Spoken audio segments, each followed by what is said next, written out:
ẹ̀jẹ̀ mi ní ẹ̀ kí n gbọ́ àkọ́bí ewé ayò ewé tún léde ìtún ló ní ọtún ẹ̀ ṣe ìfà ló ní kan fà ẹ̀ mọ́ra àìbínú gbogbo àtàrẹ gbogbo méjì ọkà bàbà gbogbo mẹ́ta ọkà wáṣẹ́ orí ló túmọ̀ ẹ̀dùn gbogbo ọ̀nà ní túmọ̀ ẹsẹ̀ akọni ìmọ̀ tú ìmọ̀ ọjọ́ ìmọ̀ èmi ni wọn kì í dálẹ̀ wọ́n bá lọ mẹ́lẹ́mọ́ wọ́n á fi jóye ẹlẹ́mọ́ akọni wọ́n bá lọ bèbèrè wọ́n á fi jóye ẹrùkù bọ́ọ̀wọ̀ wọn bá tẹ̀lé wọ́n á fi jóye aláre àwọn mẹ́tẹ̀ẹ̀ta parapọ̀ wọ́n wá jọ ń pẹ́ mọ́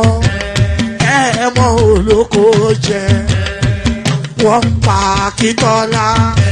Akíntọ́lá ọmọ Ògún wọ́n ń pàdé Ìyọ̀dà ọmọ Àtàlàbọ̀bà Àkànbí wọ́n ń pàdé Ṣàtàdàdẹ ọmọ ọba Ìjẹ̀bú Mèrè Aṣíwájú odò gbólùkẹrẹ ajagun lólòdì ọ̀run tó bá ṣe pé tìyẹ tó bá ṣe pé tìyẹ lọ bá ń darí jọ wí àgbèrò ní kún gbọ́wọ́ ọ̀bọ ti ṣìgìdì máa gbé àgétì ló máa ń gbé àyàn ti ìlàyàn ewúrẹ́ Ọlọ́run dákun má padà lẹ́yìn ẹ kó má gbàgbé ọ̀rọ̀ tẹ́ Aṣíwájú Ọlọ́run dákun má padà lẹ́yìn ẹ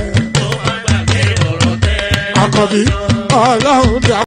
Ayandaba, ayandaba, ayandaba, ayandaba, ayandaba, ayandaba, ayandaba, ayandaba, ayandaba, ayandaba, ayandaba, ayandaba, ayandaba, ati ayandaba, ayandaba, ayandaba, ayandaba, ayandaba, ayandaba, ayandaba, wana ayandaba, ayandaba, ayandaba, ayandaba, ayandaba, ayandaba, ayandaba, susu baby subramia, sumo. Subramia, Suku sunu baby subramia, Suku sunu baby subramia, Suku sunu baby subramia, Ejemo, Anamana, Ejemege, Anamana, Wana mejemo, Anamu, Karatuba dodiri tukuma duku tuba dodiri ndemo, Eguma wego. Para tuba dodiri tukuma duku tuba dodiri ndemo obodo jisike nubo serona oyibo it is everyone be free ayandaba ayandaba ayandaba ayandaba ayandaba ayandaba ayandaba ayandaba ayandaba ayandaba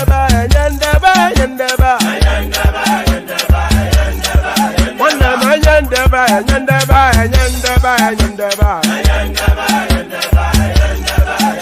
Susu baby subramia, Suku sunu baby subramia, Suku sunu baby subramia, Suku sunu baby subramia. Ladies and gentlemen, sometimes you just have to act like you are drunk, like you are crazy. Confuse your enemies, confuse them. Oh, that's yeah, we mo. Yeah, we mo. Oh, that's yeah, we mo. No basani ka ponto mo. Iye de gugeme.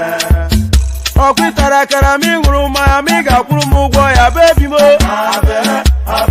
Abe Maria. Boy feeling. Ayandaba, ayandaba, ayandaba, ayandaba. Ayandaba, ayandaba, ayandaba, ayandaba. Ayandaba, ayandaba, ayandaba, ayandaba. Ayandaba, ayandaba, ayandaba. Asim ayandaba, ayandaba, ayandaba, ayandaba. Ayandaba, ayandaba, ayandaba. Wanda ayandaba, ayandaba, ayandaba, ayandaba. Ayandaba, ayandaba, ayandaba. Susu baby subramia. Suku sunu baby subramia, Soko sunu baby subaramia. Soko sunu baby subaramia. Ase kwa nefo jabanye si akuna nyego bamkambasi ozo. Since I was born, but now I am getting youth. Akuna mota akuna koga book. My convoy is 5 vehicles, and you cannot buy fuel unless I'm inside the car. So I will pay them. No more. I know. The governor was paying for petrol himself for his convoy. Yes. When they get to the gas station, he will come out and bring out money and pay. In fact, at Oka government house then, when he was governor, forget about drinking champagne, what they are now doing there.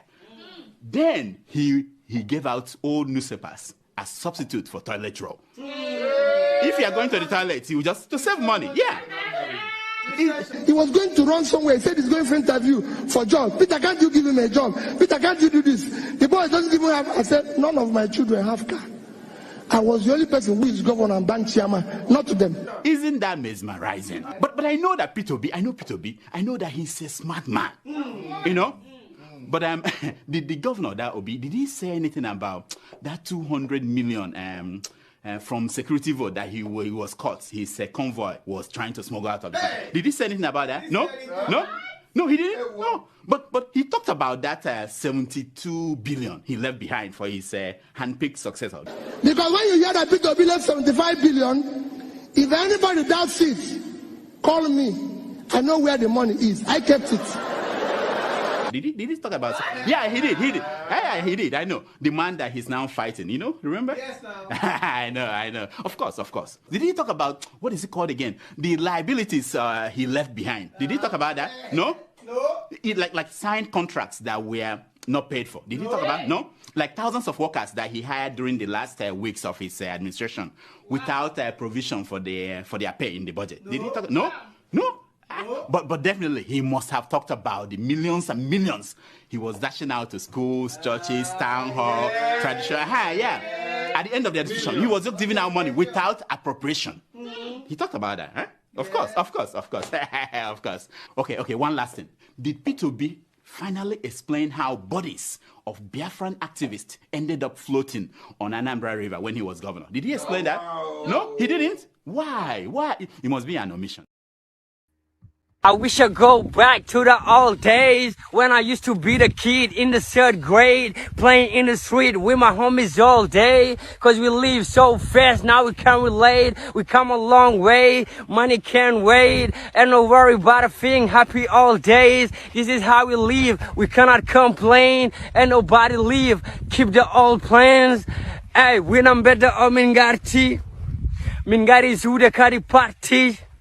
Ko domin moni domin darti yo goto fone bonni bokke as a party and winam better min garti min gari zude kadi party ko domin moni domin darti yo goto fone bonni bokke as a party ay tuwa gamne weli focus souvenir film hanki wana hande hanki jammo bale sim min nyalla fije nange jammo lengi mbade tin on sa kuran ala wura men ko jaro find sifti nammo ala chifti ala ind idi now wilde iwi.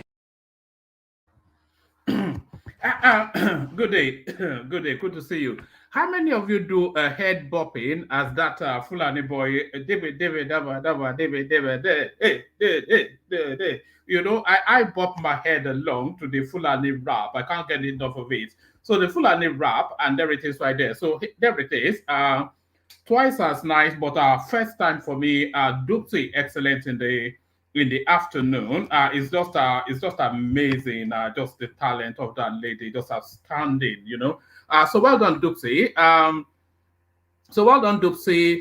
Good to see you all. Always a delight in your company. And here we go again. So here we go again. Another day, another session with the One Man Went to More platform. It never stops.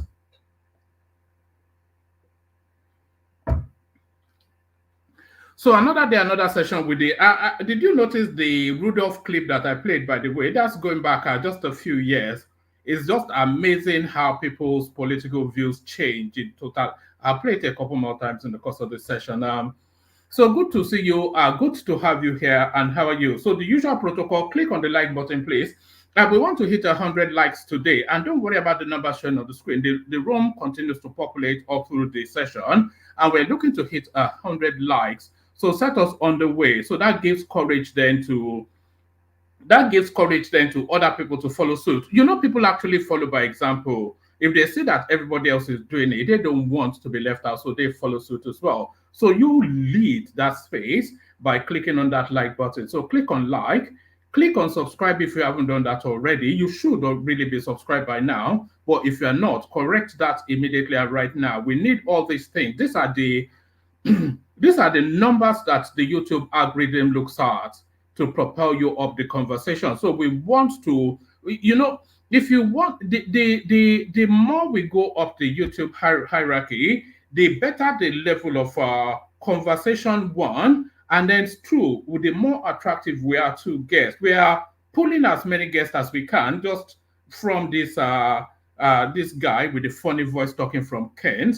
But if we had that more of an expanse in terms of reach, then really it won't be so tasking then to get the guests to come and join us, because they know then that it's already a space of influence, but the wider the span, the greater the influence. So you don't need me to tell you all that. So all of that wraps around like and subscribe. So do those two things immediately and right now, like and subscribe. And then if you want to come join in the conversation, you saw how busy it was with our Doopsy earlier on. So if you want to come join in the conversation, these are hyperlink that says StreamYard right here that I'm posting just right now in the comment section. This hyperlink that says StreamYard right here, that's your ticket to ride. So that is your ticket to ride. Yeah, so that's your ticket to ride. So click on that if you want to come join in the conversation. And of course, your invitation to buy your host cups of coffee, that's always pinned in the comment section. People continue to ignore that, but I wouldn't encourage you to ignore that. Lubricate your host with cups of coffee. 3 easy steps and away you go. So 3 easy steps and away you go. So let's launch immediately into it. Let's just kick it off. And by the way, the room is now open. So if you want to come join now. Don't leave it till later when the room is fully populated and then the thing is bouncing you back, telling you that the studio is full. So if you want to come and join, right now will be the perfect moment. But before I even go into the readout, there is something loading in the ethers, and a snippet of it has just been released into the public space. Our man from Daura, I think he has rediscovered his voice. So let's take a little snippet. So we're waiting in anticipation, and if anybody knows where a fuller version of this is, send it to me via Instagram. But a little snippet from our Aboki from Daura, this is what he has to say. What do you miss the most about being in office? Miss? Oh dear me. I don't think I miss much. How would you adjudge Nigeria's diplomatic ties with other countries of the world? What would you say were your footprint in that regard? I am so preoccupied with the local problems that I hardly think about the external problems. There was this impression that your administration was hijacked by some cabals.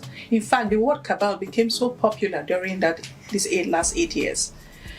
Was it a figment of imagination of Nigerians, or was there something? Do you really feel that your government was hijacked? No, it must have been.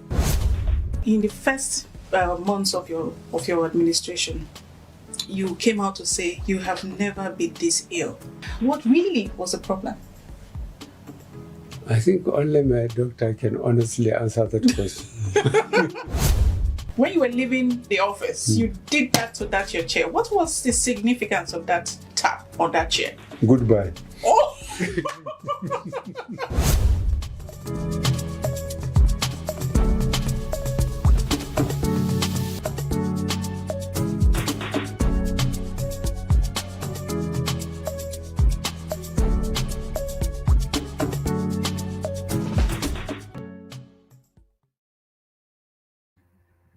So That is loading, and of course, we'll be reacting to it. So make sure you are dialed into the platform. Of course, we'll be reacting to that. Our Boki from Daura.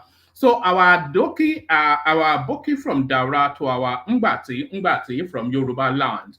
Nigeria's current structure hinders development. Restructure now, Afenifere tells president. So now, which faction of Afenifere doing the speaking? That's really it.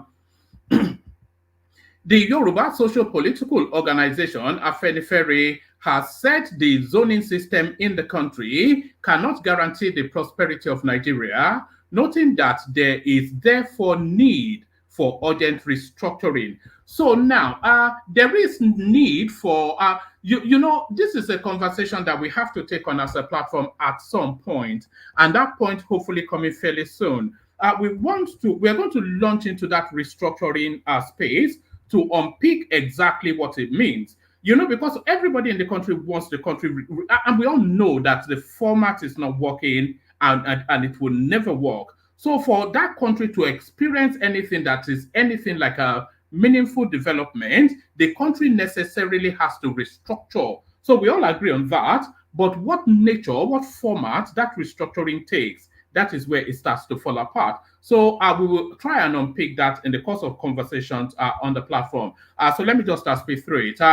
Nigeria's current structure hinders development. Restructure now, Afenifere tells President Tinubu. The Yoruba Socio-Political Organization, Afenifere, has said the zoning system in the country cannot guarantee the prosperity of Nigeria, noting that there is therefore need for urgent restructuring or structuring, as it says. The secretary of the group in the United Kingdom and Europe, Anthony Ajayi, who spoke in an interview with our correspondents, said the group observed that zoning system in the country could not guarantee the prosperity of Nigeria. He added that Nigerians urgently need desired leadership with the will to restructure the country, whilst noting that restructuring was key to the survival of Nigeria. He maintained that the current constitution vests so much power at the center and therefore could not guarantee the prosperity of the country. So yes, because they often say, yes, I see your comment, Alexander Gomez. They often say that the Nigerian president is the most powerful president on the planet because a lot of power is so vested on that central seat, that is almost, I don't want to say godlike, it's almost like celestial powers that he has. And, it's too cumbersome and unwieldy how the nation moves, because it cannot move at speed because of the concentration of power and the overabundance of just a gridlocked bureaucracy that are handpicked into grids. The functioning is just too slow, too cumbersome, and too lazy, and then too powerful centrally. So it has to be unbundled. But what format does it take? He added that Nigerians urgently need desired leaders with the will to restructure the country, whilst noting that restructuring was the key to the survival of Nigeria. He maintained that the current constitution vests so much power at the center and therefore could not guarantee the prosperity of Nigeria. Ajayi said, Nigerians are yearning for leaders who can restructure the country or convene a sovereign national conference to get a new constitution. The zoning idea can only ensure political equality, but will not resolve the multifaceted problems militating against the growth and development of Nigeria. Restructuring is sacrosanct to the survival of Nigeria than the zoning ideology being propagated by our leaders. The current structure has gone worse than envisaged, with insecurity and high level of corruption pervading and threatening the existence of Nigeria. The imposition of the 1999 Constitution ensures not only the underdevelopment and destruction of Nigeria, but also the unfair and criminal transfer of resources. Nigeria cannot develop and grow like other countries as long as the current structure is still in place. He said that the president haven't surmounted the Supreme Court hurdle. He should concentrate on restructuring Nigeria as well as diversifying the country's economy away from crude. If I was grading, if I was a teacher, I would grade this an A plus. I do not deviate in any iota from anything that are these elements that was speaking, whoever his name is, Anthony Ajayi. I don't deviate of any iota from anything that he's just said. The country can never ever develop under the present structure. There has to be restructuring. And for me, that restructuring essentially is a weak center and strong sub-regions. The country has to divest powers from the center one, but where does that power go to? So does that power go to individual states or does it go to geo-regions? So a lot of people will argue that that power should go to geo-regions, and then within that geo-regions, there should then be a subset of our power arrangement, however that landscape is. So what do I mean? The center divest to, let's say, southwest or southeast, and then within that southeast, southwest, northwest, wherever region, they then sub-divest or structure the power in the way that best enhances their space. You know, because at the moment, the regions are essentially under capture. When everything is vested centrally, and the power of yay or nay are centrally, it can never develop under the present structure. So A plus to the Afenifere hobnob that just spoke. I don't miss being President Buhari. So that's we just heard from him. Former President Muhammadu Buhari has said he does not miss his time as president of Nigeria. Correspondents report that Buhari stated this in an interview with Nigeria Television Authority (NTA). The former president, in the teaser of the interview posted on X on Sunday, was asked about what he misses from his time in office, and he responded, "Miss, I don't miss much." Buhari had previously said he would not miss his time in office because he was being harassed.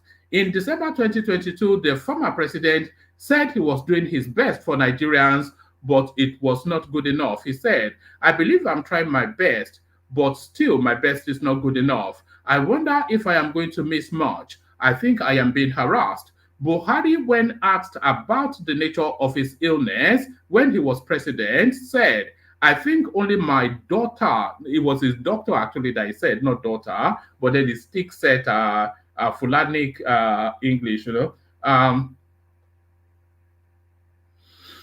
Yes, I think only my doctor can honestly answer that question. The full version of the loading soon, essentially. So let's go on from that to this.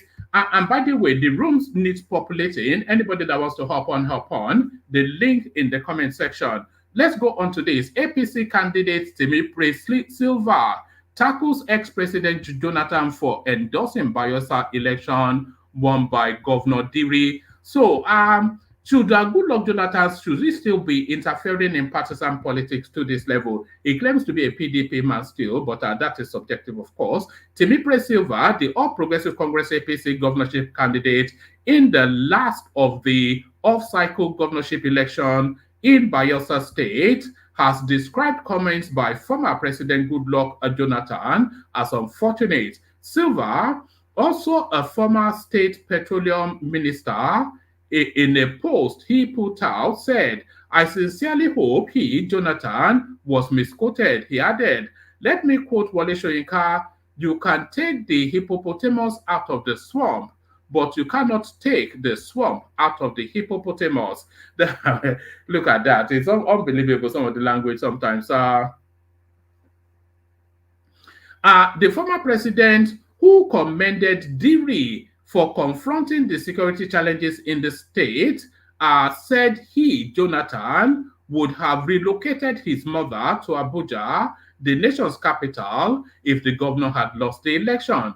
Also, the APC deputy candidate Joshua something or the other, condemned the endorsement of Governor Diri by the former President Jonathan. In a statement released to the media, he described Jonathan's action as not statesmanlike, where he should have played a non-partisan fatherly role to all candidates and parties during the political season. Reacting also to the former president's statement of the planned relocation of his mother to Abuja if Governor Diri had lost the governorship election, the Bayelsa APC governorship running mate said it shouldn't have been made by a former president. He added that Jonathan's recent action caused him to lose the respect of all true followers of the former, and then it goes on to tail that off. So that's good luck, Jonathan, right there. Still in partisan politics. Let me take you on to this one. Fuel price may fall as petrol vessels berth at port. So there it is right there. Help is here, help is here. Help is here, help is here. The pump price of premium motor spirit, popularly called petrol, may be reduced in filling stations operated by let's do that again. The pump price of premium motor spirit, popularly called petrol, may be reduced in filling stations operated by independent marketers this week, following the massive import of PMS by the Nigerian National Petroleum Company, oil dealers stated on Saturday. So it's actually NNPC that is doing the importation and not privateers.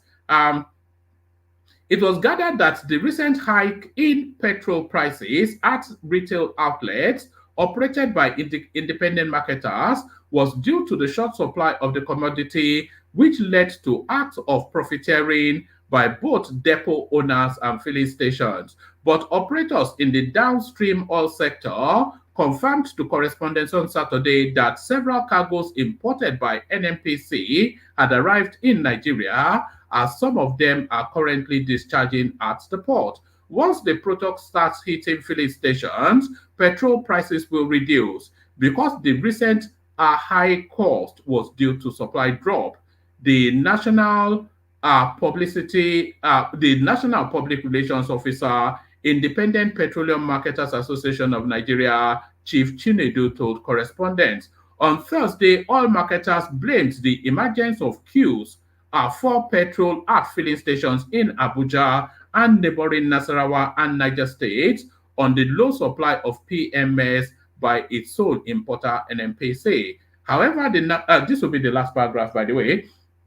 However, the National Oil Company refuted the position of marketers as it argued that the queues in the affected areas were due to a price war. So there it is right there. So there it is right there. Let me move you on quickly to this. This one will really tickle you. It tickled me. Do you remember when people were all over social media tearing up their Nigerian passport and renouncing their citizenship? Well, this is a follow-on from that.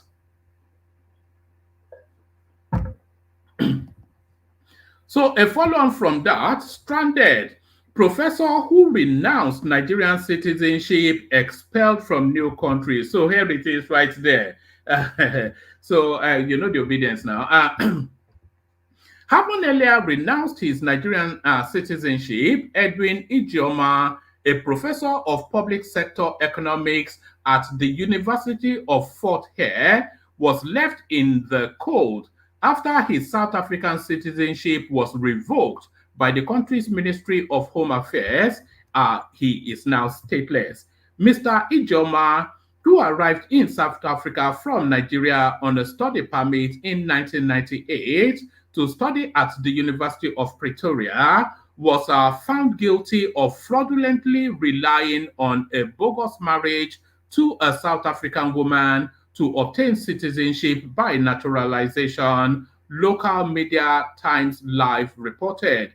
The Don was granted permanent residency in the Southern African country the same year he graduated from the University of Pretoria, after being exempted from immigration restrictions due to his marriage to a local woman 2 years earlier. By 2005, the academic who obtained a PhD in economics in 2003, was granted South African citizenship through naturalization. But in 2007, he divorced his South African wife ostensibly because the couple was unable to conceive a child, a correspondence report. Thereafter, the newspaper added he was joined in South Africa by a Nigerian woman, Annie Tomo, who, in her application for permanent residence, attached a copy of her 1993 marriage to him in Nigeria, tipping off Home Affairs officials that Mr. Ejoma had committed bigamy. Officials said on both occasions, when Mr. Ejoma made submissions to the Immigration Authority in South Africa, when he was asked to indicate an immediate family member still residing in Nigeria, he listed one Anne Ejoma as his sister, not his wife. Officials held that Mr. Ejoma's sole mission in marrying the South African woman was to acquire citizenship, and he has now had his citizenship revoked by the Ministry of Home Affairs. The verdict followed a suit he filed against the Home Affairs Ministry before the something or the other High Court. The court's acting judge, Mickey, I won't attempt his last name, upheld the initial judgment from 2020, which found Mr. Ejoma guilty of falsifying his marital status to the department, thereby making his South African citizenship null and void. The judge further held that her ruling cannot be appealed, adding that another court will not differ from her findings, as Mr. Ejoma was disingenuous, if not dishonest, and that there was no reason to interfere with the minister's decision. Ms. Something or the other further held that Mr. Ejoma had presented contradictory reasons for his bigamy action. That as an African man, he believed he was entitled to marry more than one wife, and that he represented himself as single because he was not aware that South Africa recognized customary marriage, correspondence quoted. The judge noted that Mr. Ejoma concealed his marriage in Nigeria from officials on 3 occasions. So if he's saying that he was saying he was single because it was his thought that the South African state does not recognize customary marriage, why is he then describing in his documentations his wife is legally married to wife in Nigeria as his sister? So there it is right there. The judge noted that Mr. Ejoma concealed his marriage in Nigeria from officials on 3 occasions: when he applied for permanent residence in South Africa, when he got married in the country, and when he applied for citizenship. That, the judge held, was highly improbable for an academic who, by his own admission, is of good and sound mind and an intellectual giant, to have remained ignorant of the implications of not disclosing his Nigerian marriage throughout his stay in the country and his encounters with immigration matters. In defense, Mr. Ejoma told the court he obtained a permanent residence permit because of his good and sound character rather than his marriage to the South African woman. He argued that the Human Affairs Ministry failed to consider his intellectual contribution to the country as a result of his research as an academic and his role at the Africa Union's New Partnership for Africa Development, where, according to his LinkedIn profile, he is a pioneer research specialist. The judge rebuffed this, saying it was stated in the exemption certificate he got that the judge rebuffed this, saying it was stated in the exemption certificate he got that marriage was the basis for his exemption. She also recalled that in 2015, Mr. Ejoma pleaded to Home Affairs to have compassion on him, that he obtained citizenship by naturalization as a result of marriage. So our correspondent sent email to the University of Fort Hare on what steps might be taken after the court's finding against Mr. Ijoma has not yet replied. So there it is right there. So there he is right there. Look at he's still trying to chin up, but I think that game is up essentially. So there it is right there.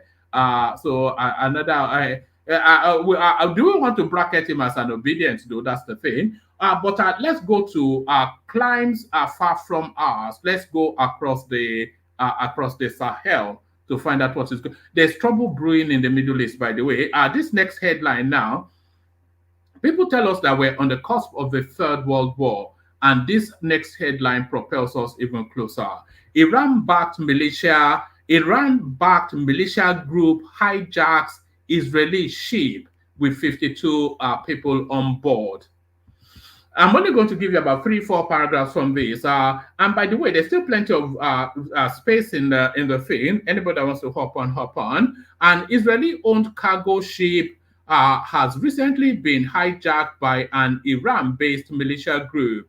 Up to 52 people are reported to have up to 52 people are reported to have on board to have been on board, I should say, the Galaxy Leader vehicle carrier when she was seized. It comes after the Houthis based in Yemen vowed they would target all ships owned by Israel or flying their flag in the Red Sea. Israeli officials confirmed the rebel had taken over the ship that is partially owned by one of their companies, according to something or the other, some news platform or the other. However, the IDF went on to deny the ship was Israeli. The exact so there it is right there. So they're starting to circle around the Israeli space globally. So this next one now, I'll only really give you a few as well because it's a long and winding one, but the headline probably tells you just where it's headed. How National Assembly clerk misinformed Tinubu, almost got president to sign unapproved law. Whenever the clerk of the National Assembly sends a legislative bill to the Nigerian president, it is expected that the bill has passed through the process of lawmaking and requires only presidential assent to become law. But in June, the clerk of Nigeria's parliament, Magaji Tambuwal, sent a false Real Estate Registry Council of Nigeria Act 2023 to President Bola Tinubu to sign into law. The clerk said what he sent to the president was a true copy of the bill passed by both houses of the National Assembly in compliance with Section 2, Subsection 1 of the Act's Authentication Act. Anyway, the relevant statutes.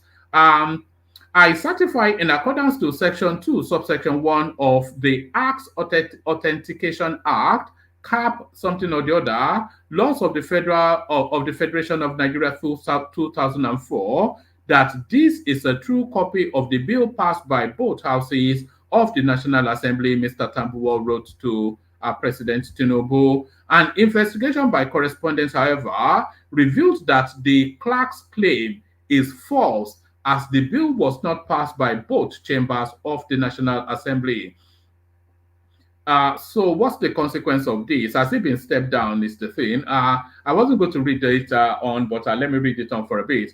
The process of lawmaking generally requires a long period of deliberation and consideration of many interests and implications of a bill. A bill passes through 4 stages in the parliament, which includes 3 readings before it is passed into law. The first stage is the presentation and first reading. At this stage, the bill is introduced and the clerk of the House or Senate reads the short title and gives a brief statement and background on the bill. The Rules and Business Committee then set up a date for the second reading. The second reading is the stage where the bill's general merits and principles are debated. If the bill is read the second time, the House/Senate is deemed to have approved the bill in principle.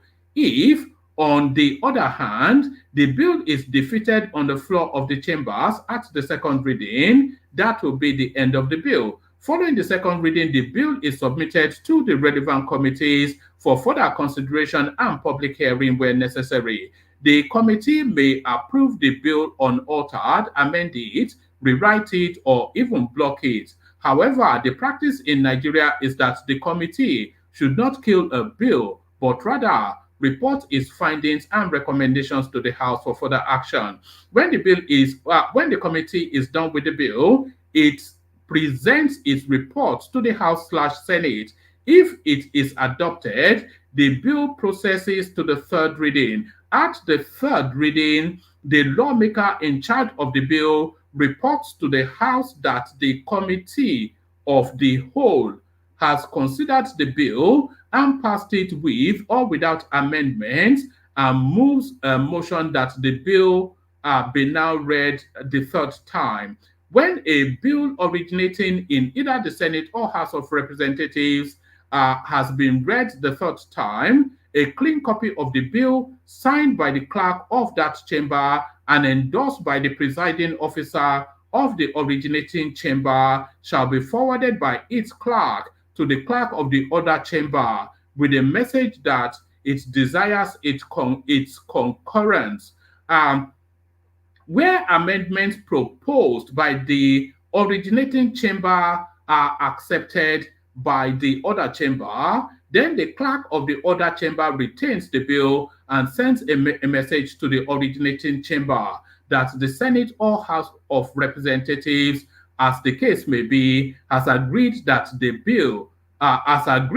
bill without amendment, the law states. However, where the other chambers does not agree with the originating chamber on the bill, or it agrees to the bill but with amendments, a conference or harmonization committee will be constituted comprising members of both chambers with the duty of reconciling differences on the bill and proposing a single position that will be adopted by the plenary of each chamber.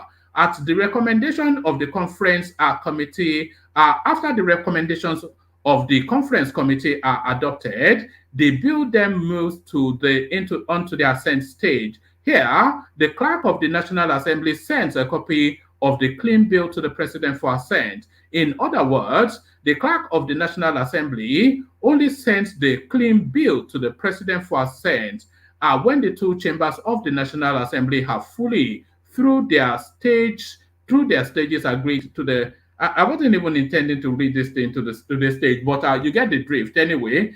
So it looks as though Magaji may be trying to sneak in some Fulani bill via the back door. So there it is right there. So there it is right there. Magaji, why have they not sacked him is the thing. Let me go on to this. PDP governors are not with Wike his days, not with Wike. So maybe they're certainly not with Wike, but they're not with Atiku as well. So, yes, PDP governors are not with Atiku. His days are numbered in the party aid. So I think we may have come across this before. The former special advisor on research and strategy to former Vice President Atiku Abubakar, Umar Ado, has said governors on the platform of the People's Democratic Party, PDP, are not with its presidential candidate in the aftermath of the 2023 election and the Supreme Court judgment. Correspondents report that Ado made this known in an interview with Punch while speaking on the poor handling of the disagreement between Atiku and the G5 governors. Giving an objective analysis of the situation in the PDP, Ado references how Bauchi State Governor Bala Mohammed extolled President Bola Ahmed Tinubu after the Supreme Court verdict and intervened in the crisis between the Minister of the FCT, Yemsen Wike, and Simi Fubara.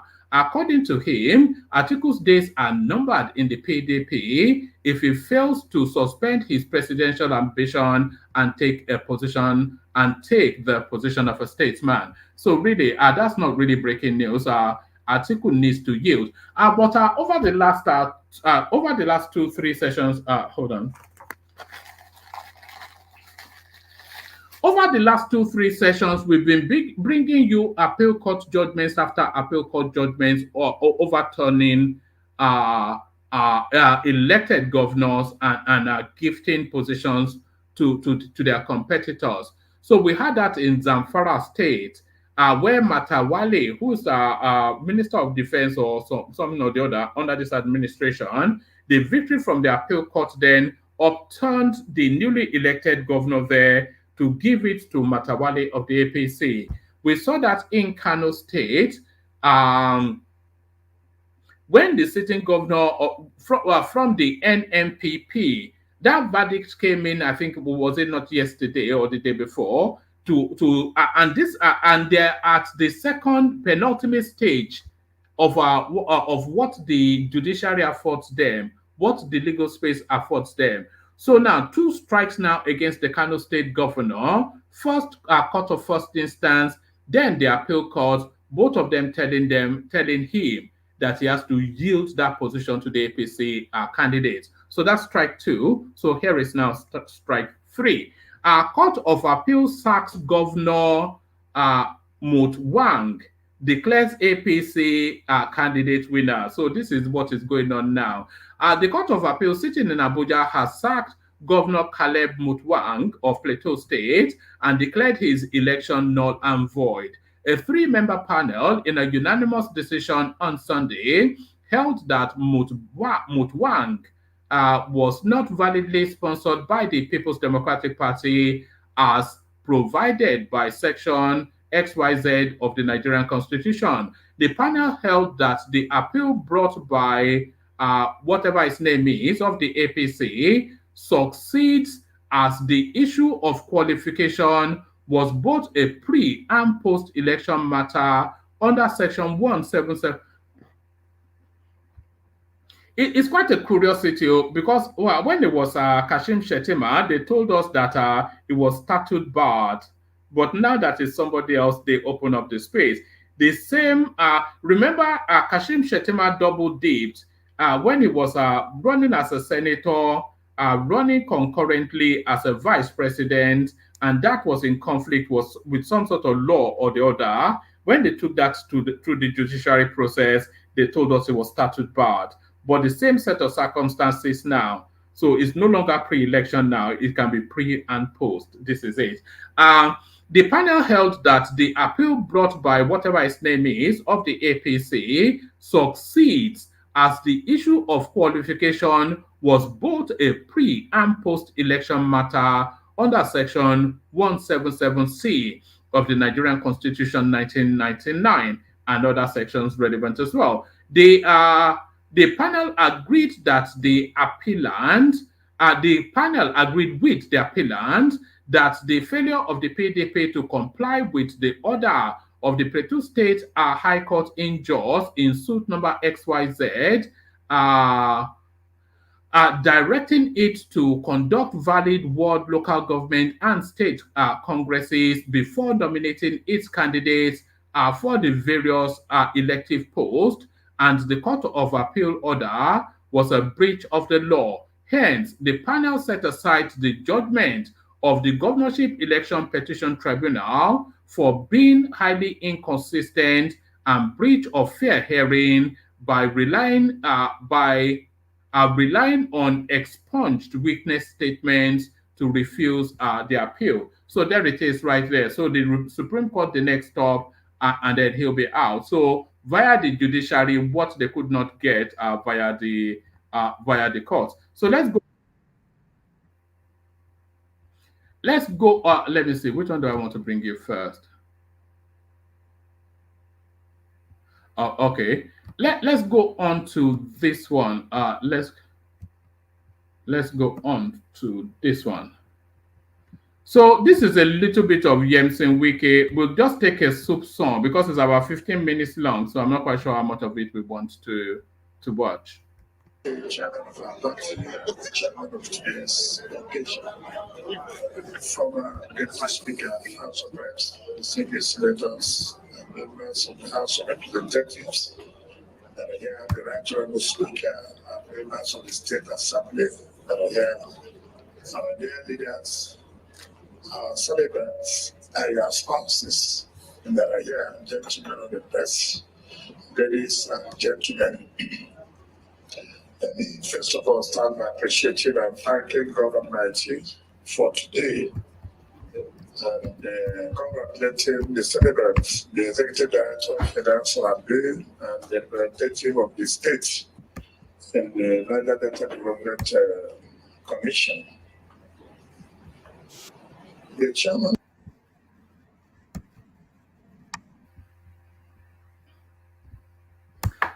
All right, that's too long and winding, and I'm not sure that the quality of the clip is any good. So let me let the panels that we do have at the moment, hopefully others will hop on. And then we'll play the Kegite music, and then I'll play you a little clip that will amuse you. But let me let the panel that we do have in at the moment. Thomas joining us from his holiday, and Adale Koko in the house as well. So good to have you, gentlemen. Gentlemen, let me play you two clips. I'll play you a clip, and then I'll play you the Kegite music, and then we kick off the conversation. But let me play you this first. My convoy is 5 vehicles, and you cannot buy fuel unless I'm inside the car. So I will pay them. No more. I know. The governor was paying for petrol himself for his convoy. When they get to a gas station, he will come out and bring out money and pay. In fact, at Oka Government House, then when he was governor, forget about drinking champagne, what they are now doing there. Then he gave out old newspapers as substitute for toilet roll. If you are going to the toilet, he will just to save money. Yeah. He was going to run somewhere. He said he's going for interview for job. Peter, can't you give him a job? Peter, can't you do this? The boy doesn't even have. I said, none of my children have car. I was the only person who is governor and bank chairman, not to them. Isn't that mesmerizing? But I know that Peter B. I know that he's a smart man. You know? But the governor, that Obi, did he say anything about that 200 million from security vote that he was caught? His convoy was trying to smuggle out of the country. Did he say anything about that? No, he didn't. No, but he talked about that 72 billion he left behind for his handpicked successor. Because when you hear that Peter B left 75 billion, if anybody doubts it, call me. I know where the money is. I kept it. Did he talk about it? Yeah, he did. Yeah, he did. I know. The man that he's now fighting, you know? Remember? Yes, no. I know. Of course. Did he talk about, what is it called again? The liabilities he left behind. Did he talk about that? No? Like signed contracts that were not paid for. Did he talk about? No? Like thousands of workers that he hired during the last weeks of his administration without provision for their pay in the budget. Did he talk? No? But definitely he must have talked about the millions and millions he was dashing out to schools, churches, town hall, traditional. Yeah. At the end of the administration, he was just giving out money without appropriation. He talked about that, huh? Of course. Of course. Okay, one last thing. Did P2B finally explain how bodies of Biafran activists ended up floating on Anambra River when he was governor? Did he explain that? No, he didn't? Why? It must be an omission. And there it is right there. When they tell you that 24 hours is a long time in politics, that is exactly what that means. 24 hours, long time in politics. The Kegites. Only water, where they see ma.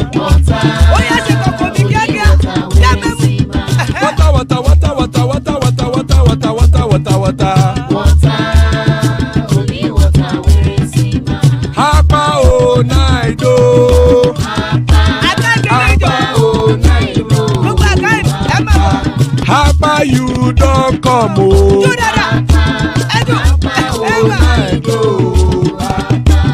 Hapa oh night oh.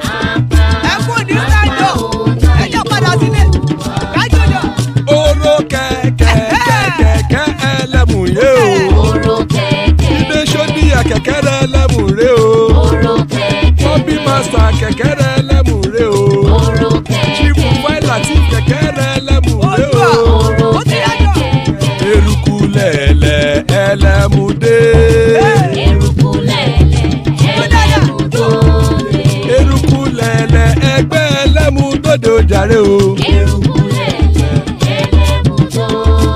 Eruku lẹ̀lẹ̀ Ghana ti dé ẹgbẹ́ bọ́dì o. Ọmọ ẹlẹ́yẹ ẹyẹ o ó dilé o. Odúyẹ̀lá ẹyẹ o ó dilé o. Petrosonama ẹyẹ o ó dilé o. Petrosodunke ẹyẹ rẹ ó dilé o. Ẹlẹ́kọ̀ọ́ ọ̀run mú ìní o.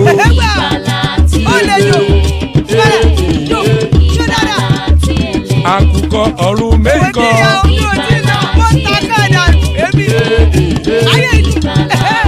Ikú kò ní ríwà gbéṣe o.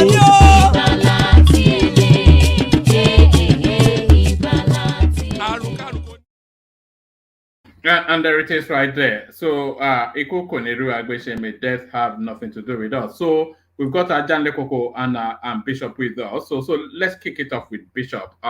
Bishop, how far? Bishop.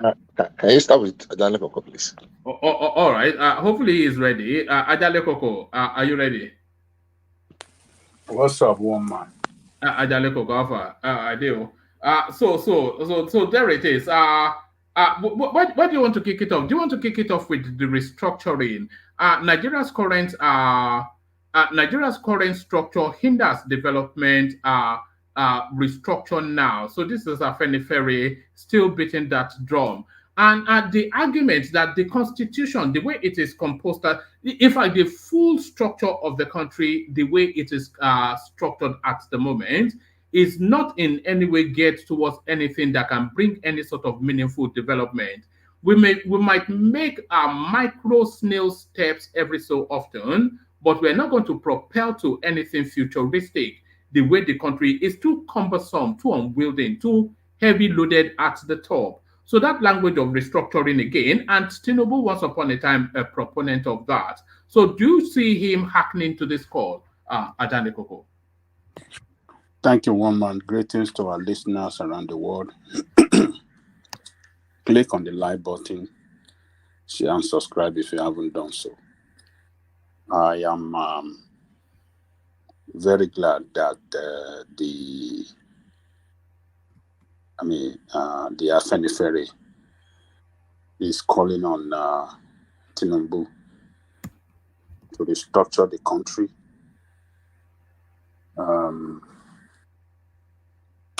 In his own time as the president of Nigeria.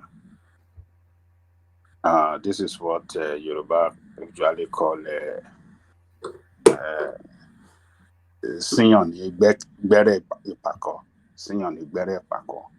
You know, it's like you're reminding someone that, look, of what to do.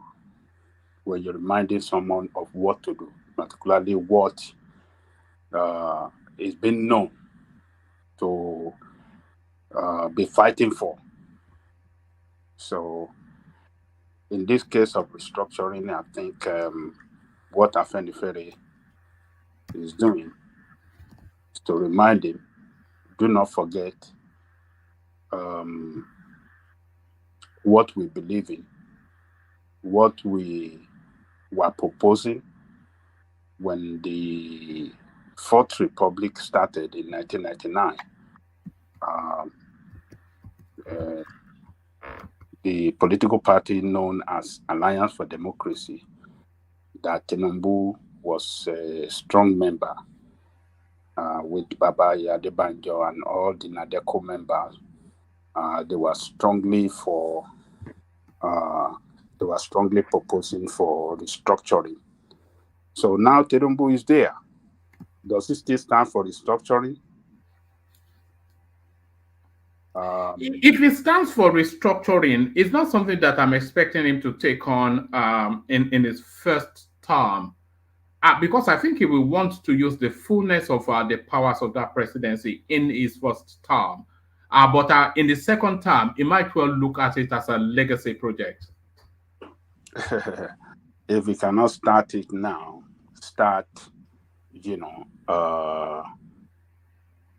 putting up a policy or an agenda that can draw a roadmap for the structuring, then he won't be able to do it in the second term, because it is going to take a long time. What I mean by long time, it's going to take a strong negotiation, lobbying, and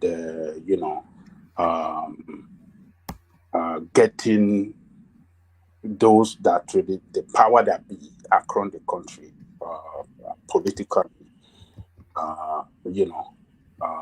together to fashion out the kind of restructuring that will work for us and the future of the country. So if you cannot start it now, if you want to start it in second time, they might not be able to do it by the time it's getting ready to pack up and go. So he has to start it as early as possible. That will even help him better in, how to restructure the country economically, politically, and some other way to, run the country better. So I like what Afenifere is doing. It shows that they are strongly committed to restructuring, and they are looking for a leader that could do it. And Tinubu being part of them since 1999, that were fighting for this restructuring, it is time to demonstrate that what he was fighting for before he became president, he can then take it up using the power of the presidency. Knowing fully well that the president of Nigeria is the most powerful person, he can use that leverage of that, position, to carry a lot of things out. Because the argument that country cannot really make any meaningful progression without restructuring is not really an argument. It's a statement of fact, isn't it?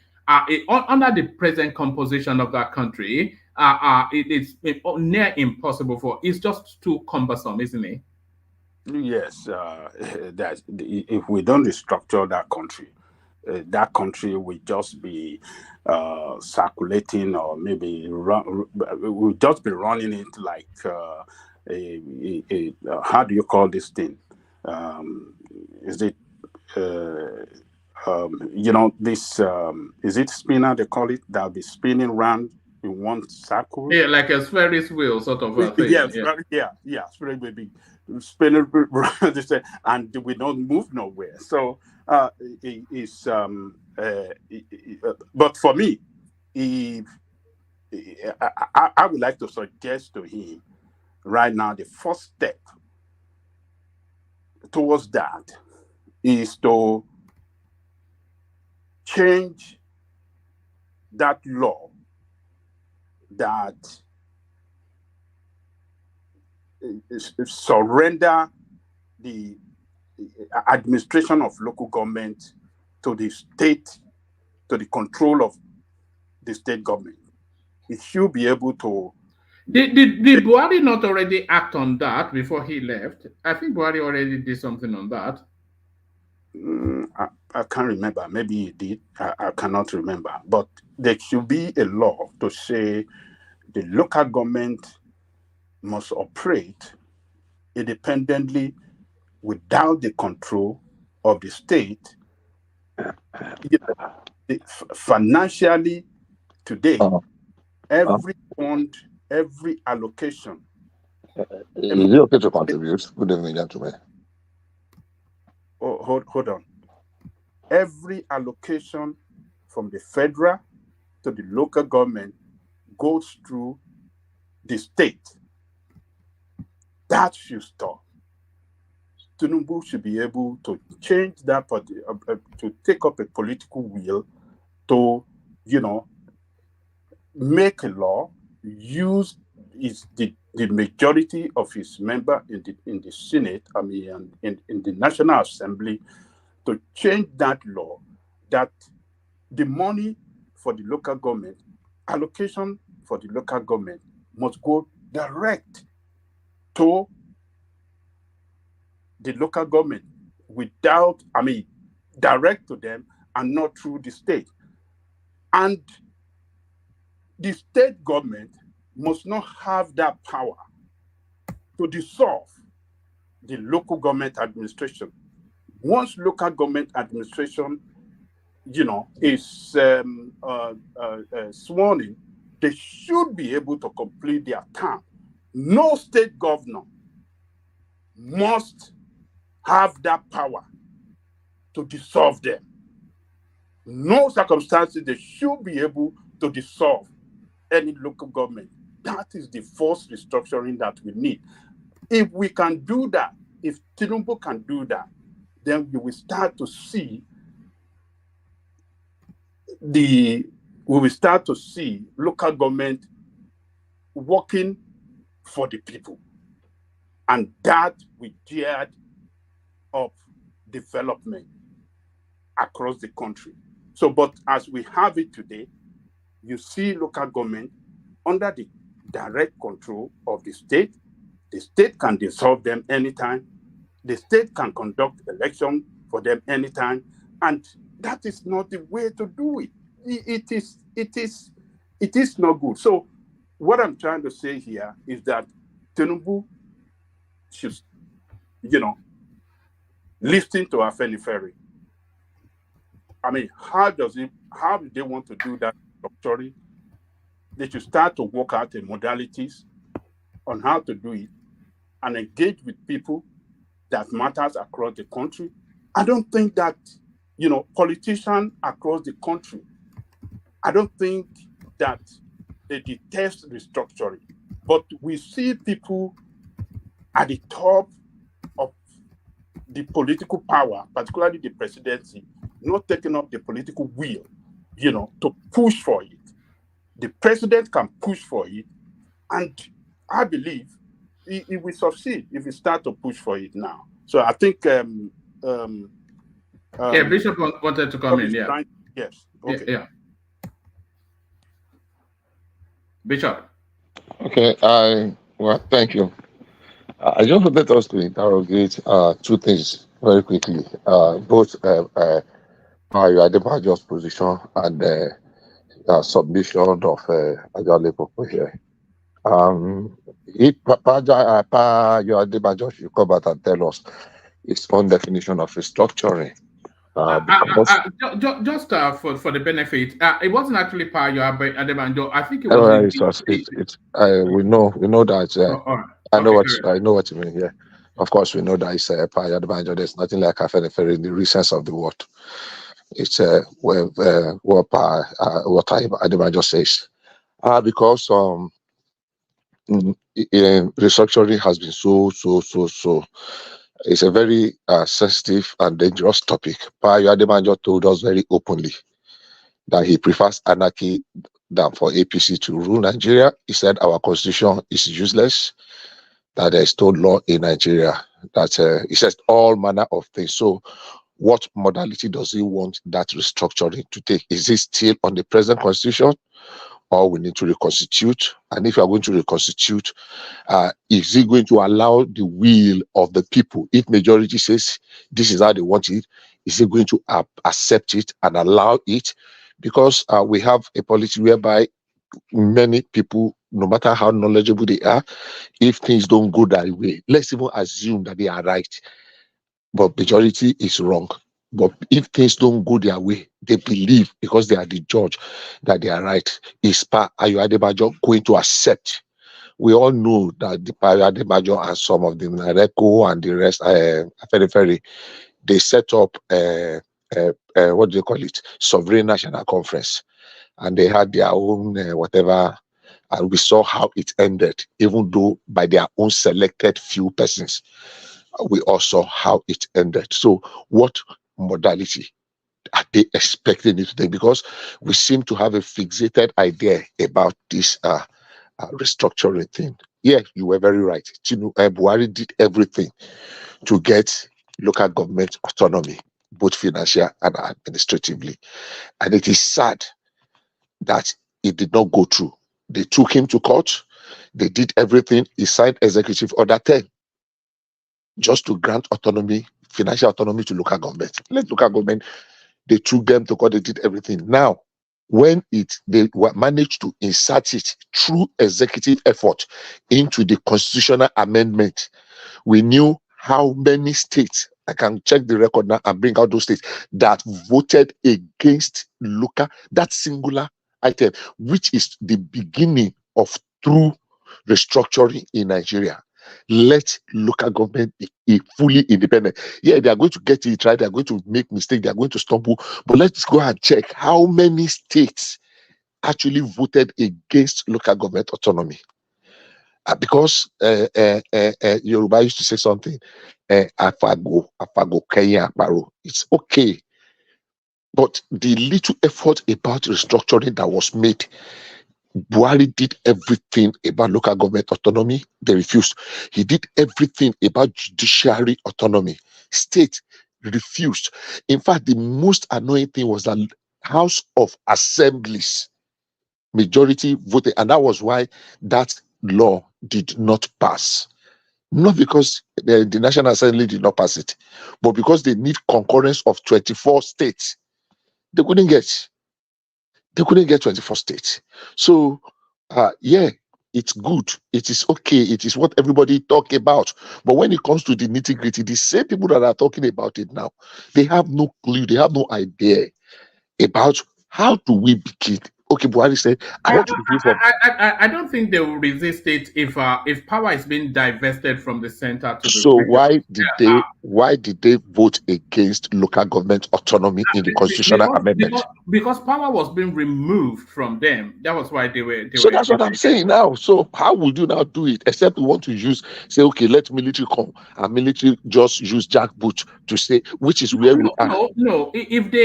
If they are divesting power from the center to their locality, why would they resist it? Of course, they want more power. But that was what is being done by saying, let's start from local government. That's the closest unit of governance to people. Yes, but they are taking power from the state governors to give it to the local government. But have you forgotten that? Look, okay, did you go through all the items on the constitutional amendment? Maybe we should bring it one day, and because sometimes we talk. I read them there. I can't remember all of them now. If you read all of them, it's not just one item. We're just talking about the most important, most fundamental thing. One of the most fundamental thing in Nigeria today that affects the everyday people. Yes, but we're talking about power, not people, because those are two different spaces. I don't understand. We are talking the people that govern. They want as much power as they possibly can control. Yeah, I don't know what you mean. Go ahead. Sorry. The people that are governed, they want as much power as they possibly can control. But the only way that power should have any meaning is to impact on the people. But I'm not sure that the people in power especially care about the people. They are more interested in the power. So when you grant local government autonomy, what are you doing? Are you not bringing the power to the people? Yes, but the state governors control the local government areas at the moment. They control their purses, they control their resources. Everything that comes from the central space goes to the state, and then the state they are meant to cascade it down to the local government, but they use it as leverage. So if it comes from the center direct to the local government, then it removes that power dynamism. So I'll take you to where? It gives it to the local government. Exactly. So what are we talking about? But I'm saying to you that the state do not want that power removed from them. Can you not see why they will not want the power removed from them? Well, maybe we are saying the same thing. That's what I'm now saying. Those state people that don't want it are still the one that are formed an hegemony, are still the one that will not make this restructuring if it's going to take power away from them. And that is precisely where we need to be. But governance comes closest to the people. Yeah, but the restructuring will not take power away from the state government. It will vest more power to them. It will take power from the central space and vest more to the It state depends. No, government. it depends on where the beginning of the restructuring you are talking about. Where are you talking about? So you have maybe you've just picked one item now.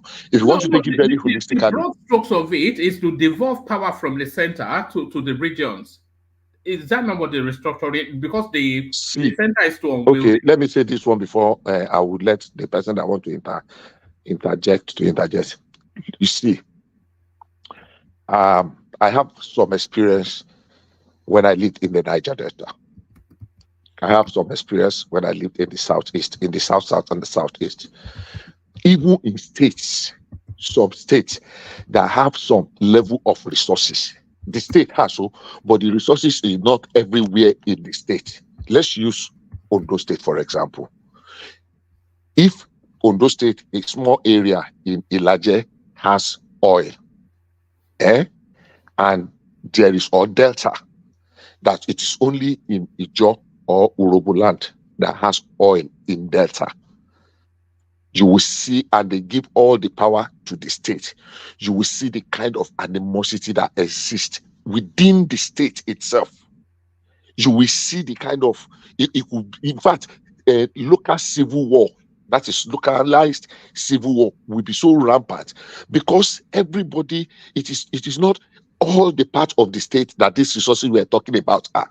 So they are concentrated in particular, and that's why you will now see some local government will now be dominating over the others. After all, the oil we are talking about is not in your local government, it is in my local government. So I deserve more than you by all standard.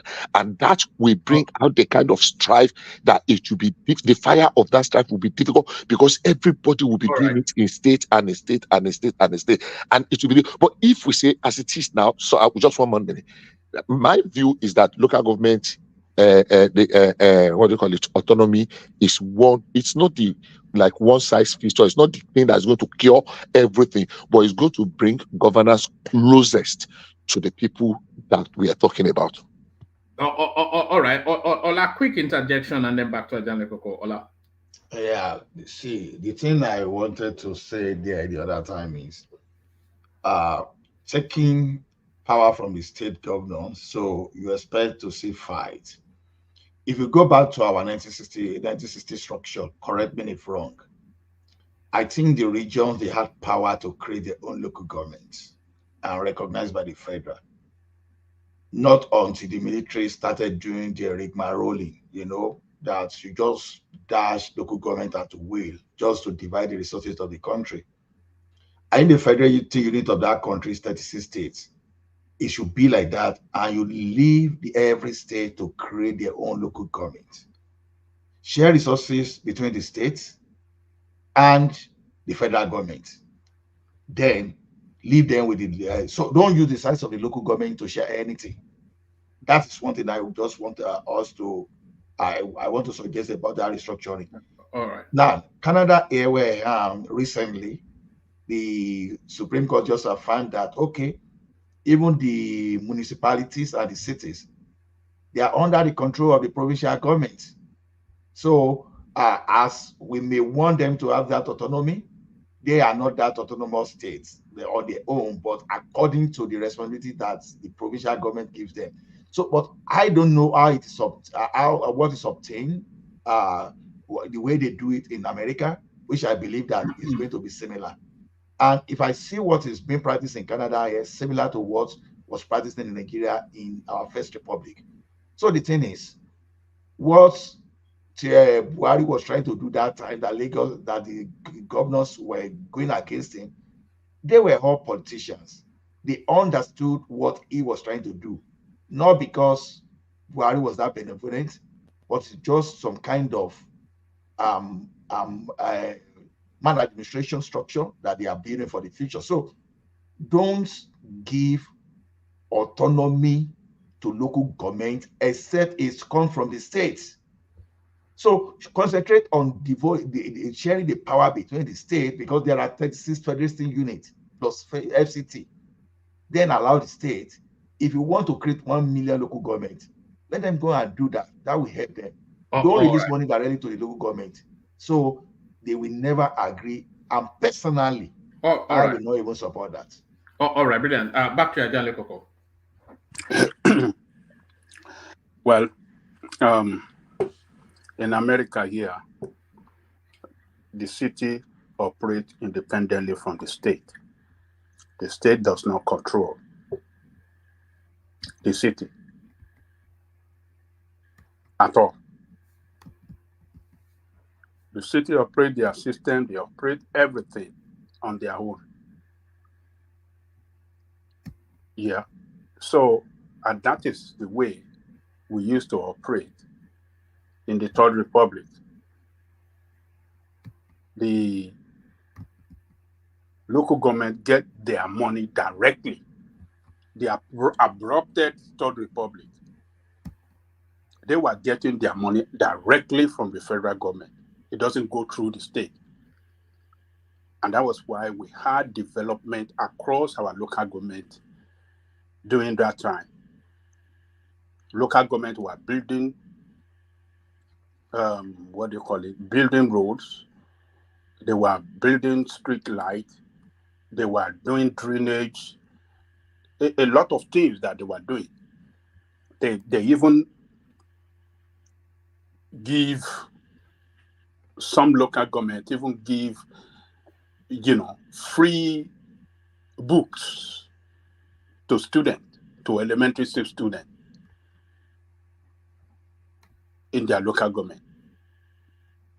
So we saw local government buying, buses for transportation in Lagos back then.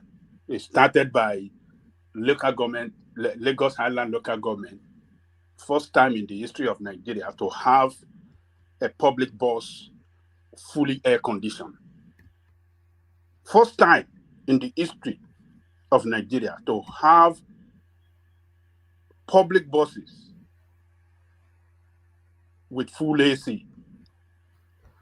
And what happened? Other local governments started, followed the same suit. You see at Limosho local government, you see Mushin local government, you see mainland local government, they started the same, they follow. Because there was competition for development. What am I going to do in my local government? What I'm doing in my local government that is making impact in the life of the people. Other local governments want to do the same thing. Competition. And we saw development across, and that is the way it was across the country. So why? That was under military rule. Why now that we have our own government? Just because of greed, just because they want to amass so much power to themselves, control the political power of the state. That is why the governor never allowed local government to operate on their own. So I think Tinubu can start restructuring from there. It can take up, because this time Nigeria is on the brink. Tinubu should be able to let them know. He should come out, if Tinubu come out strongly on this, that look, I am not going to give state that local government fund anymore. The money will go direct to local government, push the law to be corrected in this respect, and speak up to it, stand firm. I think they will yield. They will yield, because you will see the voices of opposition will look at it that, yes, this is good.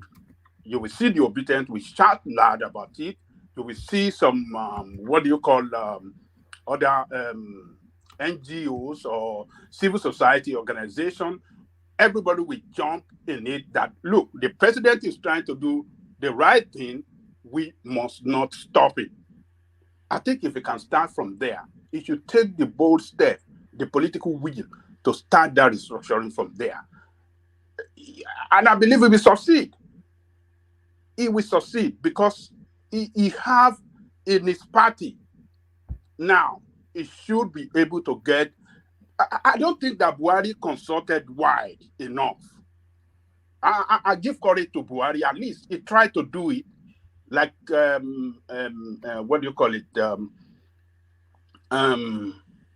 Bishop said. That was exactly what happened.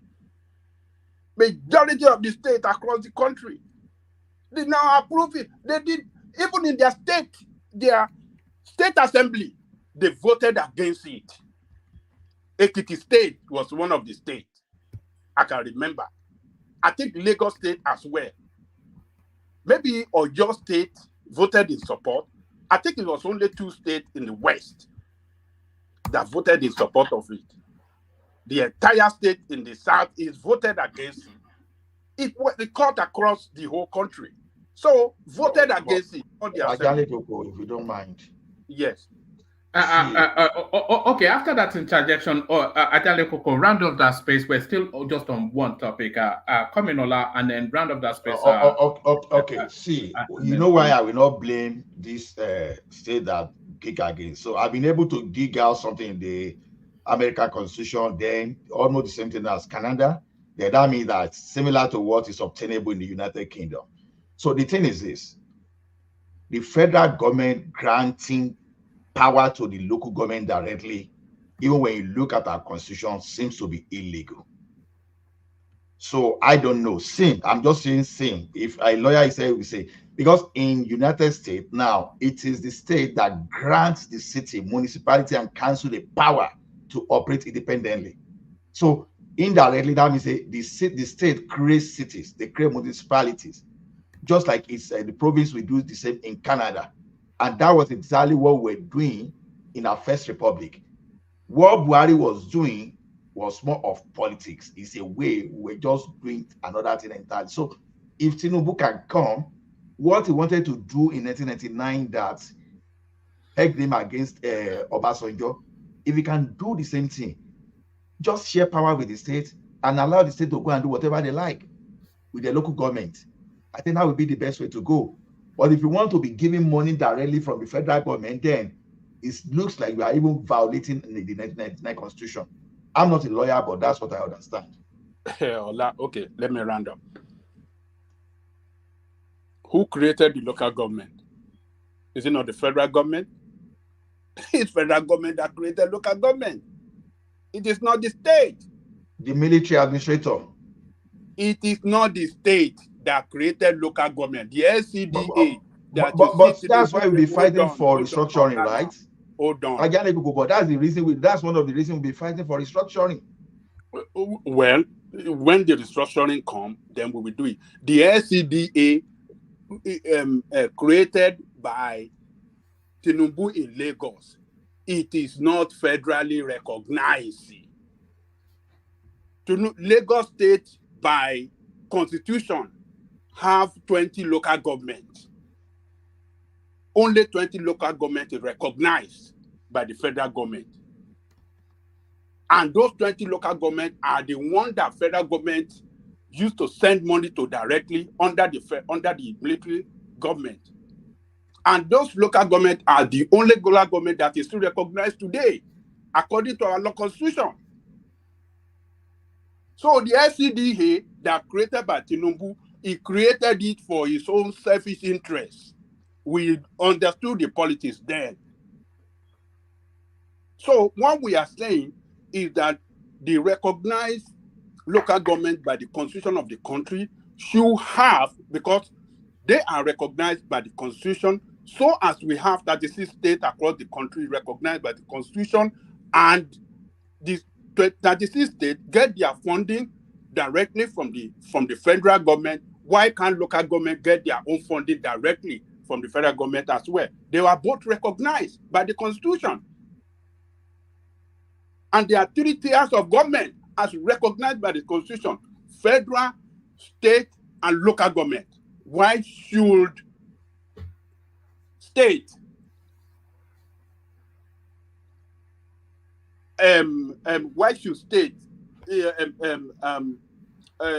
doesn't want the local government to operate independent when federal government allow them, the state, to operate independently from the control of the federal government? So we have to look at this thing well and do it and follow the law.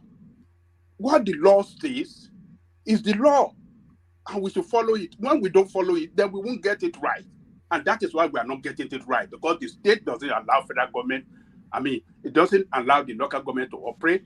That's why we are not getting development. That's why we are not getting, we don't see, that's why we don't see development across the country. Because the job is too enormous for the state. They arrogate so much power to themselves, and they don't have the capacity to do the job well. That is the problem. So, in conclusion, woman, I think Tinubu must see his presidency as a presidency to correct a lot of things, to restructure the country, rather. He should see it as a presidency to restructure the country. And that is the only way forward. If it doesn't restructure the country politically, do all it got to do in consultation, in lobbying, in everything that it got to do, we will not have solution to the problem of the country politically and even economically. So let me leave it there. So you should listen to Afenifere, and I believe other parts of the country too, the entire South, they don't mind restructuring. Even in the North, they don't mind restructuring, because the what did Jonathan left the constitutional drafting committee of Jonathan, the recommendation? The people from the North approve it. They approve the restructuring. It's in that. The drafting constitution that the Jonathan left behind, submitted to Buhari, they approve. So the North does not reject, or does not, I mean, they don't reject restructuring. They are not against it, rather. They don't against restructuring, but how do we restructure it for the betterment of everybody in the country? That is the main thing. So if you listen to them, and maybe we can move forward from there. Let me leave it. All right, brilliant.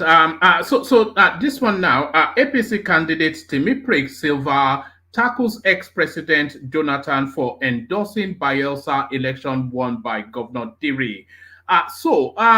Goodluck Jonathan is, in theory, a PDP man, but in practice, he somewhat carries himself like an elder statesman, above partisanship sort of a thing. That's how it projects within the Nigerian space.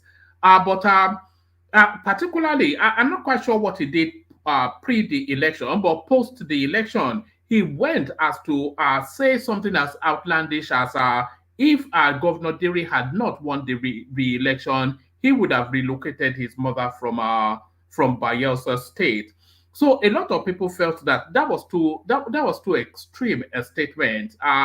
If he wanted Governor Diri to win, he has won. He could have just left it there. But Goodluck Jonathan making unguarded comments, or is it just his right as an indigene of that state to run commentary? So a brief commentary on that, Ajan Lekoko, and then I'll move it around a little bit and then come back to you. Well, I think that statement is clear. It's clear that Jonathan supported the present governor of the state, and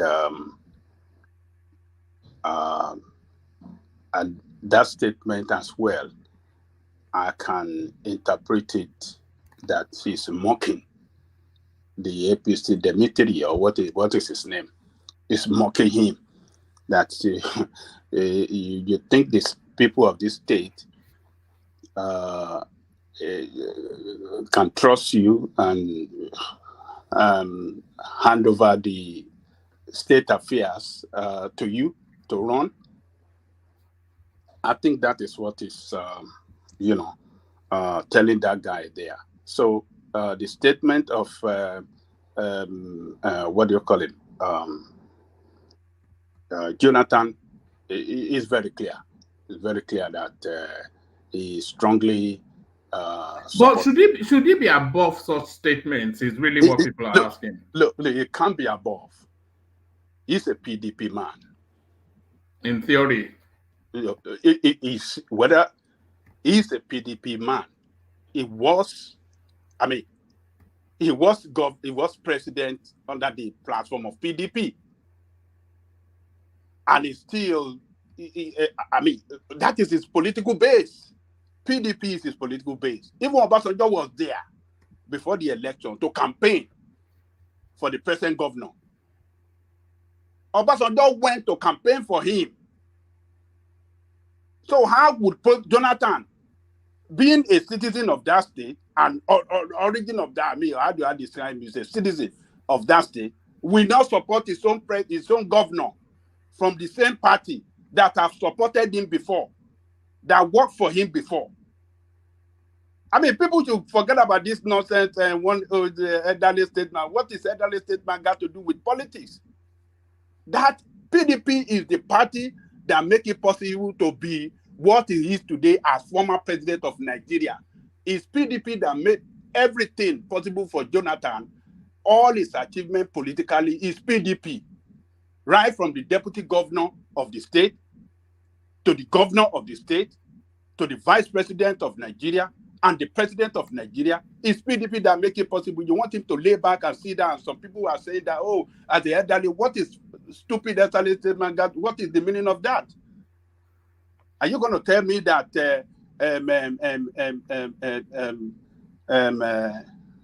Obama should not come out and campaign for Joe Biden? Or Clinton should not come out to campaign for Joe Biden because he's an elderly statesman in America, so he should lay back when his party is contesting for election. He should not do anything for the party that make it possible for him politically to win in his own state. Those people that are talking that, they don't know what they are talking. They are just talking rubbish.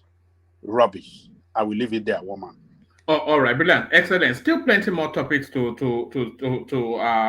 get your thoughts on. But let me move it around and then loop it around.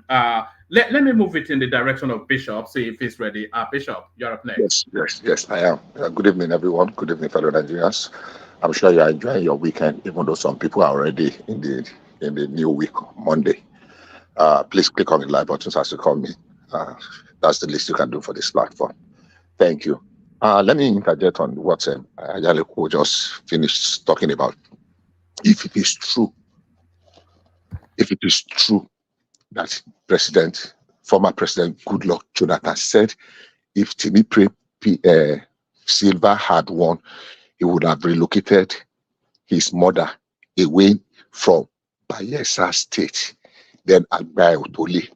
It's an irresponsible statement. And I say it with my full chest. If it is true that he said that, it's a different thing from where you're campaigning for the candidate of your party. There are certain people that should be above board. That kind of statement is meant for the Asari Dokubos of this world, for the Tompolos of this world, not a person of the clout and the status of. So I don't know where Ajenobuku is coming from. That is, nobody say he cannot campaign from PDP. Elections are over. He did not even campaign for the PDP when election was going on. One of your children won an election. Instead of you to encourage them coming together and say, look, call for peace and the rest, you are saying, if the other one had won, that means you are calling the man criminal, that they would have been killing. It is irresponsible of him if he actually made that statement. I'm not talking of Obasanjo came there to this, and that's not what I don't say. Nobody stops him from campaigning for his party. After all, this man, they were in the same party with the same Prince Silva before. So when Prince Silva was under him and he was paying obeisance and homage, he did not know that he was a killer. If it was a slip, if he said it, it's irresponsible. If it was a slip and he said, no, I was misinterpreted or misquoted, that would have been a better thing. But defending it that he has the right to say whatever, nobody say he cannot defend. He can defend. But he actually made that statement, in my own opinion, that's very responsible for an elder statesman and the president. I remember I was talking on the issue of the restructuring. Restructuring is very complex. Many people try to talk about it. Look, there are vested interests in Nigeria, and most times we see things the way Yoruba say it, and that's how we judge it because of the prism, the way we are looking at it, the angle it favors us. I was seeing a local government many years ago when the Umwe chain crisis happened. Umuakuru, and there are these villages in Eche local government. They are, very small villages. They had a crisis. I want to what's the name? I want to remember those villages. Umuakuru, Edegele, I will remember. Just carry on. Yeah. Now, simply in that community alone, they had a serious fight. Why? Because Shell wanted to build something they call integrated waste management facility, and they wanted to compensate some communities. Now, some communities among the land that owns the land insisted that everything 100% that is coming must come to them alone. That there are other brothers that have adjoining villages that they don't have land, and the thing led to a serious crisis. Autonomy is beautiful. Nobody is saying we cannot have restructuring. The question is, let us lay it on the table. How will it affect both the strong as well as the weak? If we put all and bring all interest, let's remember, everybody keeps talking region.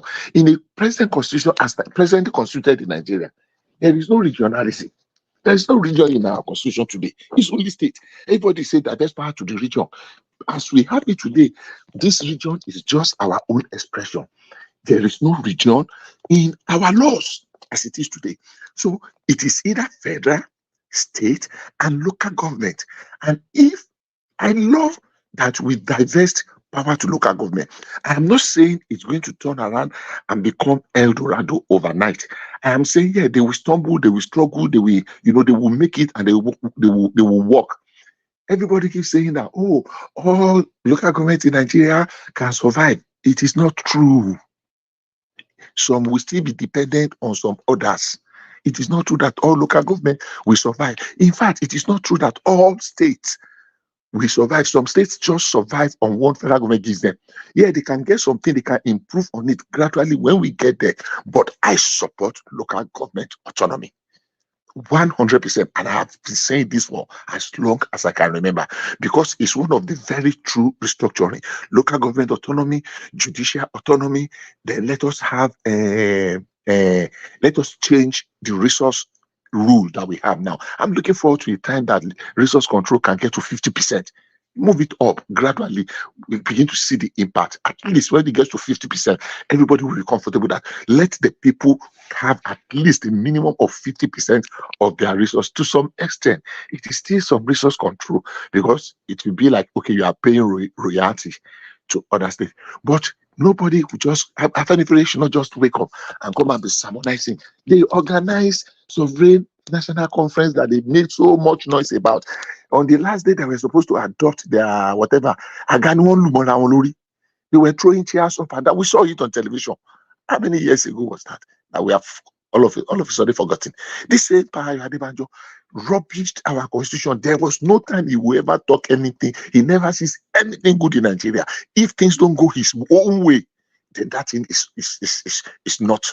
It's not. I mean, it's like should be able to. Okay, we have a good opinion, but we have not been able to implement it in 50 years. We have been struggling. What has Adebanjo said wrong now? Hold on, now let me finish. Yeah. What did he say wrong? Because you are let me finish now. Adebanjo now. I'm not attacking him. I am saying, let me finish now. I don't want to answer what you're saying. Don't cut me now. I wanted to interject you that time. You say I should let you finish. About it. What did he say wrong?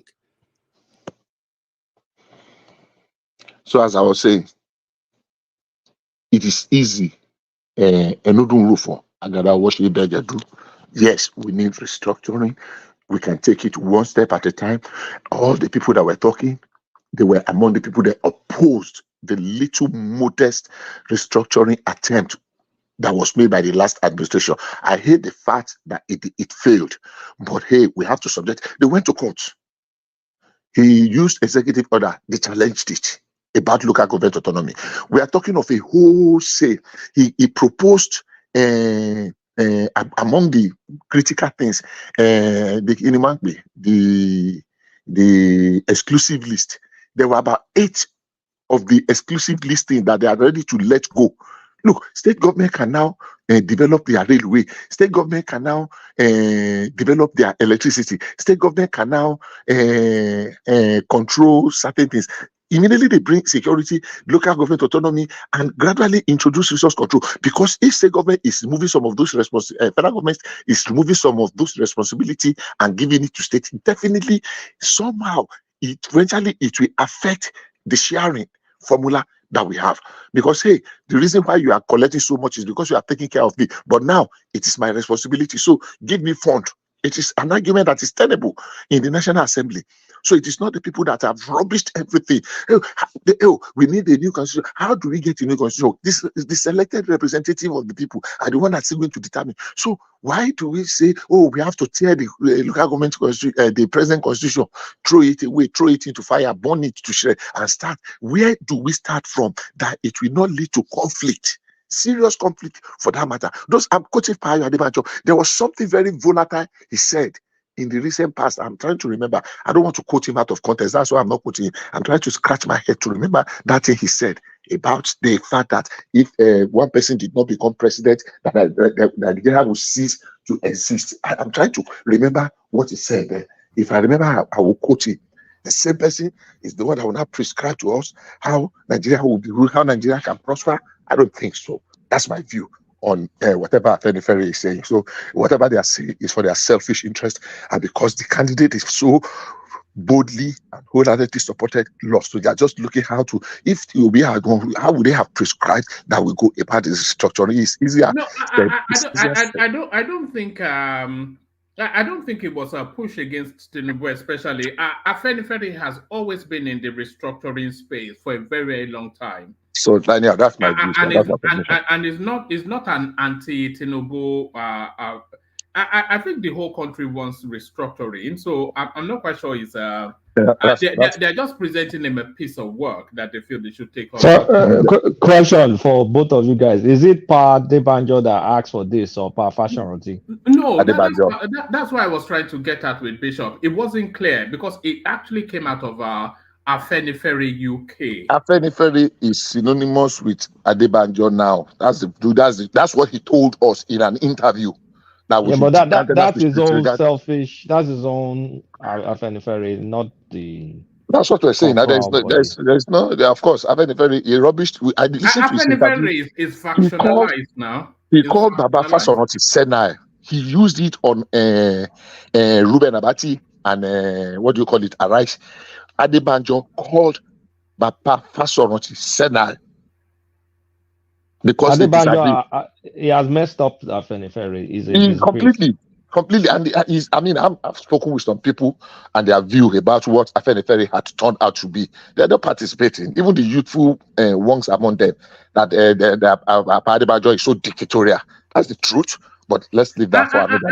I'm not quite sure why he has not been stepped down yet, either for reasons of age or competency, or not even fulfilling the remit of the position, which is meant to be a Yoruba voice in the Nigerian space. Should be stepped down, man. We should be stepped down. Pa Adebanjo, who is 90-something. Why? Between him and Pa Fashoranti, who is more... No, I think both of them should. I think they are... But Fashoranti already stepped down by himself. Fashoranti stepped down when he was 90. Okay, so you guys now realize that Fashoranti stepped down, but during the campaign, most of you here came here, the Agbado mites, everybody. Stop this, we have gone beyond this Agbado mites something. Stop it. Let's talk when we are making serious talk to bring this down the Agbado mites something. Let's talk straight. Let's talk straight and leave that name calling, I beg. Listen, Adebanjo, Fashoranti. When I give you this space, it's my space. Pa Adebanjo, Pa Fashoranti. Pa Fashoranti did not resign. But I'm not holding brief for Pa Fashoranti. He did what a responsible elder can do. Let's be advisor. You run the race. Adebanjo was running the race very dictatorially. We listen to his own side. We listen to other people's side. Number one, you can support, tactically present. If you have two children in a competition, you can present what you want, not to just come and think you can impose. Pa Adebanjo was talking like he was speaking for the whole Yorubas. Where did he consult us? And we say, okay, this is what, where did we, so one of the people that challenged him said, the thing he said when he called that press conference, there was nowhere they sat down as the Afenifere group and took that position. That was the position of Pa Ayo Adebanjo and what's the other guy's name? What's the name now? Ebiseni. That it is just the position of the two of them because of their private, personal, political alliance. He did the same thing in 2019. Have we forgotten? So at what point did Yoruba sit down and say, okay, this is the mandate that we have given you? Or the people that call themselves Afenifere collectively say, okay, Afenifere, let's have a general meeting. Let's debate this thing and argue. This is where we want to go. At what point they challenge him? And you keep writing and dishing out instruction in his own house. Anyhow, let me move to other things. That's my view about it. Remember, we'll just share with you. Yeah, let Rational Mind come in before I move you on. Adebanjo is 95, by the way. Just by virtue of that, it's I think. One man, proceed. Don't worry, just proceed. I won't say anything right now. I will wait for my turn. All right, brilliant. Let me take you to this space then, Bishop. Fuel price may fall as petrol vessels berth at port. So that now the green shoots of hope are starting to spring forth. Yeah, well, that would be good. I mean, I don't know if crude prices drop. Actually, even me, sometimes last week, I want to remember the exact date, I was surprised. I went somewhere and I bought fuel at a ridiculously cheap amount. I think, it was in Louisiana. I bought at $2.39, and I was surprised. I mean, $2.39 is it for 29? $2.29. I was really surprised. If anybody's around there, he can testify. So I don't know why that is, because a few weeks ago I was in DC and I bought for $6 in Washington DC. But I know that place is. I mean, if anybody that lives in DC will tell you how very different, like out of this world that Washington DC is. So maybe that's the reason why. But at least, so if it's going to come down and going to give some relief to some people, that will be very beautiful. And and hopefully that this CNG thing is going to remove pressure on petrol. I mean, I've had first class of somebody that witnessed in the places they are installing it in Nigeria, tell me that they are already installing the CNG thing. So if it can actually work and it's going to push down pressure on petrol, I mean, all we want is for people to be able to breathe, in quotes now, everybody. So if that's going to happen, yeah, that's very welcome. I'm happy about that. All right, brilliant. Is there any other topic you want to introduce? Yes, I had your readout. I don't know if Alaniko spoke about this Benue, this Plato judgment today. I've read so many things. That's the third one now. We've had Zamfara, we've had Kano, now Plato, all of them with APC. They are not the same thing, really. Yes, but they are all headed in the same direction. Yeah, in the same direction. Yeah, but just a few years ago, Rivers State, Wike went to court and challenged Rivers primaries, and he made the court to nullify all the primaries of APC in Rivers. And a few days to the election, the court nullified all APC's primaries, all of them without one, not one remaining. And APC ended up without a candidate in that election. And people applauded it, that it is victory for democracy. In Zamfara, APC candidates won all their election, from state assembly to national assembly to governor. In just one single pronouncement. The court nullified all their elections. Go and look for one place that any senior APC member called the judges' names. They lost everything. All the state assembly, the state federal house of rep, the 3 senators, the governor, in one fell swoop, they lost it. In Bayelsa, the man had already completed the rehearsal of how he will be sworn in. They did not call the president in something there. Now, if we look at the detail, good enough when Falana was talking this afternoon, at least on the area of the judge. He said, look, there was a subsisting High Court order that ordered PDP to go and conduct primaries, that the primary they conducted initially, and the state congresses, sorry, not primaries, that the state congresses they conducted was null and void. So PDP went and just conducted in 5 out of all the local government. They conducted just in 5. So the rest have no executive. So there was no way they could have been legally nominate candidates for that elections. So it is not about the election. It is about the fact that, look, you had no candidate in that election at all. I have had so many opinions. Of course, 90% of those opinions are tainted by even people that have not had it. Oh, APC wants to be a one-party state. APC wants to do. Unfortunately, APC is the beneficiary this time around. If APC had not conducted primaries, especially when congresses, especially when a court had ordered it. Remember, it was the Congress problem that happened in Rivers between Magnus Abe and the other guy, what's this guy's name, that made Wike to go to court, and Wike got that judgment. So it is the same thing that has happened. We should blame politicians that cannot organize themselves and have ordinary ward congresses, ward and local government congresses, then state congress. And we just, so if they say, they used to say, lawyers, I don't know, how do they call it now? Apologies to lawyers, that you cannot build something on nothing. If you don't have ward congress, there is no way you can have local government congress. If you don't have one local government, you cannot have state congresses, because it's the pyramid that's supposed to build up from bottom. So when people are crying and talking, oh, PDP, APC wants to have a one-party state, APC is being tutorial. Oh, APC, somebody said, oh, for MBA chairman, former MBA, so the APC have hijacked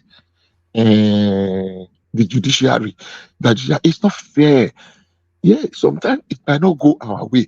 I said something last week when Ajale Koko said that people are protesting. I said no, that even the man Silva had already congratulated the man that won the election, and he's moved on.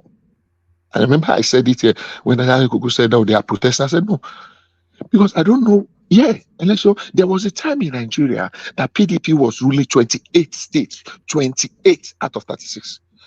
PDP had 28 states. Nobody called them dictatorial. Nobody called them. But it is democracy. You can win today and you can lose tomorrow. If we continue to demonize and disrespect our judiciary because of the way, the direction, the wind of justice flow today, the day he flows to our direction, we will not be able to celebrate, because we have already destroyed that institution. All these cases we are mentioning, they are distinct. In Zamfara, they said 3 local government elections were inconclusive. That's it. It's not ever. In Kano, it's a completely different thing. And they still now say, apart from what the High Court ruled, that even the man is not a member of that party. And people are saying, oh, but the other thing. But it's a court of the law. And they said that, look, it is if you do not participate in the primary, you cannot. So you must be a member of the party. But the post-election of it is that if you now participated in the real election and there is no foundation, you can point to it. That there was no foundation in that place. I am a participant. I participated in this election. And because the man does not have anything to stand on. So if we interrogate the basis, we will educate ourselves the better, not. I've read a lot of things, emotional outbursts, causes, all the manner of things that we've read. And so that's my view on that. On damages, that's not a new thing. What you said is new. That thing's been like how many years? I wasn't inviting commentaries on that one, but yes. Okay. I thought everything that you do, we can just choose from everything. Okay, if you say that.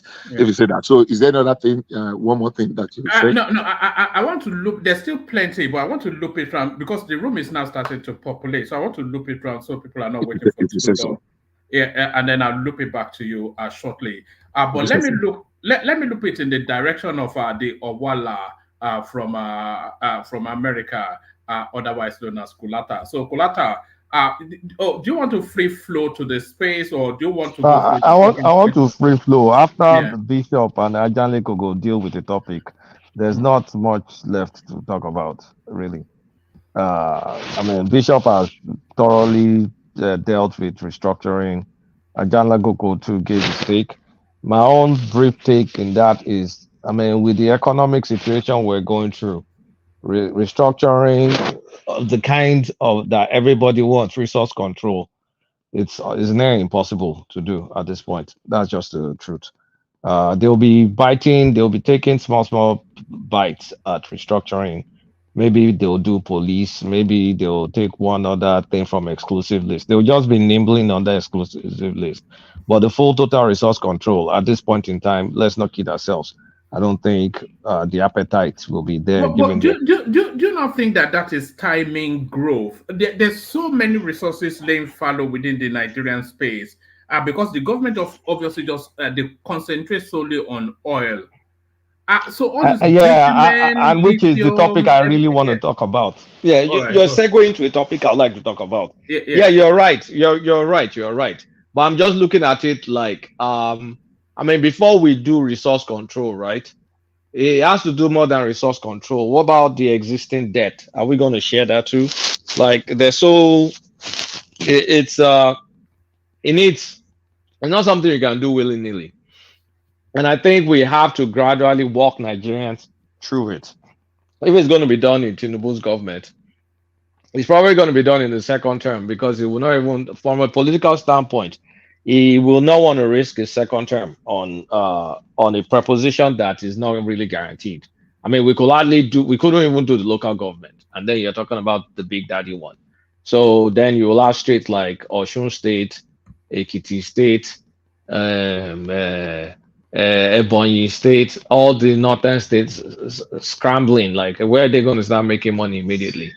It's when we think about when we need to execute things, right? It's not, we can't execute it by wishes. Anybody that's been in charge of executing a project will understand. You want to build a house, the house just doesn't happen overnight, right? You have to take your time, survey, foundation. I mean, you have to do things carefully. So restructuring is going to be one of those things. It's not going to be the way people want it. We'll have to crawl into restructuring because the country needs to be there. So the topic about crude. So I was watching TV. Was it on Friday or Thursday? Arise News. One guy mentioned that we started pumping crude in 1973, 2 million barrels or something like that. So I was like, wow, are you kidding me?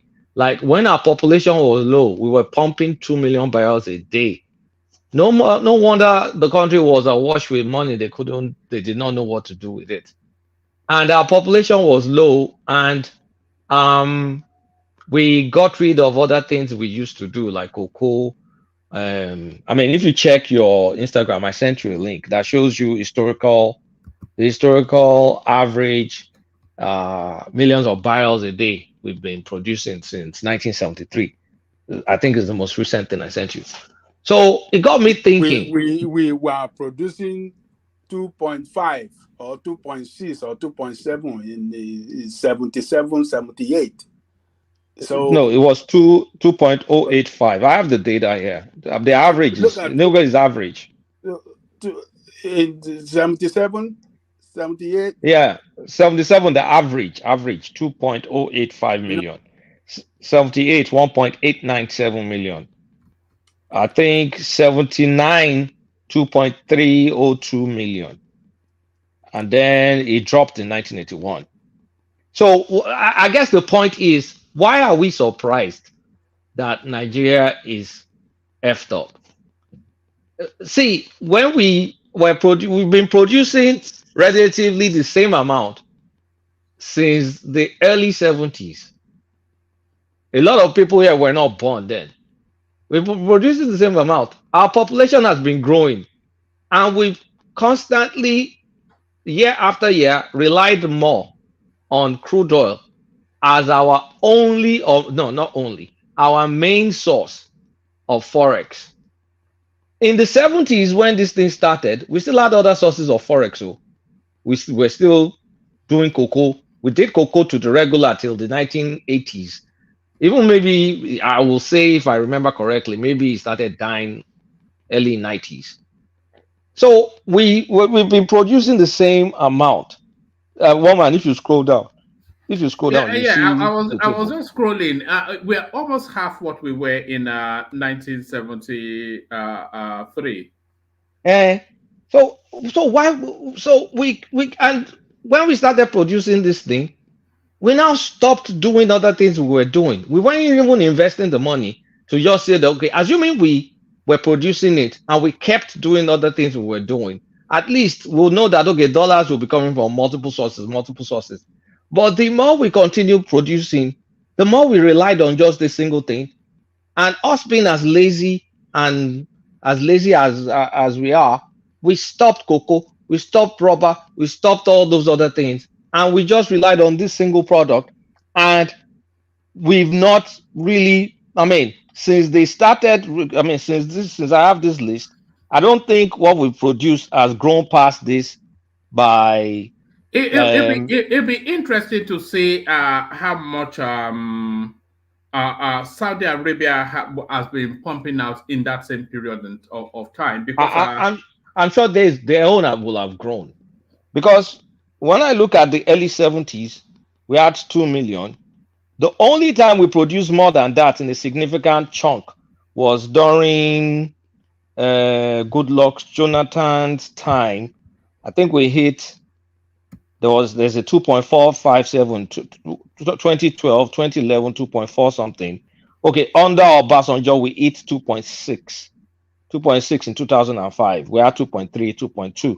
You can actually even see that anytime we're eating the 2 million barrels or 2.5 million barrels, our economy is doing good. Anytime it goes down to like 1.3, you can see that in the 80s. It tanked in the 80s, even reached 1.2 something. Our economy depressed. So this is just like Eureka. Why will we not be where we are? Assuming there was no corruption, Gonsef, this is bad. This is bad. If there was zero corruption, what's it called? The population growth rate is exceeding whatever we're producing, our productivity. Actually, we dropped productivity because we found this product. So you see that we're just not a serious race. I mean, a serious country. It'll be interesting to find out how OPEC does the allocations. How they do their there's OPEC allocation. Is it by population or by deposit size? I have no idea. What's the metric that they use to allocate how much somebody should be pumping? I have zero idea. I'm going to go check because I was going to check. Because if it's not based on population, then it's skewed against. One, I think they also consider your capacity to meet production quota. For example, the market requires maybe a particular metric tons or barrels rather of crude oil, maybe 1 billion barrel per month. And if they allocate to you and you can't produce, that means that the market will have a shortfall. You understand? So they look at your production capacity, which is also a factor of the investments of oil companies in your country. If, for example, Shell comes to Nigeria and install a capacity that is able to produce maybe 10 million barrels per day, and we have the resource and we have the political nous to push around and negotiate, that means if they give us that 10 million, we can actually meet. You understand what I'm saying? So look at that investment. All these oil companies, they've invested so much. The oil companies, they created an environment where the oil companies can invest so much in their infrastructure. So if they give them increased quota, they will still be able to meet it. You get what I'm saying? But Patrick, we have a lot of untapped oil fields, a lot of finds still in the Atlantic that are still. That's what I'm saying now. So what I think my infrastructures out of Nigeria. My biggest gripe with this thing is this: whatever the case is in terms of like investments that people bring to our oil industry or not, a serious country that has this kind of numbers has no business not continuing to do what we were doing in the early 70s and the late 60s with agriculture, with cocoa, with all those things. Why in the world did we drop that for this single product that's been pretty flat? And a lot of time is going down. I mean, I'm not even talking about oil not being, people not using oil in the future, but I'm just looking at our production numbers. Like, why will a serious country not continue to invest in other areas from time? Kulata, let me just give you figures. At 31st of December 1973, 2.04 million barrels. So, and then let me just randomly jump up. 31st of December 1983, 1.24. And then let's go to the year just past, 31st of December 2022, 1.3. If we go to the middle, 2003, 2006, 2.4 million barrels. So Nigeria has never really been able to push past. I certainly have not seen 2.5, never mind 3 million barrels. So is that to do with quota? It cannot be to pump it out. It has to do with quota. There will be quota, yes, but there will also be your ability to produce, because your quota should be based on your ability to produce. Otherwise, why is Saudi rigged at 10 million barrels a day? Right? Like, have we shown the sea? Okay, why did we get to see? I think Saudi improve on their capacity to produce more, because if I can remember, if my memory serves me well, in the 80s, I think, our allocation then was 2.2, we are shuffling between 2.2 and 2.5, I can remember. And Saudi back then, I think the allocation was around 3 point something. They're a little bit above us, 3 point something million per day, with Iraq and them and Iraq and Iran almost at the same level. They're around 3 point something. Iraq was above us, maybe like 2.8 or so. So they developed their capacity. Patrick O was telling us that capacity is one of those. But now we have lost that capacity. Our capacity has dwindled. Most of the those major oil companies, they left Nigeria, because Nigeria is not a friendly business environment. It's a very difficult environment to run their business. So they left.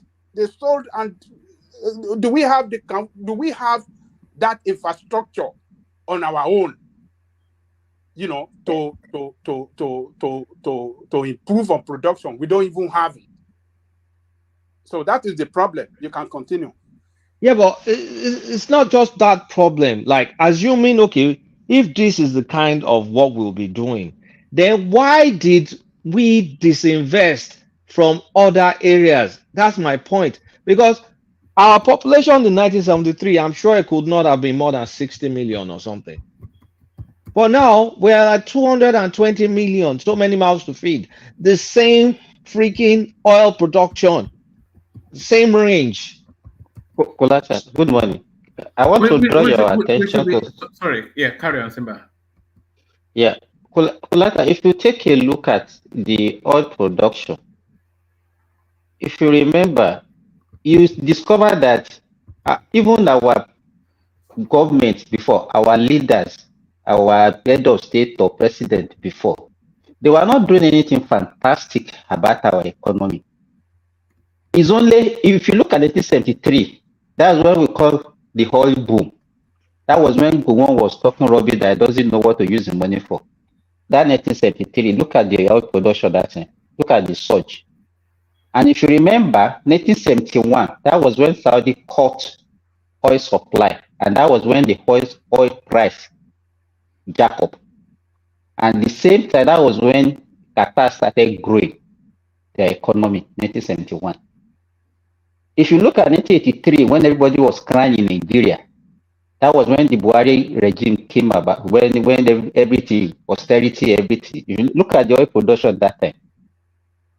During Obasanjo, that you are saying Obasanjo did well, he did fantastically well, it was the best that we have. Quota Look at was the oil high then. production. It was high. Quota was high then. When Jonathan was wasting money, also, in 2012, when the oil price was about 120, 140, look at the production also during that time. And so the problem we have is that our problem has been perennial. It has been there for long. But what we do is that we fail to look at ourselves as a nation. The only thing we do is we blame our successive leader. This one is bad. This one is better than this one. You understand? We never sit down to see and look at what I think I made one analysis. In Saudi Arabia produced is an average of 1 barrel of crude to 3 people. That is their production. Average of 1 barrel to if Nigeria is producing 2 million and divide it by our 200 million population, how much is that, Kolata? Is that not 2 liter? 2 liter per Nigeria. Per person. You see, and when we say Nigeria is poor, you understand? When we say Nigeria is poor, or forget about corruption. Let us even be getting all this money. Look at our size, look at our population. We are very poor. But Nigerians will not say, no, it's because of corruption. They are just stealing our money, they are taking our money. Let me tell you, if we are producing what Saudi Arabia is producing today, and we have this level of corruption that we even have in Nigeria, we will not be where we are. We will be better off. So there's no country, there's no corruption. So Simba, answer me this. Why is anybody surprised that our currency lost value from like 55 kobo to $1 in 1980 or 81 to where it is now? Isn't it obvious by just looking at this? Exactly, that's what I'm trying to let you realize. Look at our population then. It's like 1/4. Our population then, when in 1970 was like 1/4 of what we have presently. I mean, and then continue, Simba. Continue. So you look at why sorry, Simba. The upshot of it is we need to get out of that OPEC. And it's not. Let me tell you, one man. It's not a matter of OPEC. We don't have the capacity. We have never developed. Let me tell you, we have so much. Even as it is today, one man. The so-called oil thief that they were shouting in the Niger Delta. Most of our oil wells have been shut down. They don't produce because of all these activities that is going on. When you see that, okay, our crude increased by 250,000 barrels, it's not as if they dig new well. The old ones are still the ones that they put into action. So we have the capacity. If we have the capacity to produce more than the okay, why are we finding it difficult to even supply our local need, our own local refinery? If we can produce our quota to supply out, but for our own local need, nobody say we cannot produce more to supply our own local need. But we don't have the capacity. I think the best thing is to shift away from this crude of the thing. The best thing is to look at alternatives. Can someone tell me, with these pathetic numbers that I'm looking at, can someone tell me why it took forever to pass the PIB bill? This is, based on what I'm looking at, this is kind of like national emergency, something that they should have done since. And not just that, you guys had the audacity to divest from other areas in the 70s when you could not freaking increase your production quota. The investments there, everything flat. Now it's down. And we're still in the situation where we're still not having alternative source of forex. And I mean, let's look. This is clear data. This is clear eyes. I thought it was averages before, but I think it's as of December 31. If we can grab Saudi's figures, or just in the course of the conversation, it'd be interesting to see. But no, it just makes for depressing. If it's down to, I cannot believe that it's down to production capacity, because even the corruption wants to be fed, and if the corruption knows that increased production will feed it more, then it should be. We should be. It's quite a thing, you know. My goodness me. If you're wondering why Tinubu is in trouble, this is why it is. December 31st, 2023, 1.3 million out of the 2-point-something million allocated to you, you were only able to produce 1.3. So where are you going to get the dollars from? One man, scroll down. If you scroll down to 2000 upward, we produce less than that. At a time, we are producing less than 1 million. No, that's not here. I have Saudi's numbers for you. Oh yes. No, we're producing 1 million now. 800 and something now. That's what I'm telling you, one man now. It's not showing on at the time we are it's not there. It's not there. No, I think this is showing us December. Yeah. At the time in Buhari's administration, we're producing about 800 now. 800, 900 or something.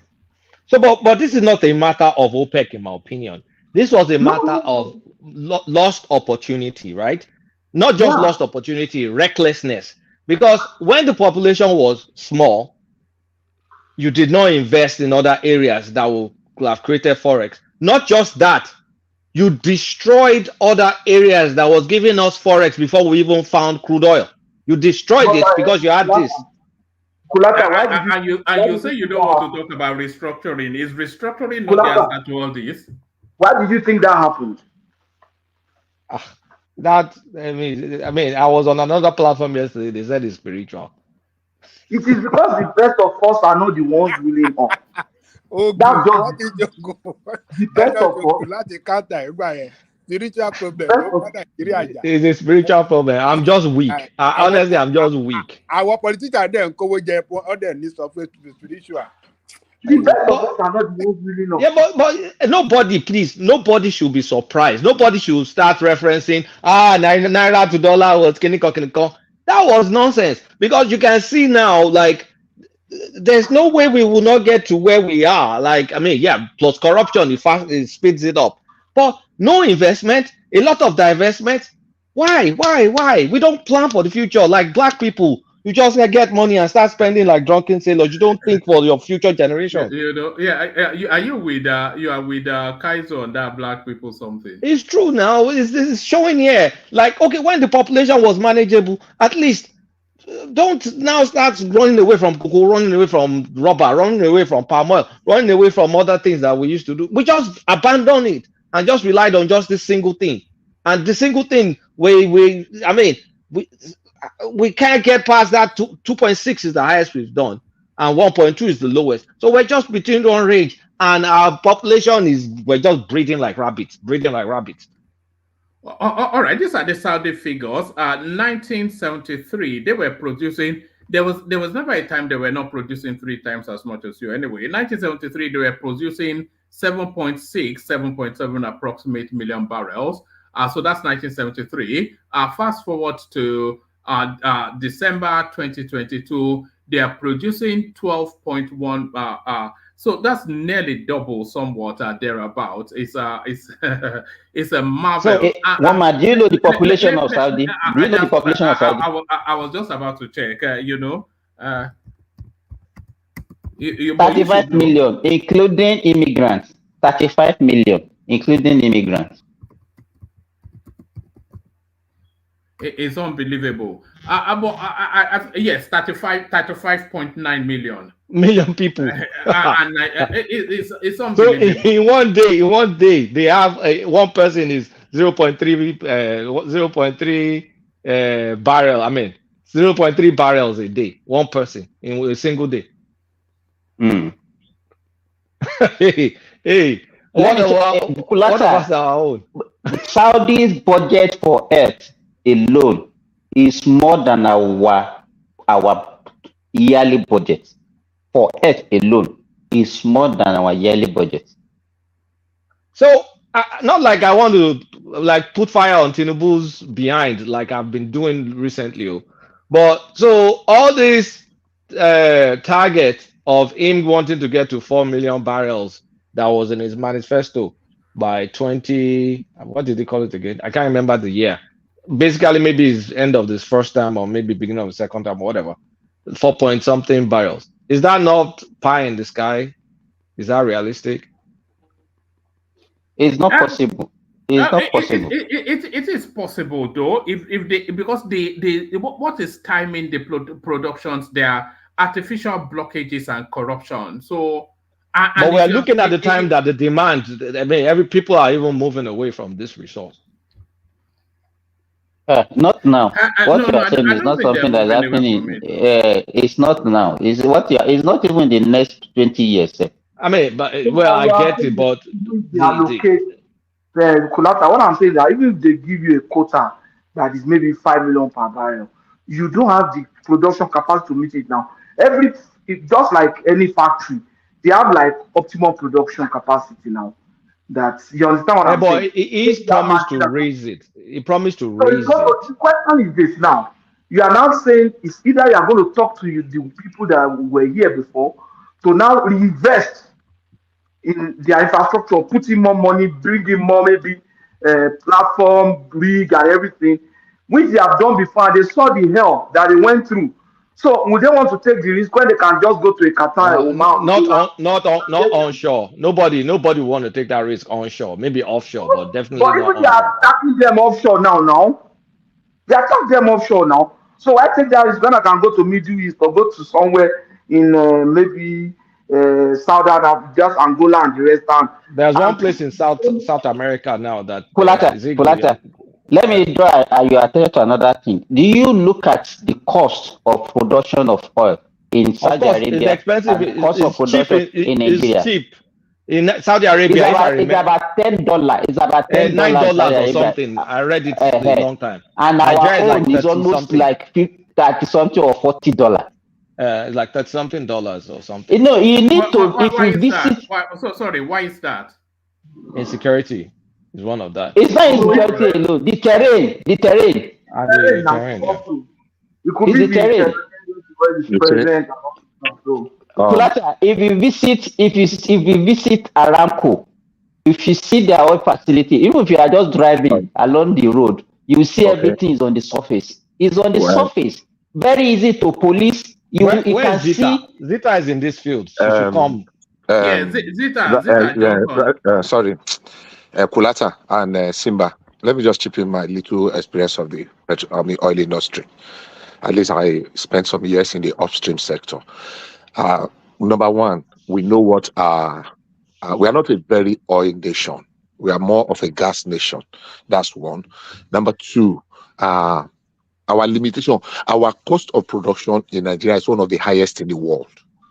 You'll be shocked that we spend about 30% of our extraction, that is crude drilling, on security, whatever name they give to it. Now, there are so many, we have so many obsolete wells, that are not really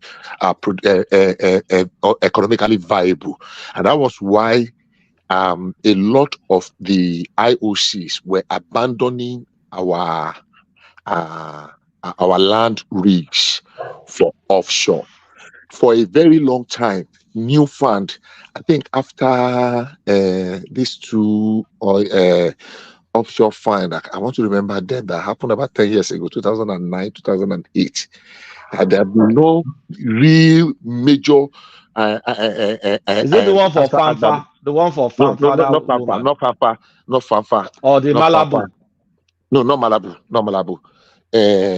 After Agbabi, there was this drill by Total. What's this? They are big something. It was offshore too. It's not Agbami. I say it's not Bonga. Okay, Bonga. So there was a lot of people withdraw, mainly for insecurity. So Our capacity, so we have a lot of short in, even from some of the multinationals. Short ins are, and short ins affect our daily production. Short ins are, they count it as loss, though it's not loss, but it is what you can produce, but you cannot produce because you look at, if I'm able to drill 100,000 barrels per day, for example, and at the end of the day, there's still 30,000. Remember, you have already spent 30% on cost of security. And like I said, oil production in Nigeria, I don't know now, but a few years ago, the cost of the production is one of the highest anywhere in the world for obvious reasons. So it is no longer profitable. Even you are producing, and oil well is not something that you short today and you just wake up tomorrow and just turn it on like you want to turn on what do you call it, you want to switch on electricity, or you want to turn on your tap. Immediately you shut it in to wake it up, to revive it again, what's the name they call it, is going to be. So at the end of the day, what we were producing compared to what we should be getting is far too different. It's far, and it's a lot of factors that contribute to it. The best we can get, if all things, they revive all our wealth and everybody, maybe we can get close to about 3 billion. Yeah, we have reverse proven reserve, but the problem is producing them. So one of the only ways we can get out of this is this. In the nearest future, let us reduce our crude exports. Let us add value in it. Is our money, because the quantity we are producing now is nothing when we just oppose it with our population and our need. Honestly, it's nothing. And I've said it here, Nigeria is not a rich country. People keep saying Nigeria is a rich country, don't understand. Kulata just hit the nail by going back in history. I used to say it here before, and I've said it repeatedly. I go and check what our population was in 1965 compared to United Kingdom, compared to France, compared to Germany. We were around the same thing, between 50 and 55 million. 60 years after, Nigeria is 200. United Kingdom is still under 70 million. They have developed a lot of things, a lot of sectors. We have not. Some people started agric long after we were supposed to have our own agricultural boom and the rest. Yet they have overtaken us in everything. The only place we are carrying number one is in population, where one man is boasting that I have 10 wives and I have 100 children, but he's not productive, he's not producing anything. So if we can do well in our oil sector, there are little amount of money we get there. If we reinvest it into the real thing that will develop us, that is the only way out. Nothing, even if we are producing 5 million barrels today and we are still the same way we are, honestly, it's not going to move a needle in our life. It's not going to change anything at all. Then we need to bring down seriously the cost of production. I don't know why it's that crazy, especially in the area of security. I'm sure Zita will be able to speak to that. Thank you. Yes, a lot of that cost of production, corruption embedded in it as well. So you can slash it by half for corruption. Yeah, but what is mind-boggling to me is it's so clear that this was not. We were supposed to treat oil the way Mexico treats oil. Mexico also produces oil, but that's not their mainstay. We lost the plot. We lost the script in the 70s. Totally lost it in the 70s. May God bless you, Kolata. That opportunity that we had in the 70s to develop infrastructure, even for 20, 30 years to come, we failed. We are wasting money. Our leader at that time, they were busy spending money on other African countries. Doing what we call dashing people money. Giant of Africa. They were doing giant Africa, of Africa. exactly. No, I beg to disagree. I think I disagree. They want to blame our past government in the 70s and in this 80s. Actually, they are the one that built that country. Let me ask you one question, because you are old enough to know this. How did we lose our cocoa, rubber, tin, all those other industries that we had that was reliably giving us forex? What decades did they go down? Which leadership? How? Why? I think if we go back, that problem started in the 80s when politicians. No, Ajale Koko is the 70s, not 80s. Actually, I want to agree with you. We started from the 70s, but it got worse from the 80s down to where we are today. Yeah, because I think I know the reason. Okay, what are you doing? I think I know the reason. Yeah, let me land so you can come in. So what I'm telling you, the little development in terms of the infrastructure that we have in that country was actually built between the 70s and the 80s. All the ports, the Tinkan Island, the most of the highway, and you know, international airport, Murtala Mohammed International Why Airport. can't we build more? Why can't we build more? We have the money then. Yeah, that's what I'm saying. Look, even since 1999 that we started this republic, Democracy. if we have government, people in power that are really committed to developing that country, we will have done more during their own time. We will have done more because, like you said, during the time of Jonathan we were able to make a lot of money. But did they not squander the money for themselves? They didn't commit it to development of the country. That is the problem. So most of the development that we have, even in education and everything was done mostly in the 70s and 80s. So I don't want you guys going back like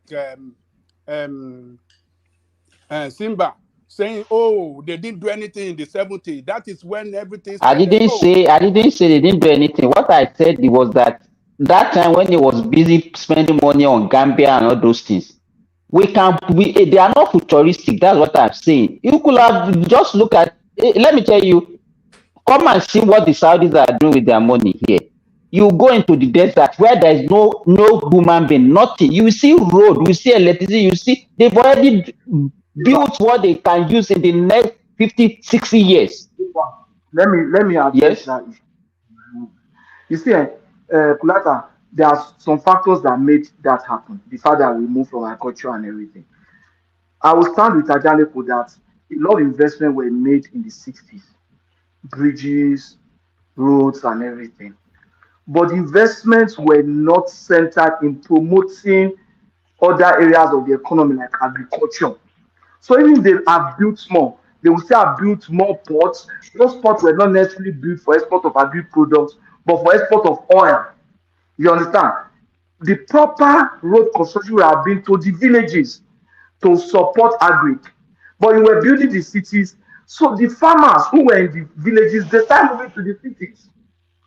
Then the big cocoa farmers, they discovered that, instead of having cocoa farm, we can invest in downstream. You understand? Yeah, they were buying petrol stations. Where I grew up, I know some cocoa farmers that bought petrol stations and abandoned cocoa. So there were no incentive for them to stay there. For example, instead of building a second mainland bridge, after their first one, go and build some rural roads. Very solid rural roads. You can imagine if you have solid rural roads in those places. Those farmers will stay there, build houses in the villages, housing infrastructures and everything. People will leave the city and go and farm. So those investments were not in their villages. But look at what the Saudis are doing. The type of the village for the Saudis are the deserts. So even there were people living in the desert, they don't want to come together because now they have the same infrastructures in those places. So that's the thing.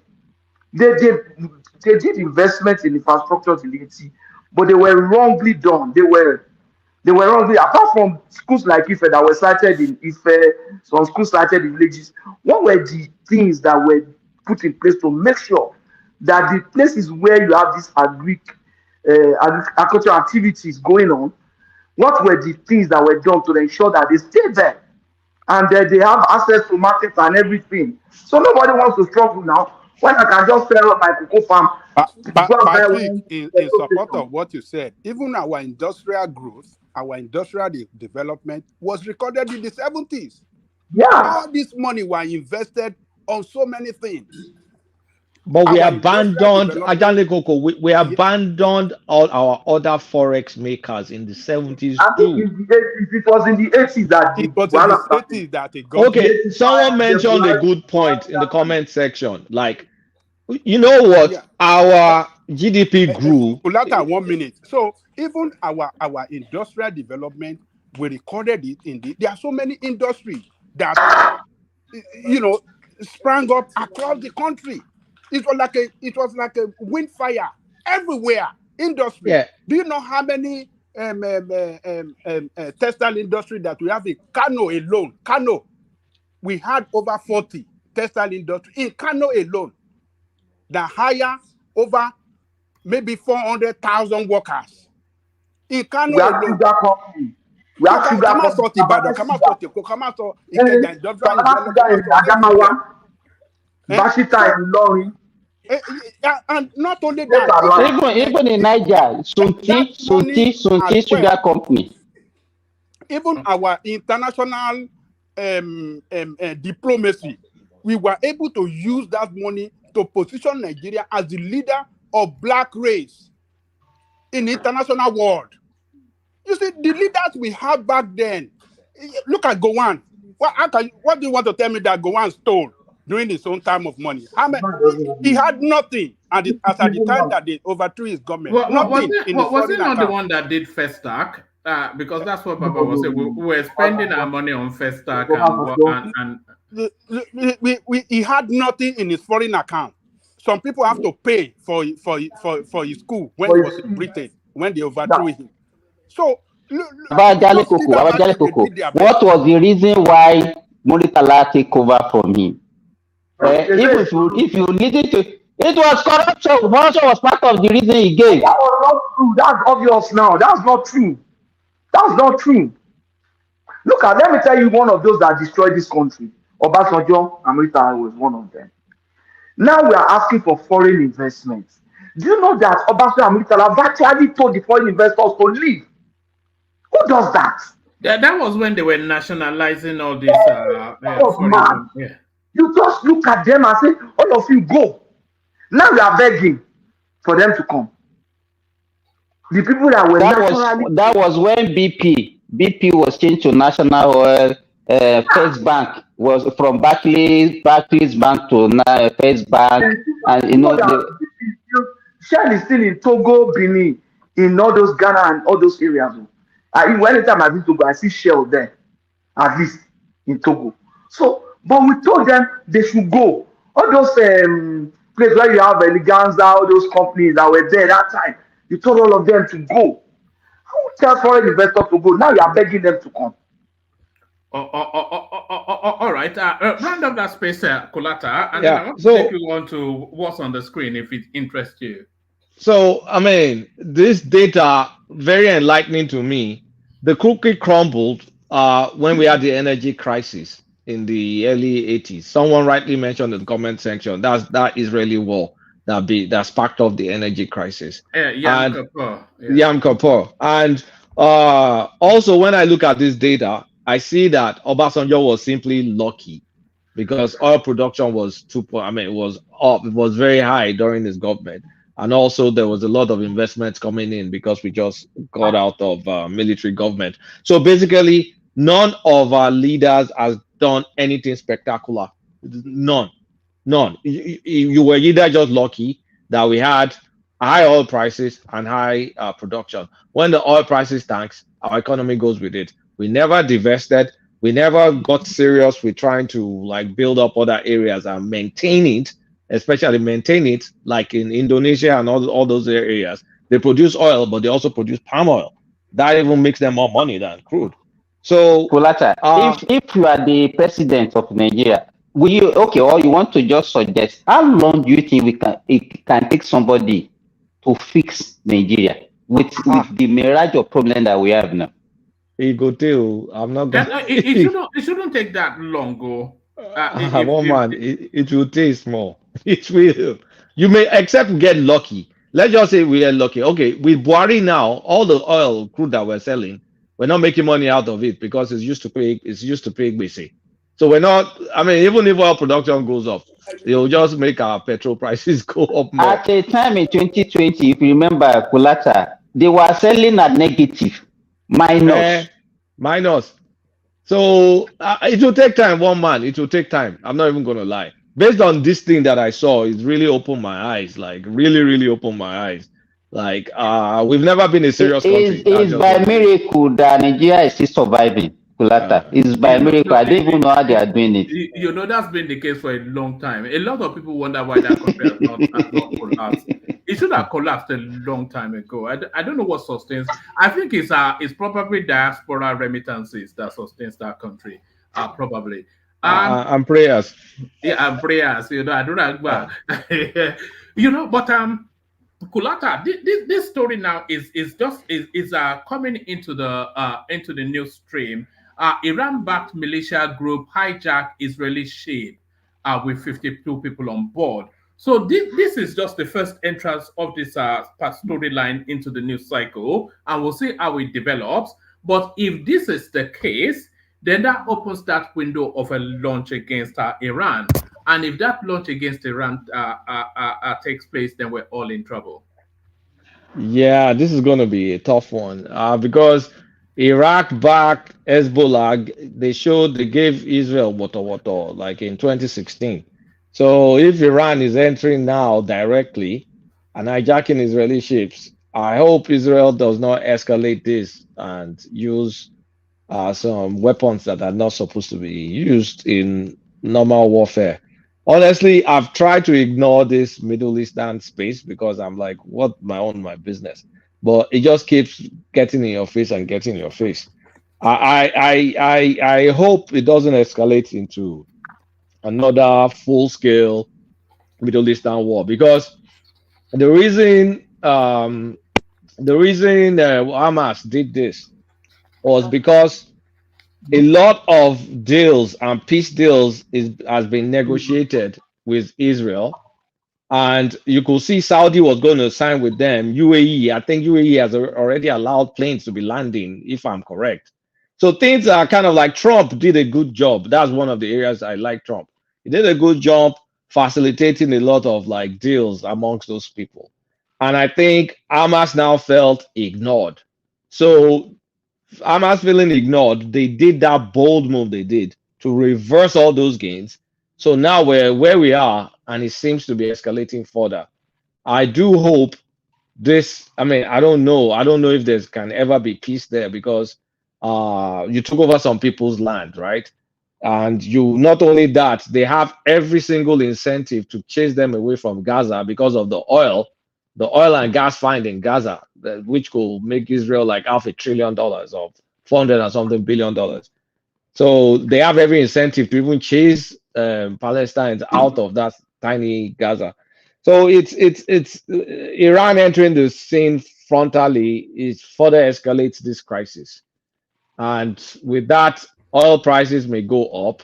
Petrol will go up. That was going to be my next question. Does inflation will be unending. It's just like the snowball effect is plenty. Does it favor Nigeria if Iran enters into the fray? Back in the day when we could make money out of the oil we sold, yeah, I would have said yes, it will favor Nigeria.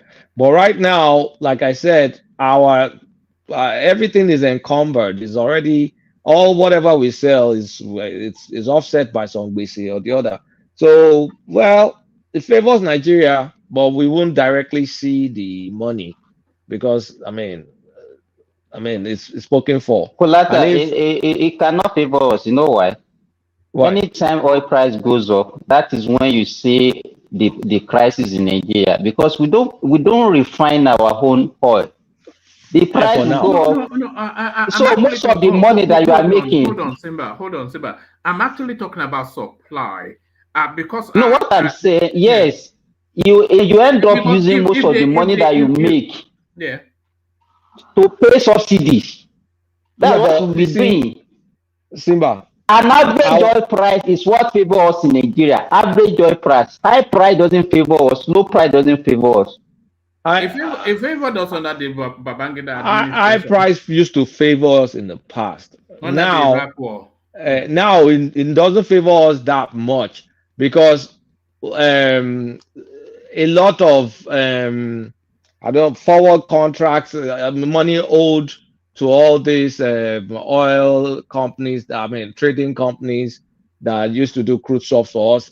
All that, I mean, they're paying them back in crude, right? So whether it goes up or down, we're not directly making cash out of it until we get out of all this BC, this short-term BC that they're borrowing against. Now we borrowed against even our gas to be able to clear some of this forex backlog. I mean, so we're borrowing against our assets. So the only thing, the immediate effect to Nigerians is the price of petrol will go up, and so people will feel the pain at the pump. As it is right now, I mean, you can see that NNPC has kept the price of petrol flat. I mean, in what market, in what real market is the price of petrol flat?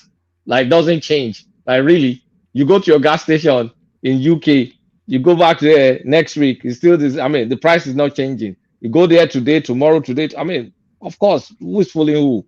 NNPC is not taking a profit. They will be taking a hit somewhere. Yeah, you cannot say, oh, okay, it's not subsidized, but if you're running an NPC like a private company, like you're supposed to be making money, they'll be taking hits. But I mean, are you looking at their books? It's now NPC it's supposed to be it's supposed to be run like a private company, even though the shareholder is still Ministry of Finance. So everything now is on NNPC books. You hardly see third-party people being able to import petrol because, of course, they know how much it's going to cost them to land it here. And NNPC can take the loss. So if crude goes up, keeps going up again, Tinubu will be forced to keep the prices stagnant, the same. It's not normal for price of a product just to be the same for months and months and months. Like, what sort of inventory are you carrying? And that doesn't even respond to the up and downs. I mean, everybody knows that. So it will pinch our pockets. Let me put it that way. Because if it was back in the day that as crude went up, like we were getting the money directly, Buhari had not leveraged all our crude to pay one thing or the other. Yeah, we'll have made money out of it, even though petrol prices will go up. But at least the economy will be making money. So the immediate effect, it will pinch us, and our inflation that is going to 30%. Let's see what they do in the CBN MPC. I'm waiting for that. We need to jack up interest rates. We need to jack up interest rates real massively. CBN needs to do that. But I think it's going to pinch our pockets. You're saying jack up interest rates. How many people are even borrowing that money in Nigeria? How many people you have to be able to attract even people to want to invest in you when you know that your returns will be high. What are people coming in when they can't even borrow any money? When they don't even see any need in borrowing? Rational mind, where we have inflation. One of the tools to control inflation is interest rate. But let me tell you a few things we need to do. No, I understand. I'm challenging your view on what's the point of jacking up interest rate when to curb inflation. I understand. I get it. What I'm saying is, who are the people borrowing that money in an economy that does not even work in the first place? Big business. Big business is borrowing Nigeria. What are the big business? What can you give me one? Dangote Tongba that is collecting. Hers Holdings. What about Hers Holdings? Tony Lumelu's company. See, those economics that we're learning in the books, it doesn't work. It's not economic. Stop talking like an Agberu now. Rational mind. I'm not abusing you. Rational mind. How can you say they don't borrow money in Nigerian economy now? Rational mind. Hold on. Can I come in? Borrow money. Rational mind. Can I call in? Can I come in? Yeah. You come in, please. I just want to challenge because this guy always come in and just throw up. At the end of the day, nothing happens, nothing works. You know, I'm not working for the government. National mind. I can only run my mouth. Listen. When Nigeria defies the economics that you people learn. Stop saying that. It doesn't make sense. Okay, why is everything not working in that country if it doesn't defy it? Because there are many reasons. You want to talk about our inflation. Okay, what about the CBN printing money like it's about to expire? They've been printing money. This ways and means stuff. They've abused it. They've been printing money, printing money, printing money. Don't you think it will have an effect? What about the insecurity that's making zero farm produce show up? Don't you think that will have an effect? Everything in the economy, in the books of economy that has been used on that country, nothing has worked this very day. Yeah, but rational mind. There's something inherently wrong. Let me come in. Inherently wrong with that. Let me come in. You see, that the country is the way it is because the economic theories are working. We are not producing. I was just about to say that. Yeah, it's because the economic theories are working. Can you repeat that, please? Can you repeat that? No, you hear that the country is the way it is because the economic theories are working. The issue is that our people are not working the economy. They are not working the theories. You understand what I'm saying? It's just like you have tools and models. The models and systems are not the problems. It's the people that is running the system. Yeah. The same system you take to another place to work. If those people in those places that the system are working for, if they have the same mindset and the same kind of people, it will still fail. You understand what I'm saying? But I wanted to just correct you on the interest rate that Kulata talked about. He said who is borrowing. When they say they increase interest, for example, it might be interested on government bonds. People, Nigerian bonds will now they will invest. Attractive. Yeah, it will become attractive. Maybe a Rockefeller Foundation or a George Solo will put some money in that bond. You understand? It's like that. That's how it works. It's not the people. It's not Yanata that will borrow money from the market. Let me take you up what you just said now. Hold on. Let me take you up now. Now, you talk about people buying bonds. How many Nigerians are buying these bonds? Look at what hold on. I tell you, people that buy the Nigerian bonds are, for the most part, I would say more than 60% are non-Nigerians. Yeah, that's what's what. And so this money they bring into the system, is it borrowed in Nigeria? Hold on. Is it borrowed in Nigeria or they borrowed from their own banks here in Western country and they bring it into Nigeria? No, I think national mind, they are not getting what we are saying. If, for example, we say increase the interest rates, why do you want to increase it? We want to attract investments now. The incentives, if interest is maybe 10% or 15%, and if I weigh the risk factor, and luckily our rating is increasing, is improving. So if I weigh all the risk factor and I have incentive to invest, why would I go and put that money in Ghana or in South Africa? Or you understand what I'm saying? I'll put it where I'll get more money. Now, even you put it there if you are that kind of investor. So we are not looking at individuals now. We're looking at institutional investors who can bring the kind of money that will make a difference. And those are the kind of people that Tinubu and West are talking to. You get what I'm saying? I don't even get what you just said. Let me just so I can let other people talk. Let me just round up. There are really four things Tinubu's government needs to do at a macro level. If people have time, they can start tackling it at the micro level. That tight monetary policy, you have to increase interest rate to fight, number one, to curb inflation, number two, to attract investments. Because if people see returns, they'll bring their money. Number three, they have to do tax reforms. They have to that guy is already working on it. What's that guy's name? All the different types of different tax regimes, they have to simplify it and they have to expand the tax base. That PwC guy is working on that. So I'm happy about that. And then we have to look for a way to deregulate sectors we've not talked about. We have to sell some government assets. We have to get investors seriously. We have to look at different areas. States needs to start leveraging those new constitutional whatever passed. Get people to invest in their rail, to invest in electricity transmission. Federal needs to invest in electricity transmission. That shit needs to happen.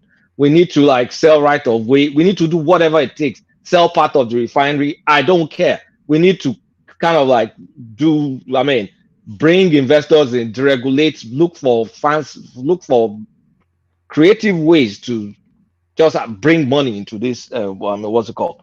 And then the last part that Tinubu is failing woefully on, we have to reduce government spending. We can't be spending like drunken sailors. First of all, optically is not even good.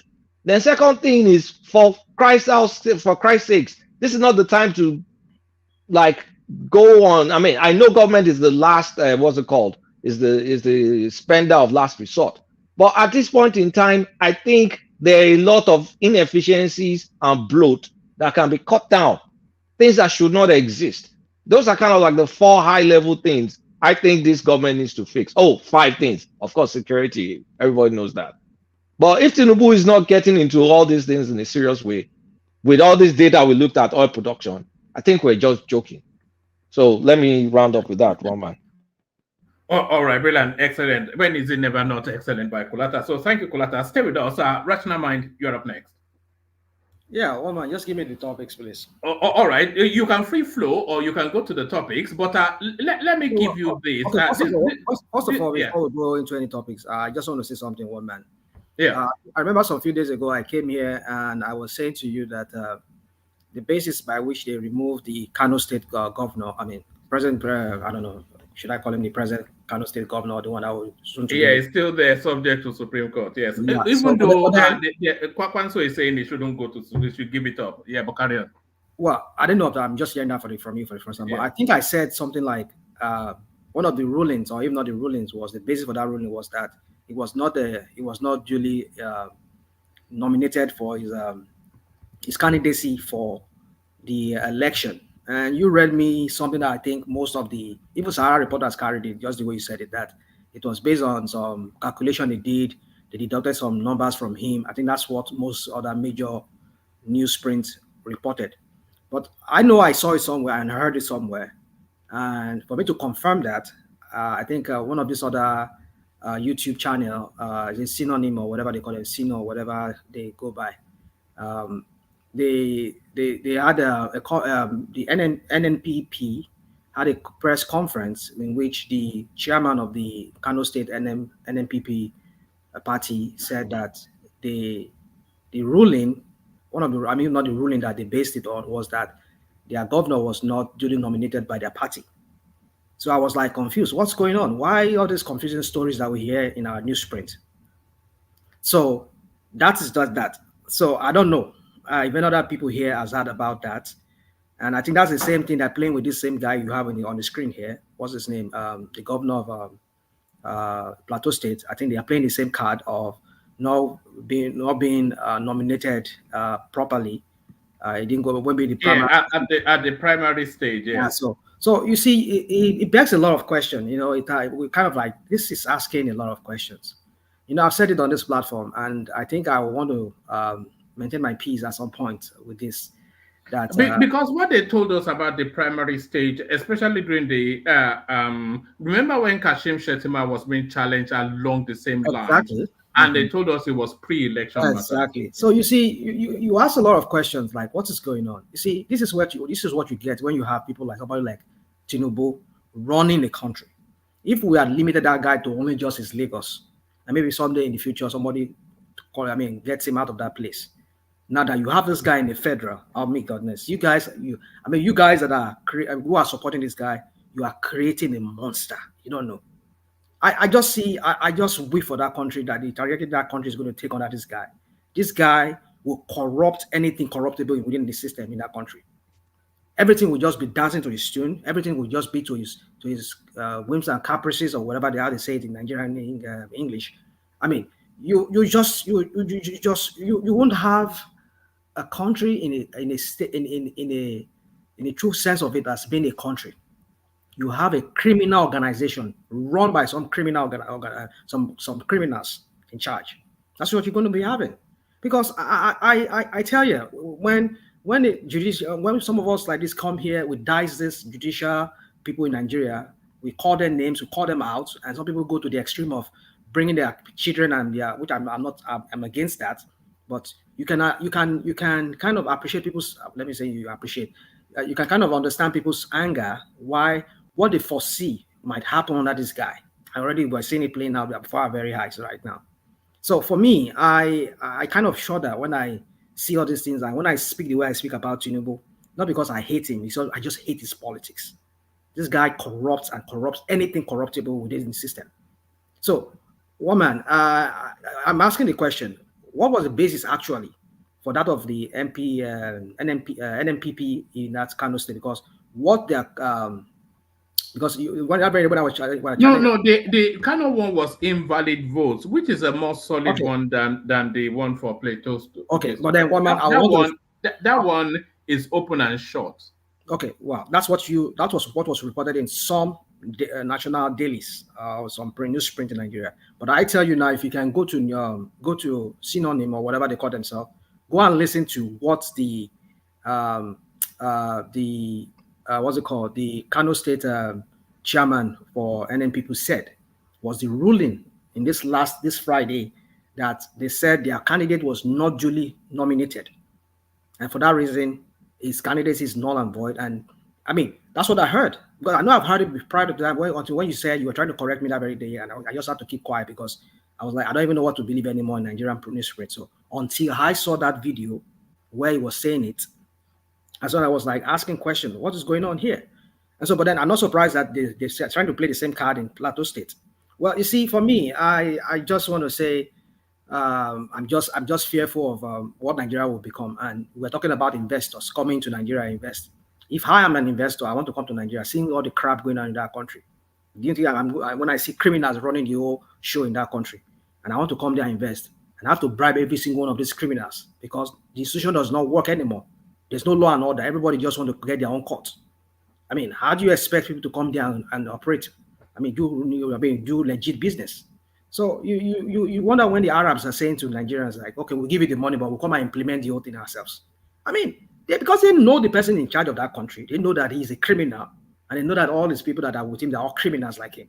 So how do you expect them to come and bring their money, their hard-earned money, maybe from their oil or whatever, to come and give to Nigeria and give to a criminal?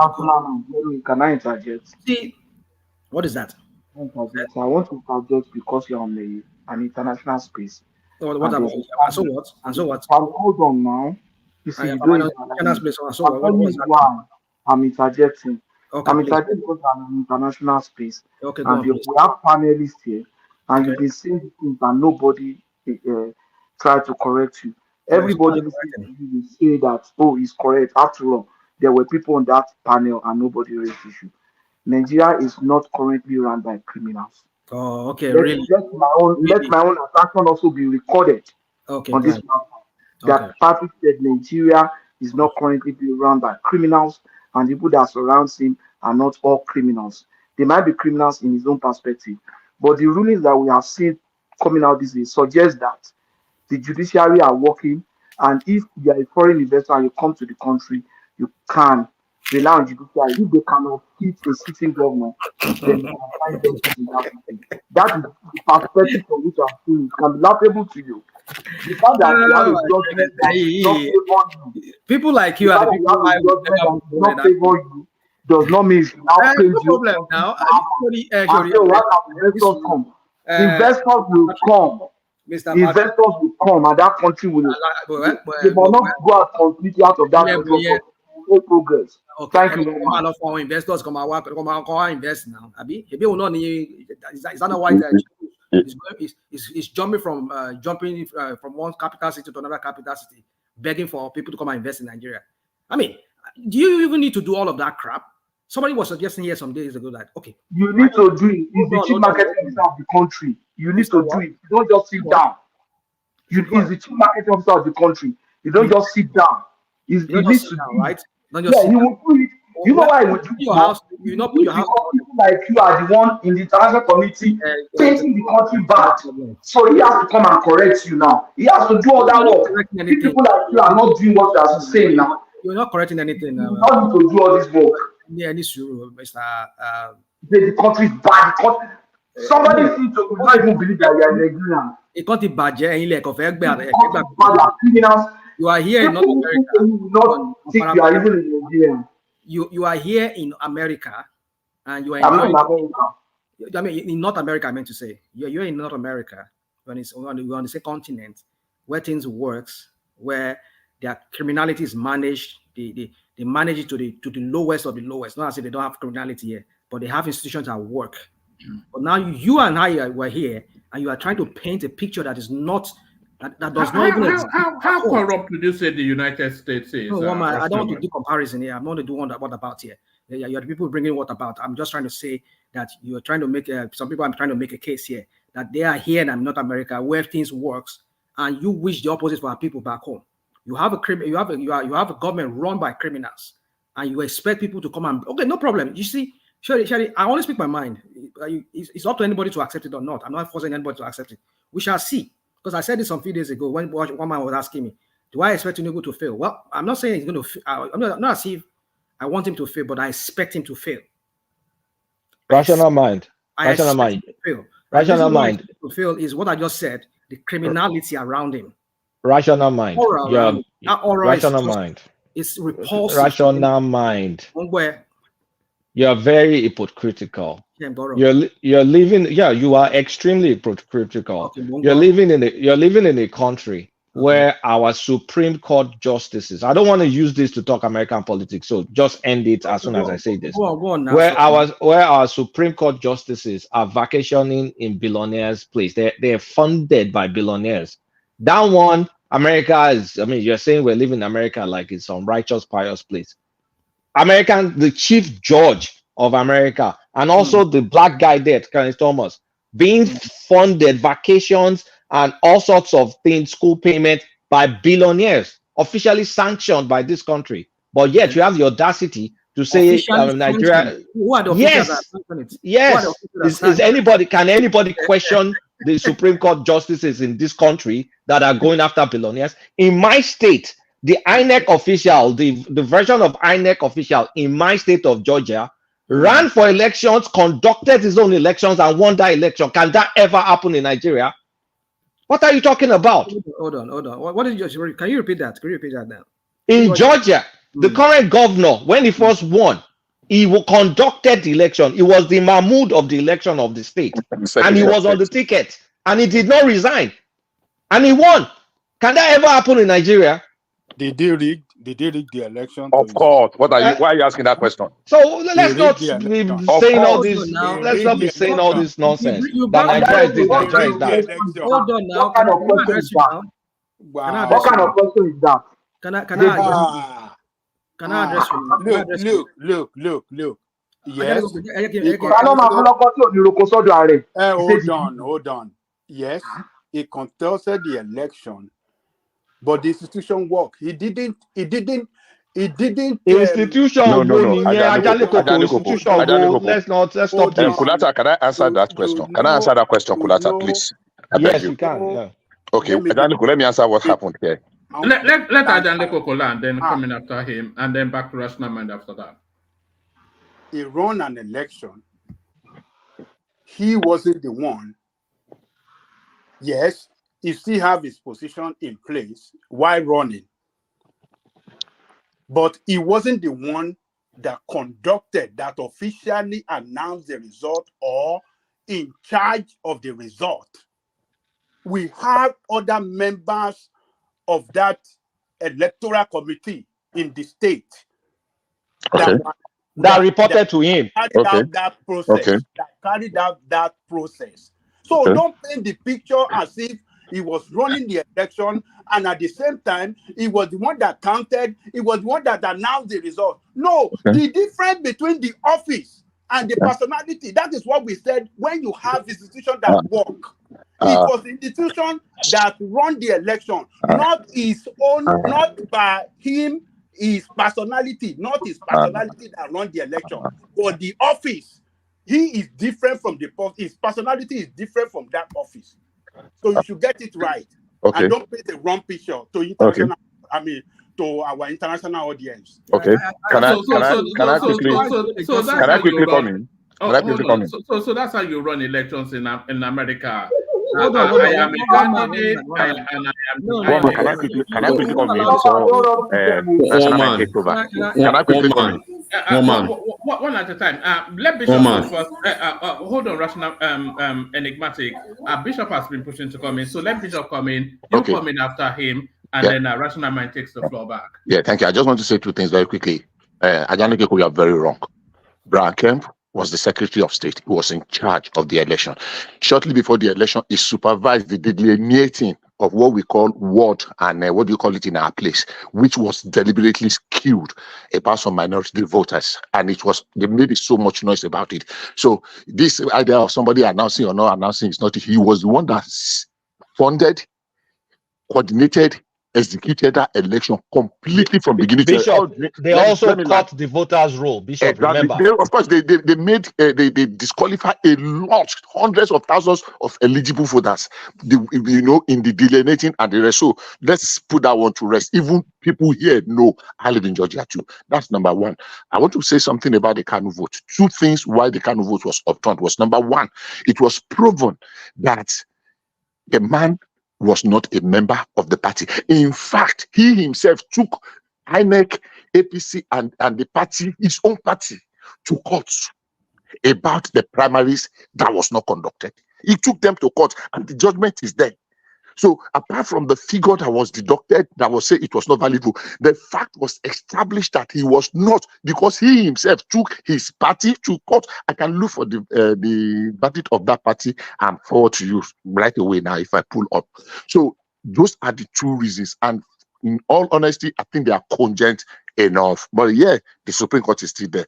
Maybe when the Supreme Court decides, we'll come back and review whatever they say. All right, come in enigmatic and then pick it up after a Rational Mind. Enigmatic. Okay, one man. First of all, let me just say this to the people who are listening, the audience who are listening. Nigeria is not run by criminals, first of all. And people who are saying Nigeria is being run by criminals, probably they have to look at themselves in the mirror first, because the projection, the way they want to project Nigeria is probably, maybe by the virtue of their own understanding. Number two, Kulata made example about the U.S. He was talking about Georgia. He was talking about the Supreme Court justices, but he forgot to mention like 5 of those Supreme Court justices now, right? 5 of them are under intense scrutiny and investigation. But of course, we know how it's gonna pan out at the end of the day. In Georgia, Brian Kemp, he was supposed to resign before he ran for the governorship office. He didn't, and so we can pick and choose when we want to condemn Nigeria, but we have to be very careful just for having to bring out some salacious, faulty stories every time. Secondly, about the Kano stuff, the Kano situation is a situation that you liken to a house that is divided against itself. When you are going to, as a political party, when you have a tribunal case, they are supposed to go as a unit. But when they are divided, of course, you will see all of them working across purposes. That is the issue that happened in Kano State. In Kano State, for instance, the governor had issues with the National Working Committee of NNPP. There are some people who never wanted him ab initio because they believed he was an in-law to Kwakwanso, and then he was going to be an appendage of Kwakwanso. And then one that was there, people should, and I mentioned something real quick. Rational Mind and everyone on the platform should go and read the pronouncement of the National Legal Advisor of NNPP immediately after that judgment. If your political party's National Legal Advisor had to make such statement, and then somebody is saying Nigeria is corrupt because of what happened in-house. What did they say in the statement, just for the benefit of some of us? Yeah, he basically praised the judgment, throwing his governor and his political party under the bus. That is the summary, one man. So the governor was fighting against some people in the party. He took the party to court, and it was when he took NNPP to court that the Pandora box got opened. He opened the Pandora box by himself. So it was just like, let me liken it to a simple case. It was just like maybe Peter Obi taking Apapa to court, and Apapa is the authentic leader, authentic national chairman of Labour Party. And Apapa was just waiting for him to make that move just to open the books for him. He made that move and they opened the books for him, and APC capitalized on that. So APC was just minding their business while all the cookies, right, were just falling on their laps through NNPP's internal skirmishes and wrangling. That's it. They have like 3 different factions fighting in Kano State, and they fought against themselves. And when you look at the reason why that judgment was made, right? The reason for the decision of the appeal court was that Abba Kabir was even never a member of NNPP ab initio. He wasn't supposed to be on the ballot. It was on the instance of that Abba Kabir challenged NNPP. That why would you say I wasn't a member or I'm not a member of your party? I need documents, I need evidence, I need proof for you to show that. That was a very wrong move for him. He did that and they threw him under the bus. They brought every details.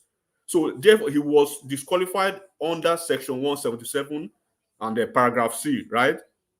And under that 177, even the subsection 2 of that, there was the reason for that. The reason for that decision is so simple. The issue of deduction, the issue of IREV, and all other sundry issues becomes absolutely irrelevant, or substitution of or determination that becomes null and void. You don't even have to think about that to determine who wins or who loses or who is deducting number or not. But remember that it must be said that the appellant himself, which is the submitted 9 different issues, like I said, 9-pronged attack against NNPP.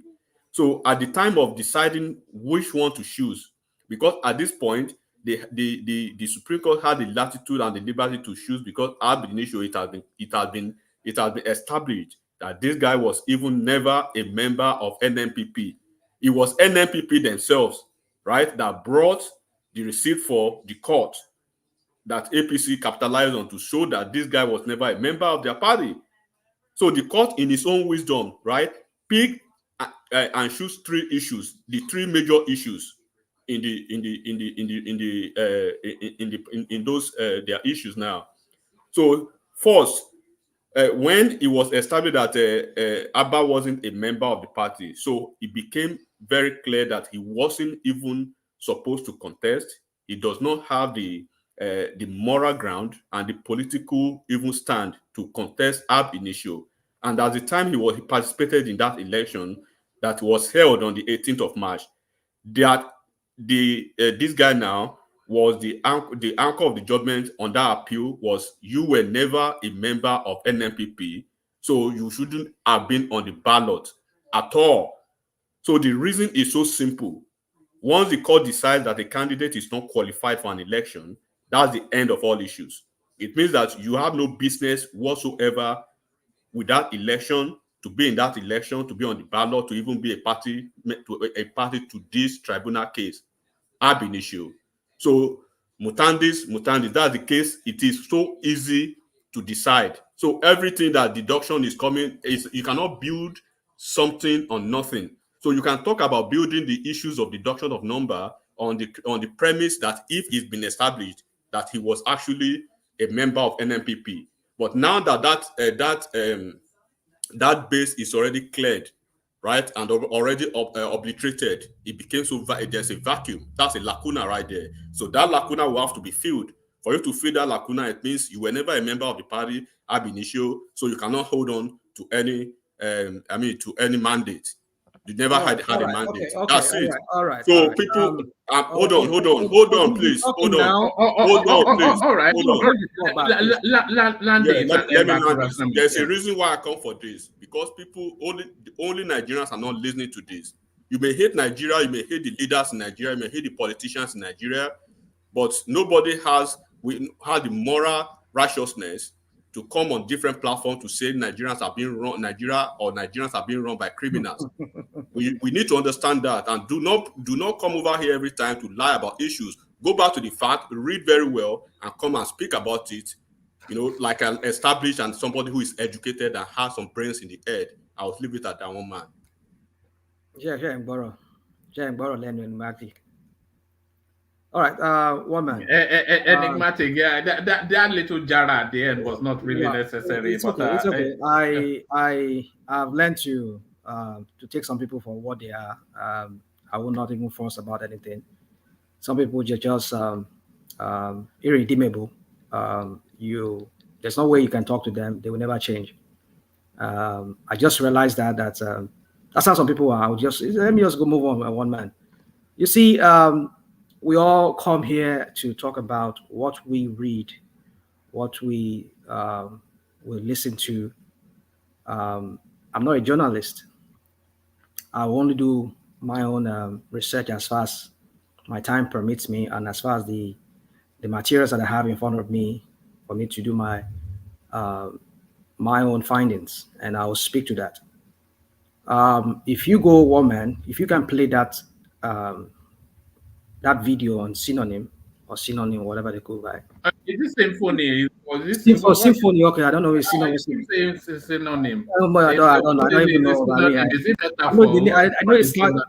I know it starts with SI. I mean SY. So I don't know if it's symphony. I think it's symphony. You're right. Yeah, symphony. Yeah, symphony. Yeah. So if you go there, you see it. Okay, I'm there now. So which video am I looking for? You just go. You see the one about the sometime around that Friday. That's this past Friday. That was when. Oh, okay. This past Friday. So it should be either yesterday or Friday. You should be looking at immediately after this. They gave a press conference. Yeah. Who am I looking for? What was that topic? I mean, what was that? Okay, carry on. I'll carry on, but then I'll let you know if I see it here. I think I should have an issue on my my YouTube channel, my YouTube here. So anyway, yeah. So from what I gathered was that when they went to court was to challenge, I think, the issue of the plus and minus that they did. But when during the court case, they now had when the judge was now ruling on the issue of somebody being legitimately nominated to fly the ticket or not. So that's where I kind of like say, I was like wondering that, was it not part of the, just like some courts, just like what we saw in this last, this tribunal in, even the one in Enugu State, where a judge is making a case for a defendant that he never even mentioned. He was even making a case for him. Like somebody saying that somebody brought somebody up for stealing. Would it be this one, Rational Mind?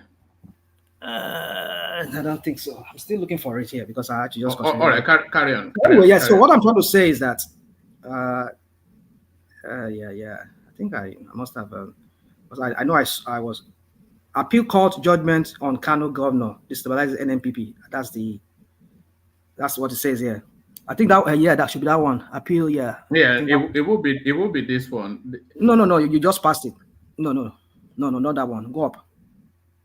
The one on the that one with the Kapanso there speaking.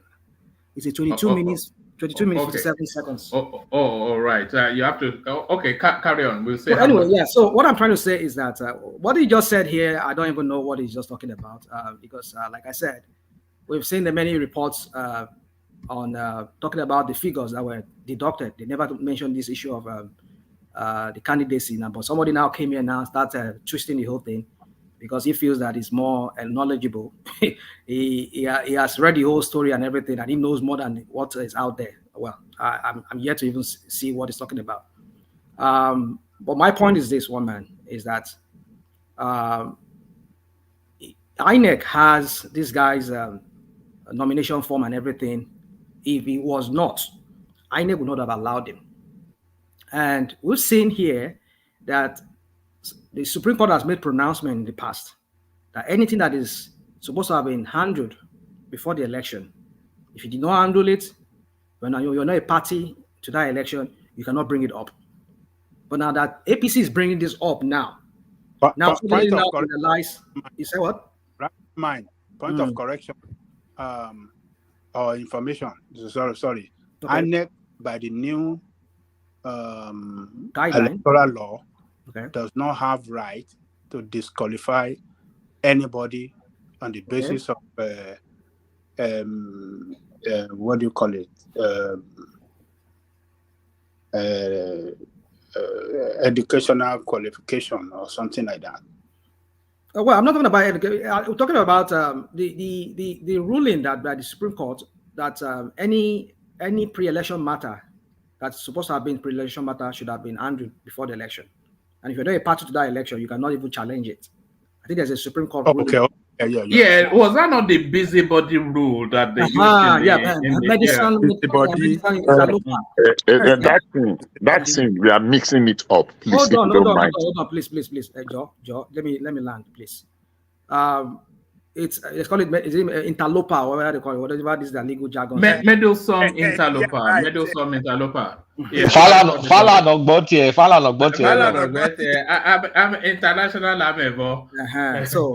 So, but then suddenly now it's a matter now in this case of what this. You see, I don't do I even give a effing whatever for the NNPC? I don't care. Let them do whatever. But it's just that when we see strange things like this happen, it begs for a lot of. I mean, so many questions. It raises a lot of questions. Like, what is going on? Why are we getting these conflicting conflicting judgment rulings when there are some rulings that are similar to what we're seeing playing out before our very eyes?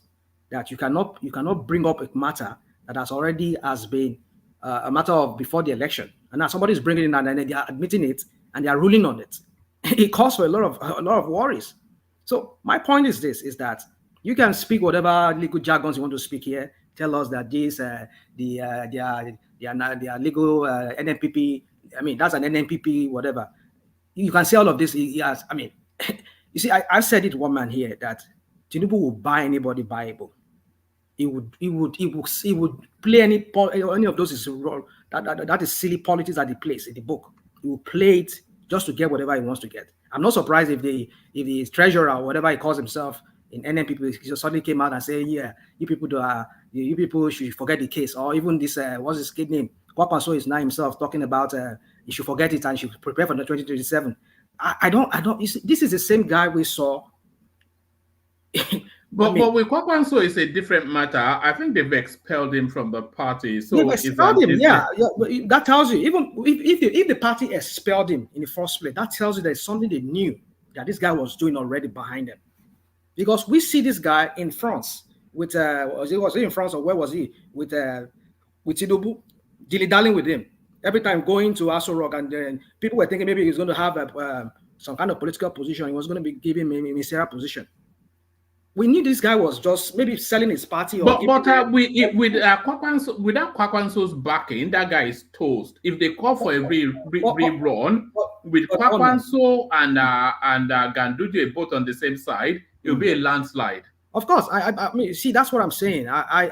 You see, like I said, I don't even care about what happens to the Kanu guy. All I care about is where is all this thing heading to? What are we turning this country to? Are they not sanitizing the electoral process, though? What are they sanitizing? If 165,000 plus are invalid votes cast for this guy, and this guy even from the get-go was not meant to be even on the ballot in the first instance, are you saying that the system should ignore all that? Woman, what is good for the goose is good for the ganders. That's what I'm saying.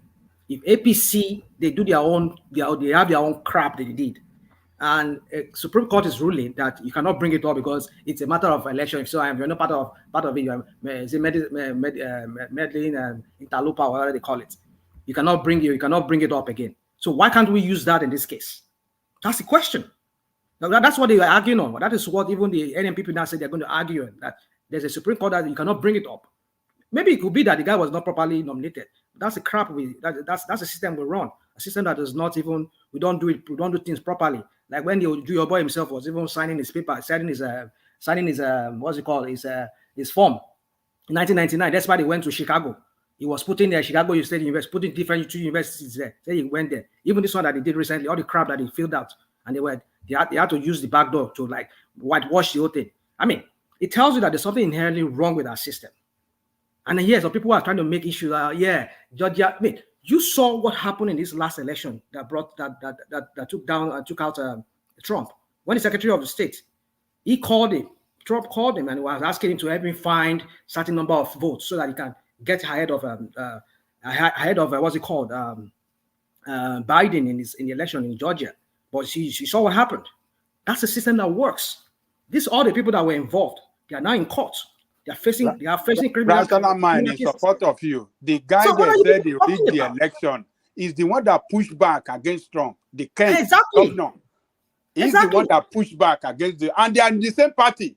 I don't get it. I don't the get one that different pushed back against Trump. That I cannot rig election for you. Let's not make this an American conversation. We will because you. But they're different times. He ran for election in a different time. He pushed back against Trump in a different time. How can you make the same thing? They're not equivalent. How can you equivocate both of them together? Even there was reason why they quarrel, because Trump was sponsoring another candidate to stand against him. Here we go again. Here we go. But yes, that woman, that skinny woman. Yeah, exactly. But these are the facts now. But the point is this. The point is this. They have a system. They have a institution that works. That allow for a contestant to organize the election. Hold on, all the people that are involved that were trying to like bring in some maybe work for Trump, all of them they're all singing music now. Before let me give you an advice. If you don't understand the legal proceeding, hold on, please. Hold on, please. If you don't understand the legal case or illegal proceeding, next time I'll advise you wait for Benny to come on the platform. No, I won't wait for anybody. Don't tell me I have to wait for anybody. I'm learned enough to know what is going on. I read it and I say it, and I speak to it the way I say it. You are reaching. Google is your friend, Gary. Google is your friend. I just brought up a case now again, and then they try to twist the whole thing. I said because you don't know the nuance of the case. Stop acting like you know. But what is nuance about the case? What's the nuance? There's a limit to our manflings that you do. They are all facing federal prosecution right now. Do you know all of them are facing federal prosecution right now? This is not the US. We're talking about Nigeria. You clearly don't understand. You clearly don't understand the nuance involved in these cases, and you're thinking they're the same case. No, you are people who brought it up, and you are using your judgment. We've already moved on now. I mean, we're not talking about US it's here. Convenient for you, you move on. But when you're not we've moved on now. We've moved on. Understanding. Just ask someone. There are people, they're lawyers on this platform. Ask the lawyers. Ask the lawyers and don't assume. Forget it. I don't need any lawyer to tell me anything. The point is this: is that you people are just sitting here. You just talk about the economic woes that country has suffered over the years, and you people are here just trying to make case for the criminals still there now, trying to make it look like it's nothing, it's not a big deal. Even after all, they are doing it here. They are doing it here, fine, but they have institution that works, that checkmates them when they have to check. Do you know that? Okay, let me give you an example. You see, I don't like to compare America to some certain things. Do you know that there was a sting operation that was done recently? They've been watching some lawmakers within the capitals there. One Biashewo, one G alone, somewhere in Virginia. One near on private brothels, even some generals, they are all involved. FBI had to do a recent clampdown, all of them. They've been watching them for a long time. For the one time. So these are correct America from hold on. Let him land. Yeah, sorry. Yeah. So they've been watching them for a long time. That's how they operate here. They will gather case against you. Now all these lawmakers in capitals and also in Virginia, some of those I think is in Central Point, or was that one of their military academy there. A lot of them, they are all in deep crap. They will be facing cases. Even this New York State, one of this mayor in New York City there, Eric Adams. Is it Eric Adams? Recently, he had his iPad seized by the FBI. They've been watching him. There's a maybe he's involved in some corruption case. So these are systems that works. When they deem it fit, they will challenge you. You will face the music when they deem it fit. So my point is this: I'm not saying that they don't do corruption here, but their institution works here. The Georgia case you're bringing up, no, it's not the way you people are saying it. See, let me not go into all this. My point is this: is that I'm saying that our country needs to work, but we cannot have it working when we have criminals at the helms of our affairs, calling the shots. They will corrupt anything that can be corruptible. Even your judiciary will be corrupted, and that is what we're seeing playing out in the case of this NNPP. Because if you can say in some cases that you cannot bring up a case that has been pre-election matter, you cannot bring it up. Why are they bringing it up in these matters in this guy's case? I don't care whether he was nominated or he was not nominated properly. That's the crap we say that system operates. Even your present president, he did crap in his forms too. So my point is this, one man, is that I think we've overflogged this topic. I fear for Nigeria under Tinubu.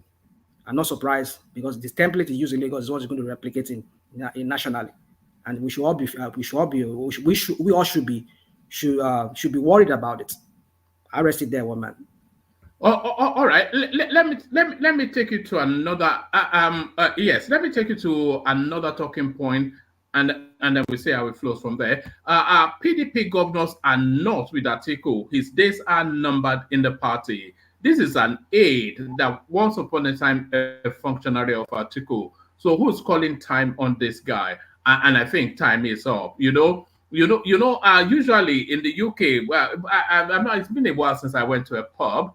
But usually the pubs are meant to close for about. You went to well, pub. I used to frequent pubs, like, but also quite motivated. Because I enjoy playing pool, and I enjoy drinking, so I used to enjoy drinking. Well, we call it pool here. You call it billiard over there. It's a different games. Anyway, I used to be an ace, actually. I probably still am, you and I should go and get some drinks and go and shoot pool one of these days, right? Yeah, when you come to the UK, you're coming now. I'm sure I'll smoke all of you in pool. Yeah, you want to go. Okay, you can come with rational mind. You know the life there. You go, you play pool, you get drunk. What I was going to actually say was that when it gets to around about 10:30, they ring the bell. They will say last orders please. So that's what they are calling for article, last orders please. But that UK something, you get drunk and then you get a kebab on the way home, and usually you throw up before you get to your house, and that was how people lived. So last orders please for article, time up, rational. Yeah, you see, I think Atiku should just ease himself out of this political because I don't know if you people are listening to what is going on. I was reading an airline a few minutes ago that Biden's rating is dropping in the polls, and one of the things that people were talking about is it's like this guy is getting more and more senile. He's no longer. They said his aides are the one running the government. His aides. Look at that. We just have geriatric. It's quite a thing. Nigeria. So, Atiku, Tinubu, Buhari. These are the sort of people that Obasanjo. Yeah. So if Biden ever loses the election, it will be based on that. Not as if this guy is not doing well. He's trying his best economically, I would say, but maybe not what Americans are really expecting. But it's the kind of politics we play here in America is the Republicans will create crap, and then the Democrats will come and clean it up for them. And while they are doing that, they will start taking all the hits for hit, all the abnormalities that they've created in the past. So, but then, don't get me wrong, I'm not neither am I Democrat or am I any of those parties. But so what I'm trying to say is that why should we have these Methuselahs leading us if the younger people here suddenly realize that we don't want Biden anymore? It's like this guy is no longer getting it. It's not all up there. Comparing Atiku to Tinubu, I will rate Atiku more better when it comes to somebody who is still up there, who is still like getting it up there. I think Atiku still look normal than Tinubu. You think is he mentally agile though? Is the thing mentally agile? Atiku is mentally agile. Yeah, but then we don't need any of this Methuselah anymore. We just need them to just go and rest and play with their grandkids and enjoy the rest of their life. And before they call it they kiss the mother head goodbye. But then I don't know how this PDP whole thing is going to play out. But I'm still trying to see how Wike is going to handle this, how Wike is going, what role Wike is going to play. If Wike does not join APC, which he has called at one point called cancer, I don't know. I don't know if he will have any. But I'm trying to understand. Even recently, the video I saw of what's his name, Bukola Saraki, that I saw him when he went to taste his food. This is something they always like. Kitchen cabinets. Wike's kitchen cabinets. These are politicians are very, very ridiculous. They just turn things to like comedy. Makes it like, oh, he's cooking for audio. But Jadamila was there the other day. Now it was Saraki that was there. Bukola was there. You start wondering, like, what is wrong with all these people? What are they making Nigerians look like? I mean, turn Nigerians to some kind of circus or what? But anyway, so I'm trying to see what game both of them are playing there. Saraki and Wike. Are they trying to like still make him to remain in? I don't just know what. I'm still trying to read that maneuver that is going on there. But I see there could be a grand plot to kick him out, to kick Atiku out. I think Atiku is a problem within the APC. Do you think he even needs to be kicked out, or do you think he should make a dignified exit by himself? I think if he doesn't, because if he's kicked out, he would lose all of his cachet as a statesman. It will dent his person because people respect him. Some people still respect him. I think it would be better for him to just ease himself out of this whole thing rather than the likes of Wike and all of them. They yaya him out of that place. But the thing I'm just trying to look at is, I just feel like Atiku is still needed in some ways. We need him. When I mean we need him, and let me say we. I'm not we. I mean PDP. They need him. They need his experience. They need that reach that he has within the northern space to some extent.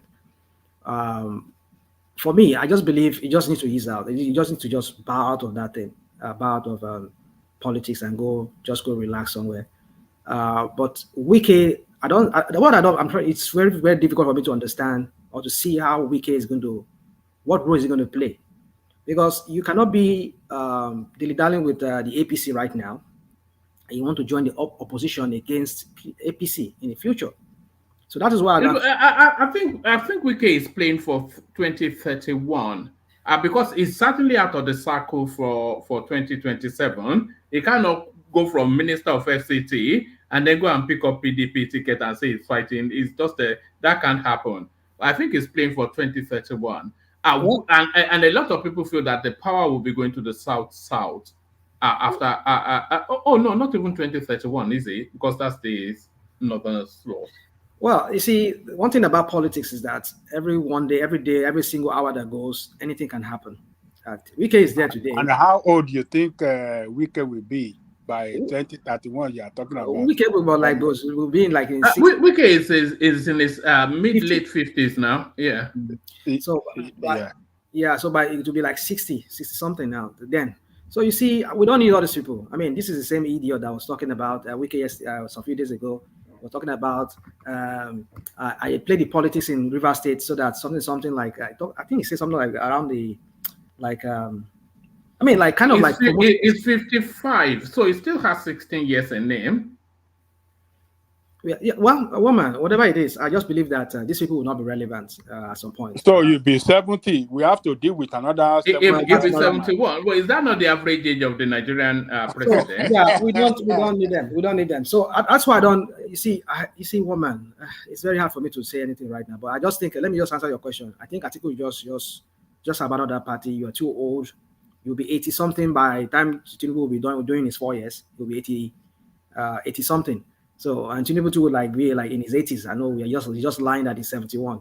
So but how old will your candidate be by then? Rational man. Whose candidate is that?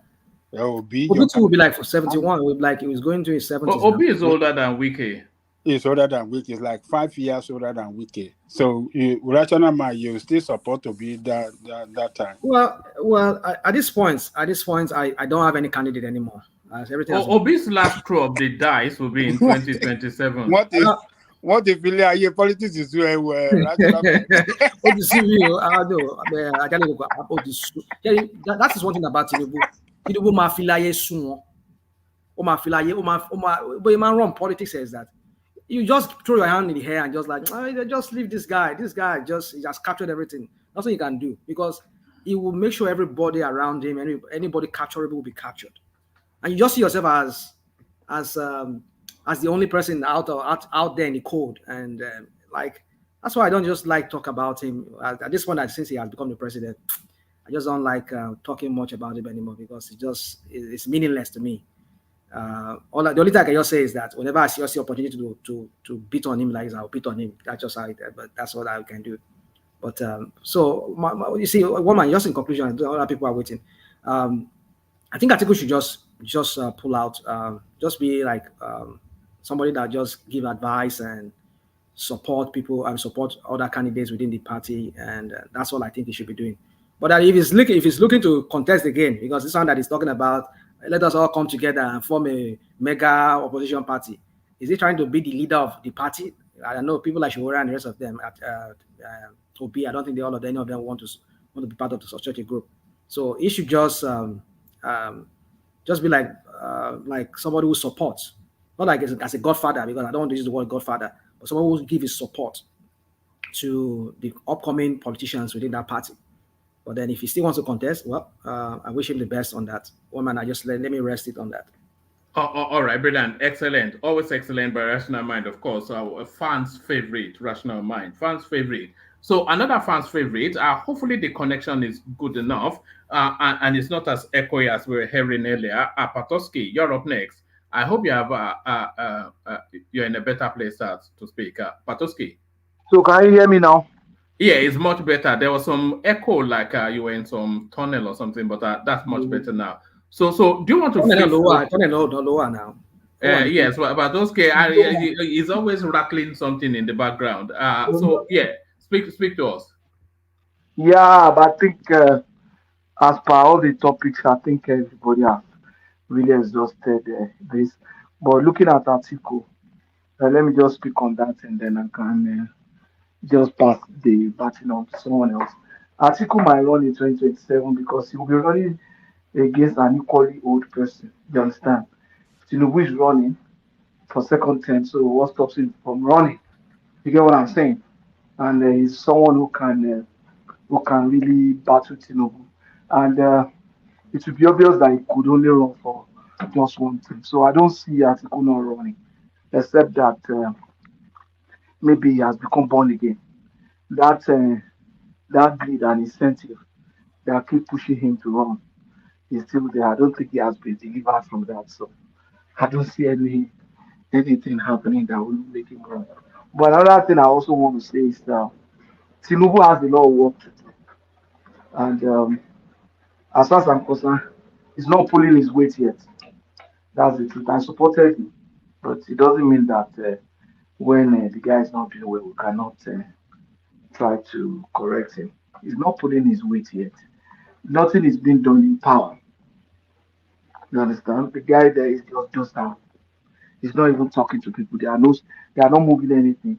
All the things that Buhari has done is what is still going on in power. Then they promised us that they will make sure that 2/3 of our arable land are put into production.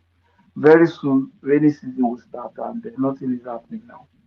This is the time to start clearing But the land. I think they have released some strategic grains, and they've synergized the Ministry of Water Resources with the Agricultural Ministry. No, what they told us, you see, when people just talk in campaigns at times, they just yarn, and they are not careful. You should go and listen to all these campaign promises. They said they are going to recruit how many million you to clear the land. You understand? We have youth, able youth. The guy was speaking the grammar then. We have able youth that are going to clear the land, and we are going to make sure that everything is doing well. Now they are not even doing it. They are not even cleared one plot, and the time is going. So I remember also in Abeokuta, he said, "Oh, egbe kupamo, egbe kini kupamo, elo farabale ama agbe wale." What kind of median is that? Is there a way you could bring it down? Now, if they hold him to that, they will say, "I didn't say that." People just be careful about what they say. You understand? The guys should go and review all these campaigns all around. That's what they should do. They should go and look at all the videos and see all the commitment they've made and let them start working on it. He's not doing any of those. He could be running around for investment and still be doing that at the time. You can chew gum and still run at the same time. So nothing says that you should not start working on those things. That's why you have ministers. You understand? We need to work on power. We need to work on agriculture, and those were commitments he made. So I'm going to recruit youth, forest guard. What has happened to them? Is there anything being done in that area? Those are the reasons why some of us say, oh yeah, this man seems to have some ideas and some meaningful um, idea rather that can help the country. But he's not doing that. 4 years is too short to work on all those things, and he's not doing anything. 6 months is gone. How many 6 months do you have in 4 years? 8. So what are we talking about? 1/8 of his term is gone, and he spent it appointing people. I don't see any fantastic person there. All of the appointments, a large number of them, apart from his Lagos boys, are political settlements. They are political settlements. So he has to sit up. He has to sit up. Let him not embarrass some people. Some of us that would think that he has the capacity to make changes. Thank you, that's one man. All right, brilliant, excellent. Do you want to speak to this on the screen, or do you want me to move on? Stranded, professor who announced Nigerian citizenship expelled from his new country. Did you hear the readout? I didn't get to read that too. What happened? No, it's the narrative. I actually thought it was an Obidient'S story, but it was more of a 419 story. So this guy now, he's been living in South Africa for decades and decades. And then he went there to do his PhD. He completed his studies and all that to naturalize himself into that country. He married a local, and then through that local, he got naturalization. But in the process of going through their home office, their whatever it is, he was telling them ultimately that all the way through rather that he was a single man. And they asked him if he had any relatives in Nigeria, and then he mentioned one name as his sister. So after they naturalized him to give him a South African citizenship, he very quickly divorced that South African woman, and then very suddenly a woman turns up to be his wife. So now the documents that the woman presented to come into South Africa, it actually predates the date that he married that South African woman as his wife. So now, when they went through the process, when they went through the documentation, they now had to strip him of his citizenship. So he's now a man without a state. So I thought it was an Obidient'S story, but apparently it's just some rascally man that Did he renounce his? Is it a requirement that he has to renounce his Nigerian citizenship for him to become South African? Well, I'm not sure, but that seems to be what played out. So yeah, I don't think he has to renounce it, but I think he's just misfired by tearing his passport. It doesn't mean that he's stateless now. He tore his passport. That was it. He probably should get. No, that's what they're saying. They said that having earlier renounced his Nigerian citizenship, Edwin Ijeoma, a professor of public sector economics at the University of Fort Hare, was left in the cold after his South African citizenship was revoked by the country's Ministry of Home Affairs. He is now stateless. No, even his name is enough passport now. So they should just get him to come to Nigeria. They should deport him to Nigeria. That's all. He can't deny it. I wonder why they deport somebody that is stateless too. They have to deport him to New York, isn't it, and hand him over to actually United Nations. Actually, nobody is supposed to be stateless. But what I read earlier today was that he actually renounced his Nigerian citizenship. I don't know, but that was what I read. He will announce if they revoke his South African citizenship and he has renounced his Nigerian citizenship, then they cannot remove him from South Africa. Yes, I agree with you. They cannot remove him because one of the United States, United Nations Charter is that nobody can be stateless. There's nobody that can be stateless. So it's just that they might deny him a lot of privileges that he's enjoying as a citizen of South Africa now, which is going to make life extremely difficult for him. But I don't think Nigeria will have any issue with him if he wants to come back. I don't think so. No, all right, brilliant. All right, brilliant. Patushki, do you want to round up that space and then I go on to No, let me Simba? just pass it. Let me pass on to Simba. Thank you. All right, all right, Simba, you're up next. Simba the Sailor. You see? Wamba, what do you want me to talk about? I want you to talk about all your rascality in Saudi Arabia and all those Sudanese and Zimbabwean nurses. You think I've not been getting reports? I've been getting reports, so you don't think I know? Oh man, this Zimbabwean nurse that you are being rascally with.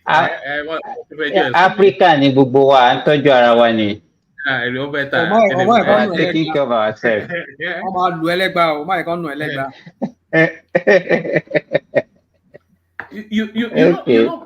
You know what they used to call do you know what they used to call all those Zimbabwean girls in London a couple of decades ago? They used to call them slim. Do you know why?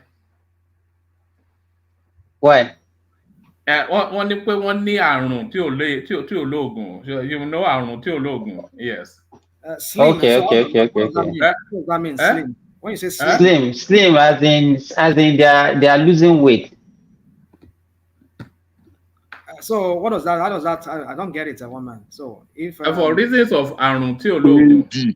AD. But Oman the backside go now. No, they say a lot of them won't feel one HIV. That's all. Rational mind. Yeah, borrow right. They used to call them slave back in those days. Backside now. Money though. That's that. I think universally everybody knows that. I want South Africans at Kenyans. No, I want níyẹn jù. Zimbabwe has one people need backside much. From academic studies. May God bless you. May God bless you, one man. Don't mind rational mind.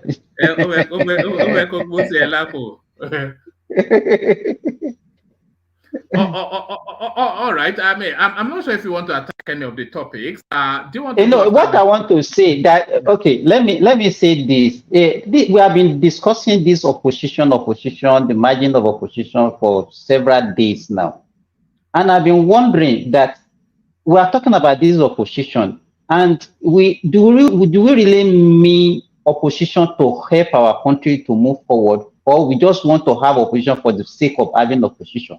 Because this group of people that we are talking about, are they not the same group of people?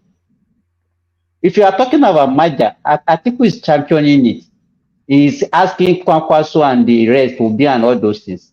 Are we really thinking that, okay, if they even take over, they'll be able to move our country forward? Because I've been wondering, is it that we just wanted opposition for the sake of it, or we think that they are better off?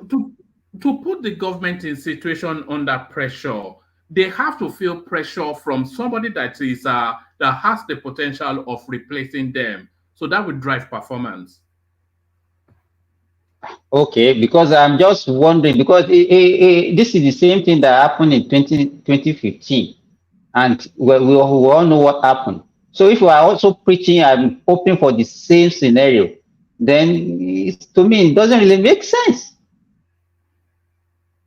So I don't think. And if you look, you want Tinubu to have an open ticket, Abby? No, we should look for a better alternative rather than this same group. Okay, you have the same opposition. Is it Saraki group? Is it Batiku group? Is it Kwankwa? So they are the same people who are flocked. Saraki has been in APC, he left. Even this same Atiku, it was part of APC, he left. Even it's just everything is just nonsense. But every day we talk about it, as if we are talking something that is good for our. No, it is good for our democracy. Do you not want the government to be under pressure? Definitely. Yes. Definitely, we have.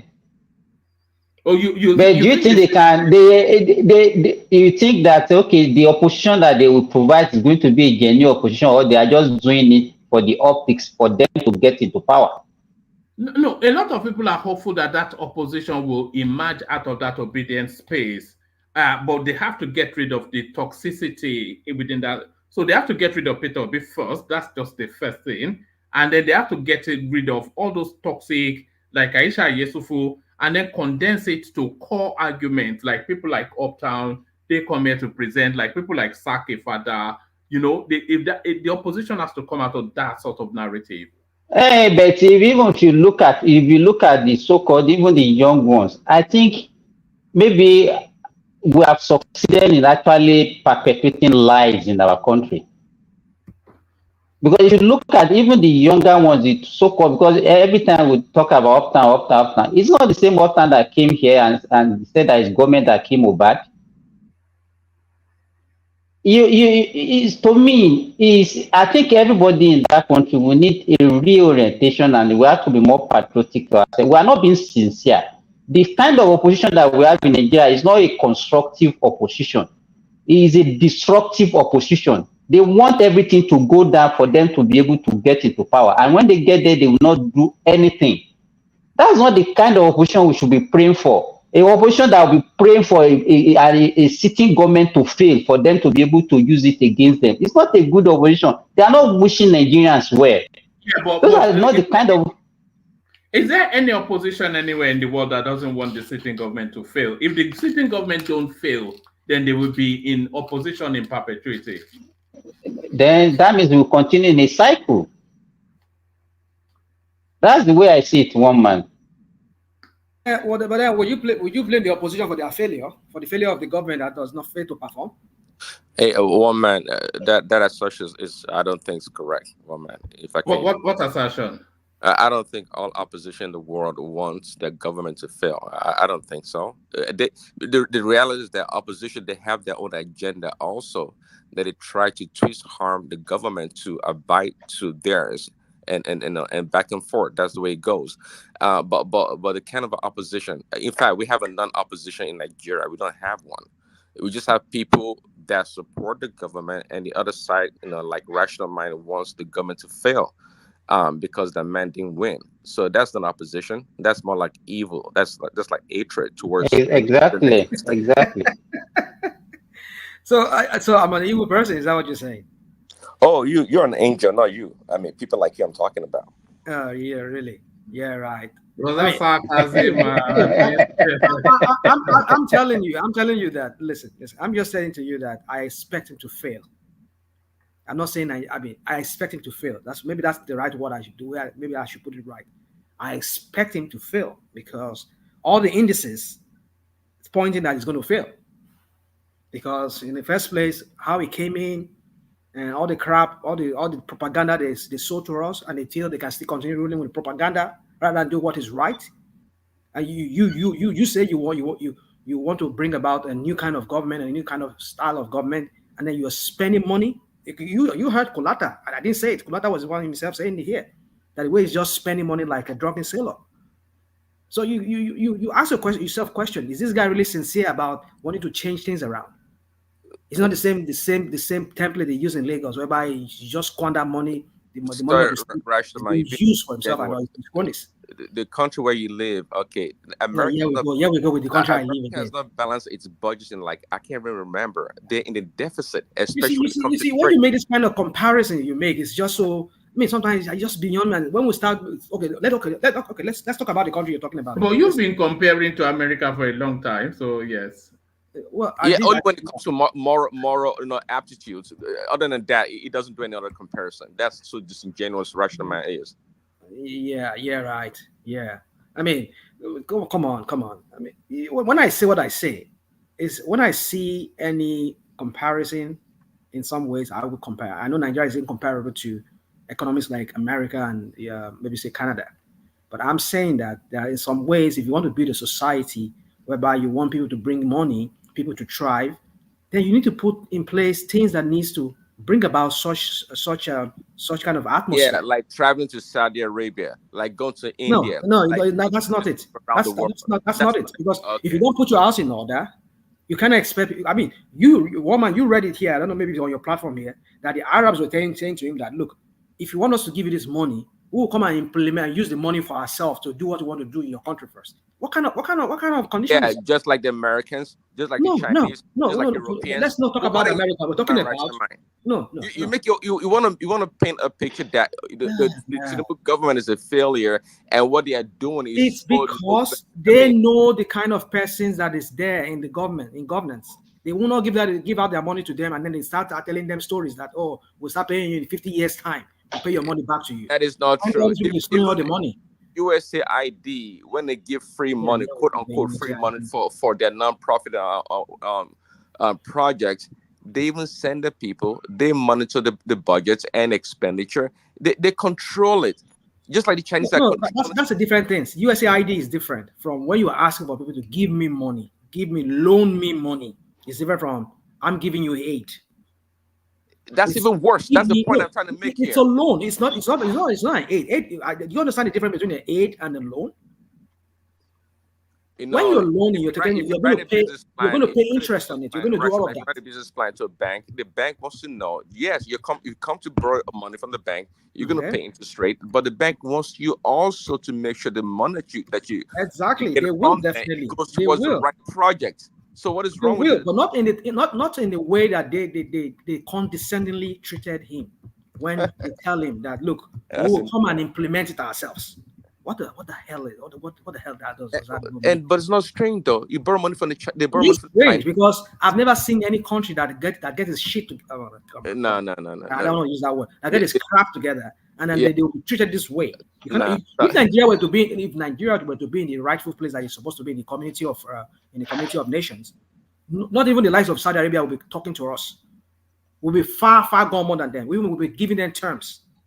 Because we have useless leaders right from the 60s that has squandered that money, squandered that country and just misdirected that country. That is progress. At least you go to the 60s. From the 60s, that is good. You're not blaming from 2023. That is good. Yeah, okay. Here we go. But then I'll make case for you that those years were even better than these years that we have today. Of course they are. Of course. They were, yeah, because we still have things were not as corrupt as now, even though it was corrupt back then. So you see, let's not do this. What about? Gasimbat, go ahead, please. Don't call leader from 60s. Let's be fair to those people. They build that country. They make us work. I agree with you. They are not for them. If they are like these crazy people that we have now.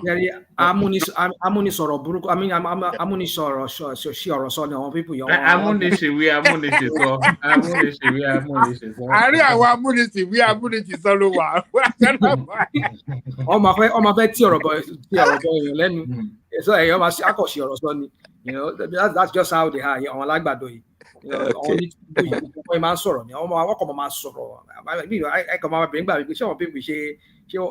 psychiatrists, you know, you start asking what is wrong with these people? I mean, you deny the obvious. You see a country as Nigeria with those kind of potentials. And you're telling me here that what about this? What about that? Come on, you ask for a loan, give me loan. You're not dashing me. You give me, I'll pay interest to you, and let me monitor my money the way I want. Money I'm borrowing. It's my money. I'm going to pay you back. No, Rashma. But they're telling you, no, we will bring it to you. We'll give you that. We'll bring that money to you. We'll implement it ourselves. You're talking in abstract terms. You're not even facing reality at all. You just like to talk sometimes because you want to talk. Yeah, myself, right? Yeah, exactly that. Because people, all right, depending on the bank, the nation that's going to give you money, they will state that stipulation for the money. And if you don't want, guess what? You don't have to take it. Just like Mike said, they don't do that to every. They don't do that to every borrower. How do you know? I'll tell you that. Yeah, I know for a fact. They don't do that to every borrower. If you are a big-time borrower and they've seen you to have done, that's what we call credit worthiness. If somebody has a very good credit, they don't care because they can see that through your credit history that, oh, this guy has done great things with his credit and he has been paying back. They'll just give it to you. Go and do whatever you want to do with it. But if you're a first-time so have we ever defaulted in our borrowing? No. Just answer that question. Okay, have we ever defaulted? Let me answer your question now. Then look at your history. Then go and look at your history and see whether you've defaulted or not. Go and look at your history. What do you by which history are we looking at? We have never been defaulted in our. Let me give you an example. it's not just about if you're paying or you're not paying. It's all about a lot of things they will look into, because if they are looking at, okay, we're borrowing you guys this money, this thing you people are using this money for, we're not even seeing the impact on your country, and you still come back and ask for the same money for the same thing you should have done. So what happened to the previous one we asked you to have done, you asked from us? So these people too, they wonder that Is that one their business? Is that one if you borrow me money, you will pay my money that you borrow. What is your business with what I've done with the money? It's because they also have people who give them feedback as to what these No, people no. are doing. If we borrow money and we are meeting and we are paying the interest and we are meeting our obligations, and borrow. our financial. Wait now, you can say share and borrow, but the facts are facts. I mean, facts are sacred. Opinions are free. If we are meeting our financial obligation to the amount of money we borrowed or to the bonds that we float that people invested in, it is none of their business. Ghana had defaulted a record 14 times in meeting their financial obligation. At some point, their bonds, nobody is even subscribing to their bonds. Nigerian bonds were oversubscribed over and over again. Egypt has defaulted a record about 6 times now in their international financial obligation. Rational mind can be enigmatic, can disaster. So the point is, yeah, we have issues, we are in difficult situation, but we are still meeting our financial obligations to our lending partners, whether it is bilateral or multilateral and other financial institutions. We are meeting our financial obligations, and that is one thing that is keeping us afloat. Bishop, but why are they still scared of borrowing us this money? Who is scared of borrowing us money? Who is scared? Where did you get that information? Where did you get that information from? We are a beautiful bride. Anybody we turn to, nobody has turned us down not to borrow us money. Okay. So don't say anybody's scared. Yeah, Nigeria is a beautiful bride, and then yes, to borrow money too. Yeah. Hold on now. It's finding difficult to bring in foreign investors to come on. No, now what do you mean difficult? No, loan is even from investor. Now why are you mixing things? Loan is even from an investor now. When people want to invest their money, there are different things they look at. Okay. And it is their prerogative to look at the factors, maybe the duration of return, the what they call it, the rate of return. They call it IRR or whatever they call it. So there are different factors. It is you that will decide, okay, this is where I want to go and invest. Bishop, you see, the thing is this. You people can continue making this case. We are all here. We all live. We all live. Hello, woman. We are optimistic. We are optimistic about our country. Always make this case. You always want to spin Can I things. interject a little bit, please? Okay, please go on. Is that you, Femi? Yes, sir. I was actually coming to you immediately after Simba. Apologies, okay. I've kept you waiting for such a long time. I'll just wait. But you can interject, but no, then don't worry, I'll wait. Yes, because I've been waiting to hear your voice. So you're not being ignored. You are in my thoughts. Yeah. I'll just wait. Thank you. Yeah. All right. Well, so in conclusion, sorry, Femi, Simba and Femi. For me, you people can continue doing this Agbado narrative. For me, we all live here and see what Tinubu does at the end of the day. Because the way you're just going about this whole thing, I don't see anything out of it. Put your house in order first. Put everything that will draw investors when they see that everything is your institutions are working. People that are supposed to be prosecuted are prosecuted and they're being sent to jail. Everybody will shudder. Other people will fear. You to create fear in the other people. Nobody wants to mess with the country or mess with the money of the country. It's taxpayers' money. It's taxpayers' money. You don't even touch it. It's for the country. It's sacred. But when you have a country whereby everybody run amok, everybody just does whatever they do, how do you expect me to bring my money there? Because let me just leave it at that one man. Let's move on, please. All right, bring it on, Simba, and then we go to Femi. No, you can go to Femi. I'm busy. All right, yes, I did think that you were busy because often if you are not busy, if anybody says hello, you interject for about 10 seconds. The chief interjector. All right, let's hear from Femi. Femi, I suspect this might be your first time with us, or am I mistaken in saying that? This is actually my second time, but like I'm always joining, I'm listening from the always at the background listening and all that every day, every time, So, but first, I would want to say a very big thank you to you for this platform. It's totally different from every other thing we have out there. You know, this From the is Bula what Balu and the from Bulaba. the what's this funny platform, satanic, everything is satanic, every single day, satanic. It's so terrible, you know. But one man, can we kindly send Rational Mind to one of those obedient channels? He's not, this guy is They will anti-Tinubu. coronate him. They will make him a Do king. not It will understand. be like a god. Can you imagine Rational God. Mind on Niger Watch? The hate They is will deify him. the hate is just too much. Is it because they didn't give him the shop at Tejo show or whatever Oh, you that he's still? remember? You must be Oh my long with us. God! Oh, One really? National Mind.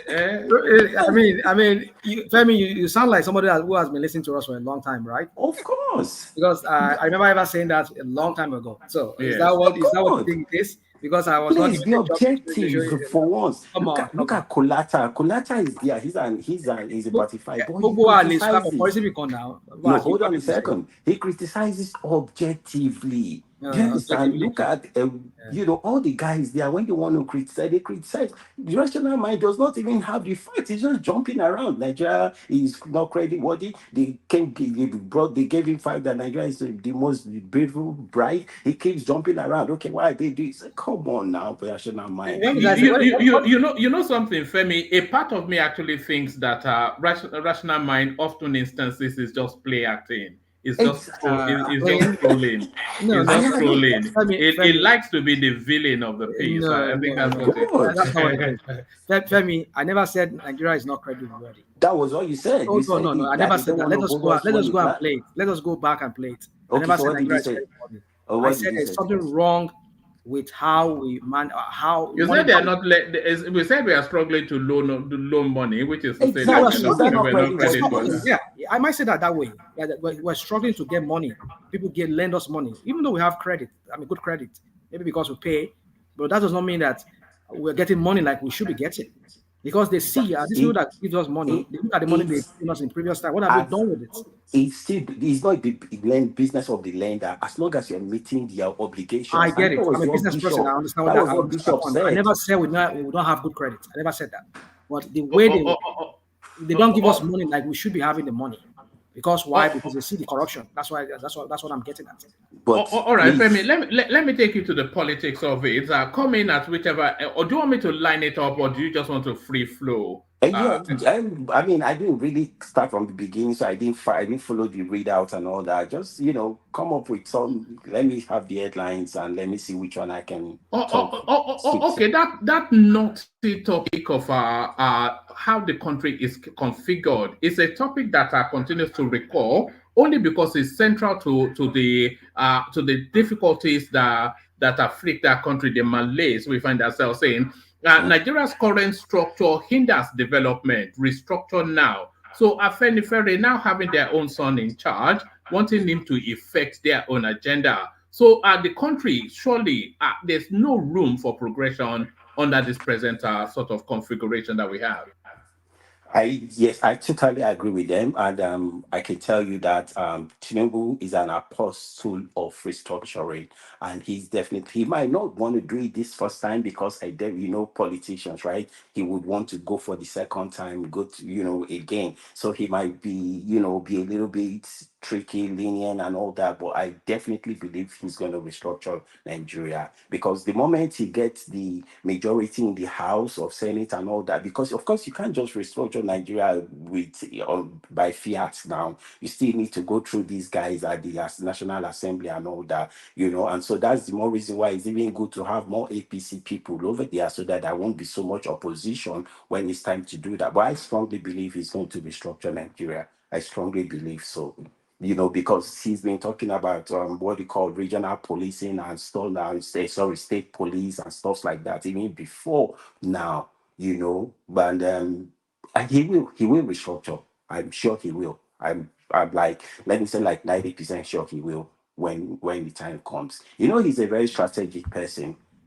So right now, it's politics and all that. And I can tell you, most of these ministers, he's still going to shed some people as time goes on. He's still going to like fire some people, get some new people and all that, because most of these guys, some of them are there because of what you call the political IOUs. That's why, you know what I'm saying? So at some point, you know, I've not met him, you know, but I just kind of like his politics, you know. He's very, very strategic. You know, he's probably like one of the strongest and best politicians in Africa. It doesn't matter what you think about him, you know, he's smart, he's intelligent. I remember this guy, what's his name now? Former Minister for Works, Babatunde Raji Fashola. He said, if you underestimate him at your own peril, you know, you underestimate him at your own peril, you know. It looks like somebody that is going to die today is like somebody that is going to die tomorrow. Baba Wayne hand, they shake, blah, blah, blah, and all that. He's a smart guy, but he will restructure the country. I'm very sure. I'm sure about that. Talking about that state police, Femi. How can you be sure? How can you be sure? Are you sure? Don't worry. He's confident, is what he's saying. He's confident. These are like Agbado people. You are just so sure of everything. It's not an Agbado thing. It's about when you see the one. What is the antecedent? You don't have an open mind. That's the problem. You just. What is the open mind about it? That is still disturbing you. That Jojo shop. No. That's not. Let's forget that. That's not even the issue. Why are you so sure? This is some of you come here. I'm so sure Tinubu will do this. I mean, like you keep making this case. Like Kulata will come here and be doing this Agbado economics, like as if he's one of our Tinubu's cabinet. At the end of the day, we'll see him do something contrary to what he's saying here. I mean, I don't get it. This guy is just 6 months old. Allow him. Didn't you see what he did in Lagos? Why not? 6 months. Didn't you see what he did in Lagos? 8 years, and he left a mess for everybody. You're telling me? Yeah, but they are two different people. The Yorubas will say, "Come bali shekini konoshin somoloruko." You understand? So don't worry, he's not Buhari. They might be in the same ACPC. It doesn't matter. He's not Buhari. You understand? He's not Buhari. Obi couldn't. This your Obi that you are following. Tell me, why are people not running away from Lagos to go and live in Anambra? Answer that question. If Anambra is that good, why are people not relocating from Lagos to Anambra? You see, Femi, permit me to say this real quick because I know, man. Let me just permit me. You see, as much as I want to refrain from doing certain things, and I think this is the second time this person is doing this on this platform, not you, Femi, enigmatic. You see, I don't know how toxic, because when the Nobel laureate said recently that some people are fascists, I hope he will go back and reapply that word to the Agbado people, especially those people who are pro-Tinubu people. You saw how it plays out in this last election, how you people went ethnic, or you went tribal. Now, somebody in this second time, hold on. This second time, Enigmatic is doing this thing. Despite this guy is from, I mean, that's what he said, that is from my state, we are from the same Ondo state. He keeps saying that thing, and he's repeated it this night. That people from the creek, people from the Ondo coastal part, they are this, they are that. How can a Yoruba man be talking to me as a Yoruba person, making me look like I'm a bastard or I'm somebody who is different from the regular Yoruba? I mean, it kind of made me wonder, what is going on here? What are we creating here? So my point is, it's just what you just said a while ago, Femi, that really brought this to my mind. That what kind of politics is this? Okay. Some Yorubas will be looked upon as lesser Yoruba because. Can I say something? No, hold on, sir. Can you let me quickly say something? First and foremost, there's nothing like tribal. I'm Igbo. Because my name is Femi does not mean I'm Yoruba. If you, why is Amechi Chibike Amechi? Why is his name Rotimi? I'm Igbo. I'm from Imo State. I'm from Owerri. I'm from Nnekede in Owerri in Imo State. So I'm not even Yoruba in the first place. Your name is Femi. It does not really mean I'm Yoruba. So there's nothing like tribalism. Do you understand? I'm saying I'm not talking to you. Oh, okay. I'm not talking to you. All right, that's fine. I'm talking to Enigmatic. But it's because of what you said earlier that really brought that to my mind. Yeah, okay. So yeah, but I'm just saying, yeah, okay, go ahead. Okay, is he Bonyi Mabi? Oh yeah, I want money more. Okay, that one. Are you testing him out? Are you doing the Emeka test on the the Odogo of Alaba? Chichi Mago one of Alaba. Anuporoku John one of Alaba. Go ahead. Okay.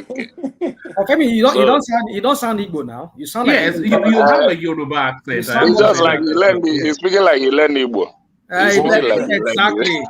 Born, bred, That's why I and don't trust all these Agbado people. They'll come I think it's a Lagos. born, bred, and buttered in Lagos. Yeah, there you are. So that explains it.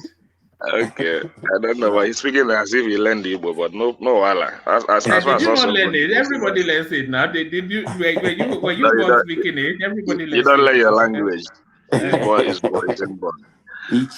But what I want to say is this: rational mind. The point you made earlier was very clear, but it's just that maybe they don't want to understand you because what you said is just what the current finance minister said. That a lot of investors don't want to really cooperate with the current administration. One man, I said you the headline. Yes, so what's the argument there? Yeah, but that's because of a global climate. It's not peculiar. It's not a Nigerian peculiarity. It's a global situation. Well, I don't know whether it's a global peculiarism, but just that the national mind was saying is that people are saying that it just looks like he don't know what he's saying. But it's the word of the current finance minister now. All the outing that are going are not yielding result because of some certain issues. Maybe I don't know the reason.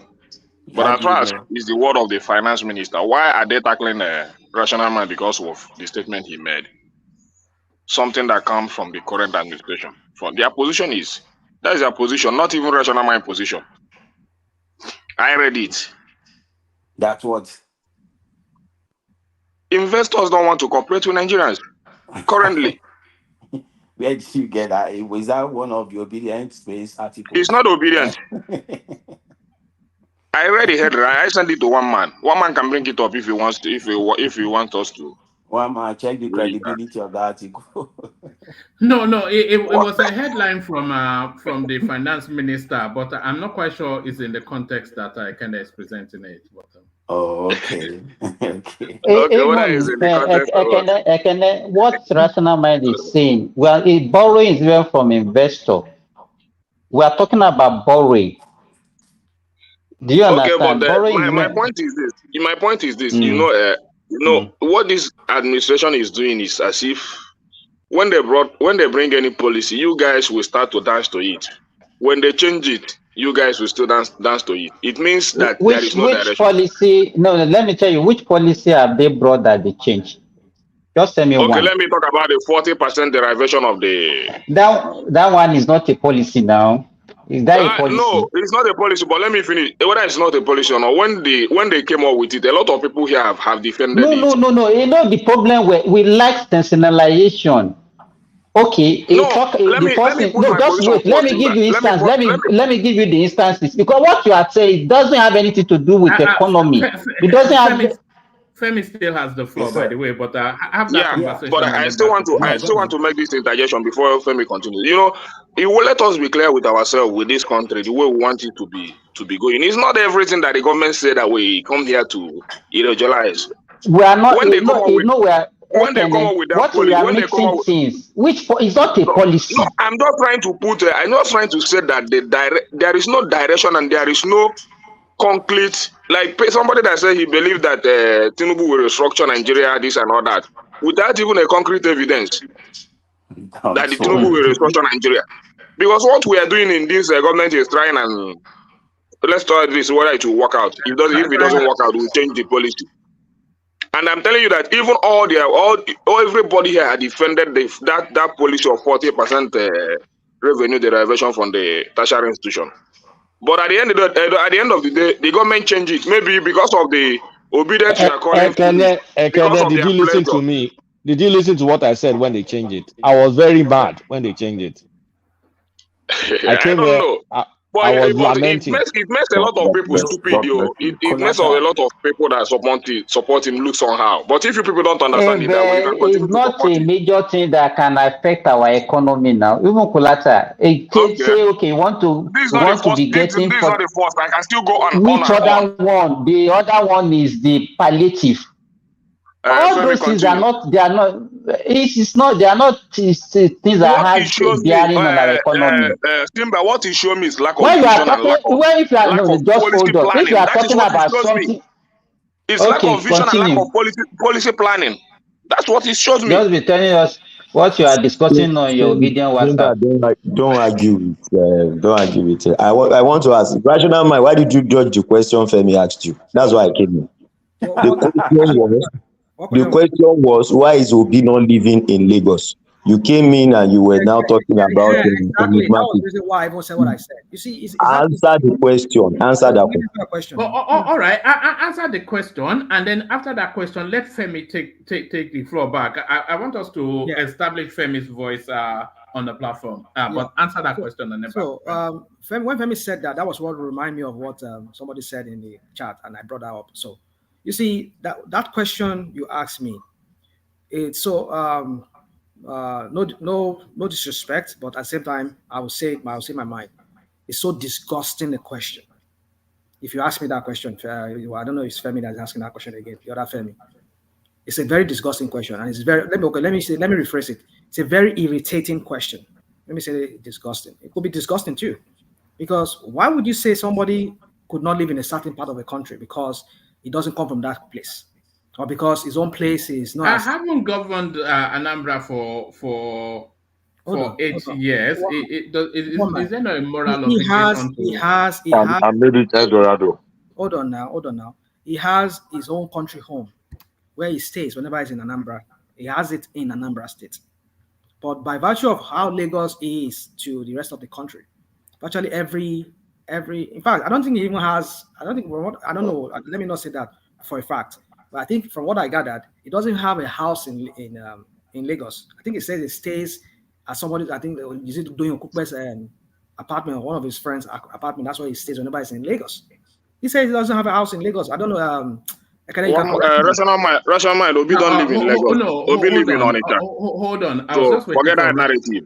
Yeah. All right. So he comes to Lagos. I remember one man. I remember he said he comes to Lagos and he stays with a friend. That's what he said. I don't think he has a house. So I don't know why. We know he has a house. I can even tell you the address. It's in Apapa. And do you know why I know? Because it was 200. Actually, it was caught with 200 million that was stealing from Anambra State.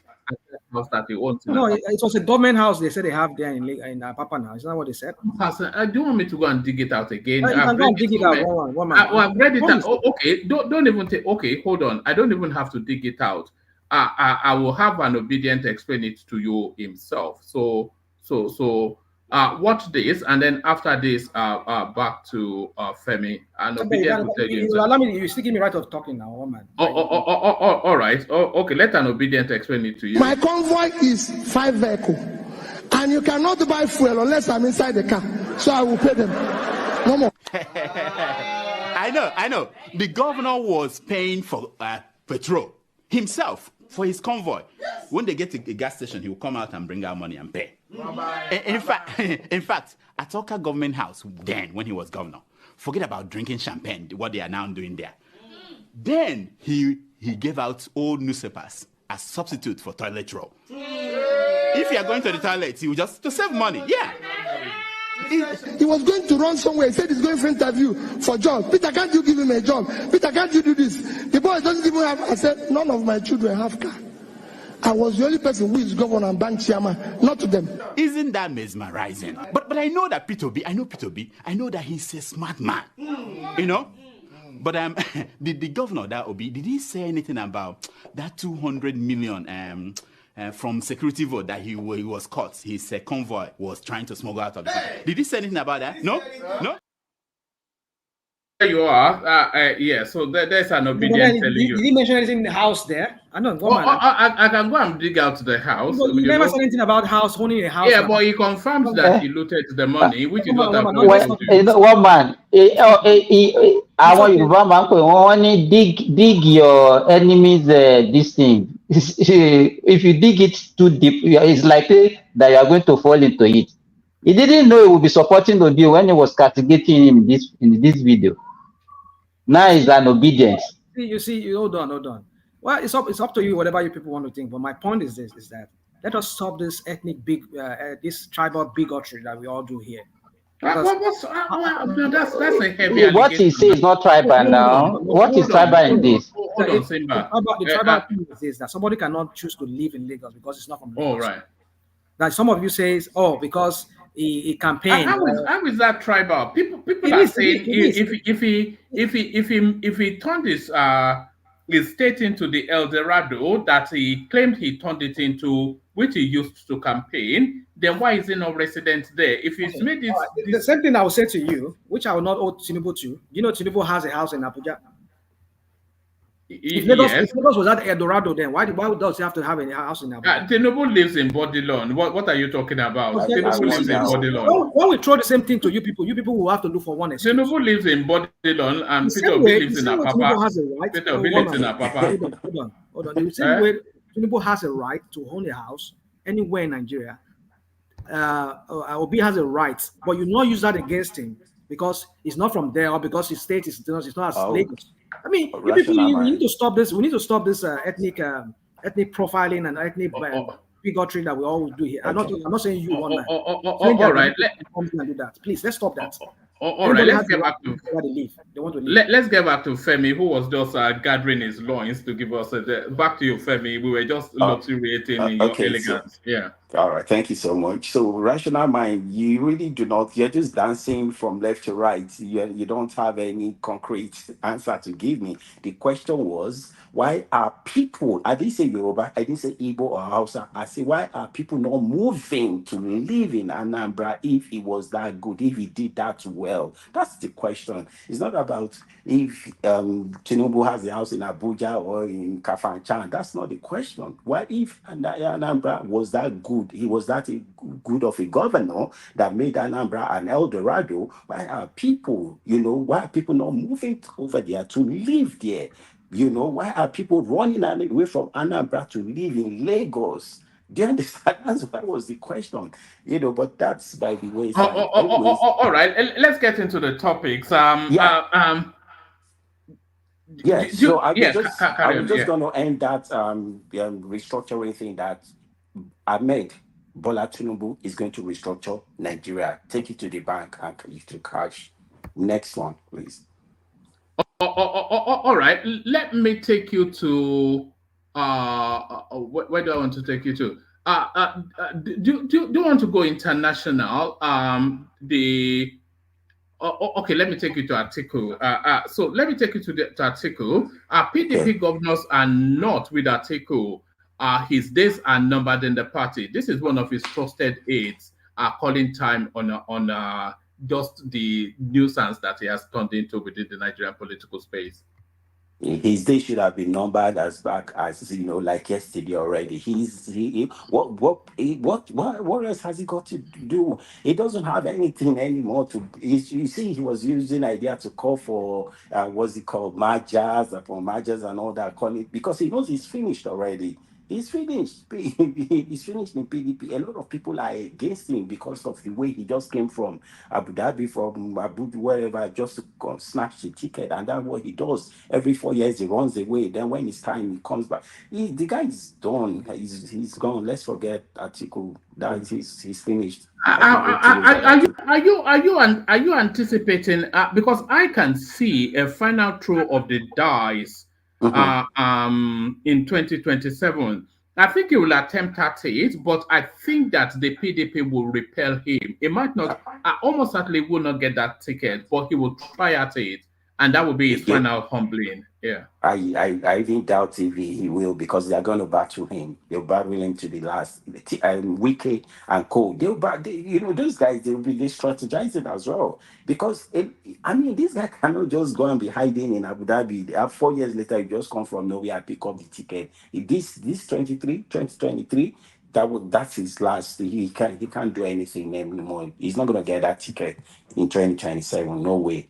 At what age? At 80 or 81 or something? They're not even going to allow him because he's they were helping him down the steps, even when he was campaigning in this cycle. Even about something as small as 5 flights of stairs, they were helping him down. So, The obedient will not see that. It's the behind the shake and whatever. That's what you see the blah blah and all that. They will never see that article thing. If you remember, you said, let me tell you something. As far as I'm concerned, would be what's it called, Labour Party and PDP. They are like brothers and sisters. You see, they never really attacked themselves during the electioneering period. It was all about APC, Tinubu, and Tinubu. He says, "I am a thinker, I am a doer, and I talk less." Do you understand? And that was right. So he gave them what to be focusing on, all the drama and theatrics and all that. That was what they were focusing on while he was strategizing on the ground. And that was how he won the election, you know. But forget Atiku, man. He's done. Politically, he's done. He might just go and, if he knows what is good for him, let him just sit down as Baba Saleh, controller general, and be giving blessings and all that. But if he wants to come out again, he'll be ridiculing himself. That's the truth. I don't think anybody will want to vote for him. All right. Do you think the country needs a viable opposition in order to bring the best out of the government? And if you do, what shape do you think that opposition? What shape do you see that opposition taking under this landscape that we have at the moment? Yeah, I mean, for any democracy to thrive, there you actually need opposition. But unfortunately, I'm not even seeing any opposition right now. The Labour Party is all noise, nothing constructive. Nothing constructive, honestly, that's the problem. PDP, they are being decimated here and there. The other day, I think some few weeks ago, the chairman of their governors forum or whatever was praising Tinubu. You understand? Everybody wants to be on the winning side. So you see people who start relocating, or what do you call those, deflecting or whatever, to the other party, to the winning side at the end of the day. You saw the Igbo guy that, I think the Anambra guy that used to be in the YPP that joined, what's it called, that moved to APC, and he said that people are still going to move, to APC. Unfortunately, I don't think there is any strong opposition right now, but there should be, though. There should be, for a thriving democracy, there should be an opposition. But unfortunately, they don't have any right now. That's the problem.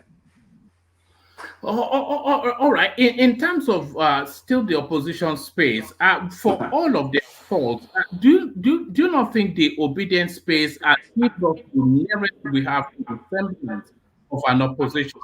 Even for all of the fact that they're just they're difficult to digest often in instances, but really anything that looks like holding the government to account seems to be in that space. PDP, as you said, we saw Bala Mohammed.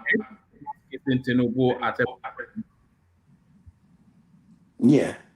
I mean, well, truth be said, I think they are the, on the, opposition right now, but they are not really deep in the opposition thing like that. They should, they should be more strategic. They should be more, come up with, something that is meaningful, not all this noise and cries and everything. The elections are over, the campaigns are over. This is time for go. Now you sit down, just like Daniel Boala was saying the other day that he came to your on your channel, on your your space to talk about. Those are credible, something credible. When they do well, tell them they did well. When they do wrong, let them know they did wrong.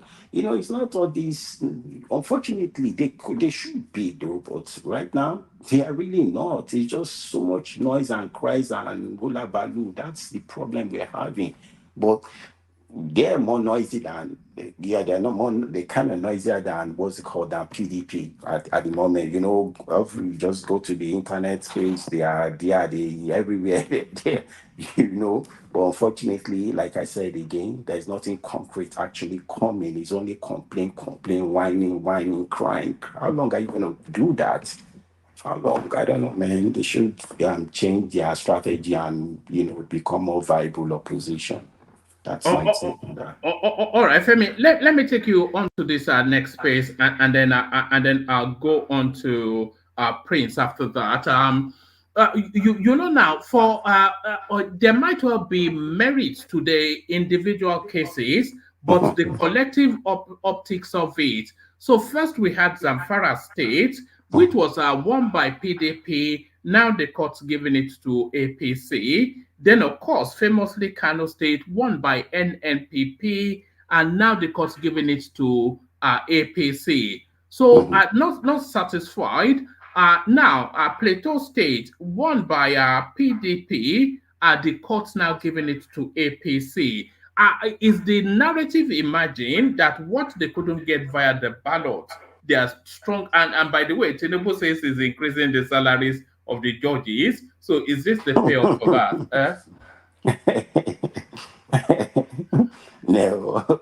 So the thing is, I mean, if you know how they say witch hunting and all that, right? But the truth of the matter is, if a witch doesn't fly, how are you going to hunt the witch? The witch, do you understand? So the witch has to fly for you to hunt the witch.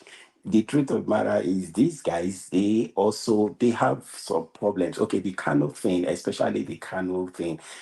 Let's even forget about the pre-election matters and all that, because that has already been taken care of in the Supreme Court. You know, when they were trying to this last Supreme Court issue, the presidential thing, when they were trying to talk about what's it called now, Obi, that he wasn't a member of Labour Party on, you know, as at when they submitted his name of Labour, but the Supreme Court has squashed that, so that is not going to fly, because the Supreme Court is not going to reverse itself.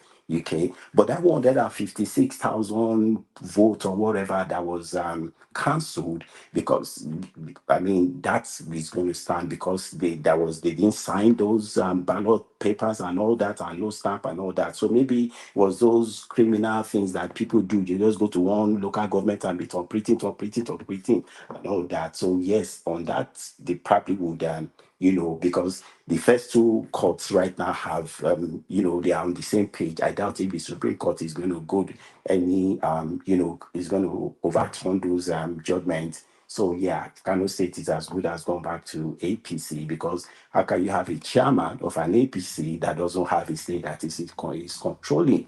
And even the Kwankwaso guy himself is a dealer. I'm sure that guy will end up in APC with time.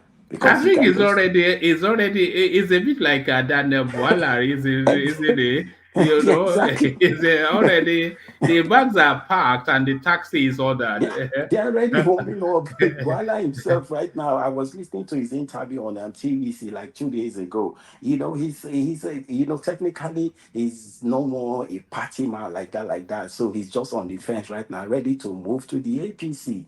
Do you understand? So everybody wants to be on the winning side. You know, that's the truth, because Nigerian politics is winner takes it all. So for you to have something, you have to switch to the winning side.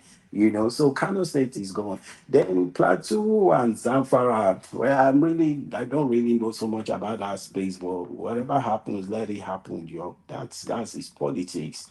You know, it's politics.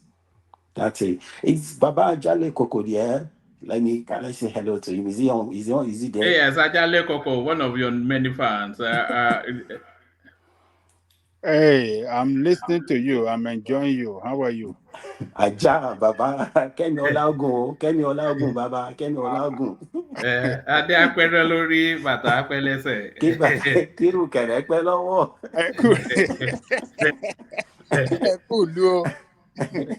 Yoga, Baba. Aja, in fact, I just like you. Is Ajale Koko your favorite? Hey, he's one of my favorites, no doubt, because he brings some kind of stability to the channel. Whenever there is problem, he's a mediator. You know, he just brings his wealth of experience and all that. I kind of like him, though. I really like him, no doubt. But I have a lot of favorites. Kolata is definitely one of them. Prince Daddy is another guy. You know, Bishop. I mean, you got a lot of great guys on this platform. It's a star-studded field. Superstars, every one of them, superstars. Is Baba not here today? Baba, he's another. He's in the comment section, keeping things 100%. Okay. Anyway, thanks a lot, man. And you are the new star discovery. So that's a new voice being documented right there, Femi. So Femi, stay with us and make sure you join us just as often as you can. I definitely will. I will.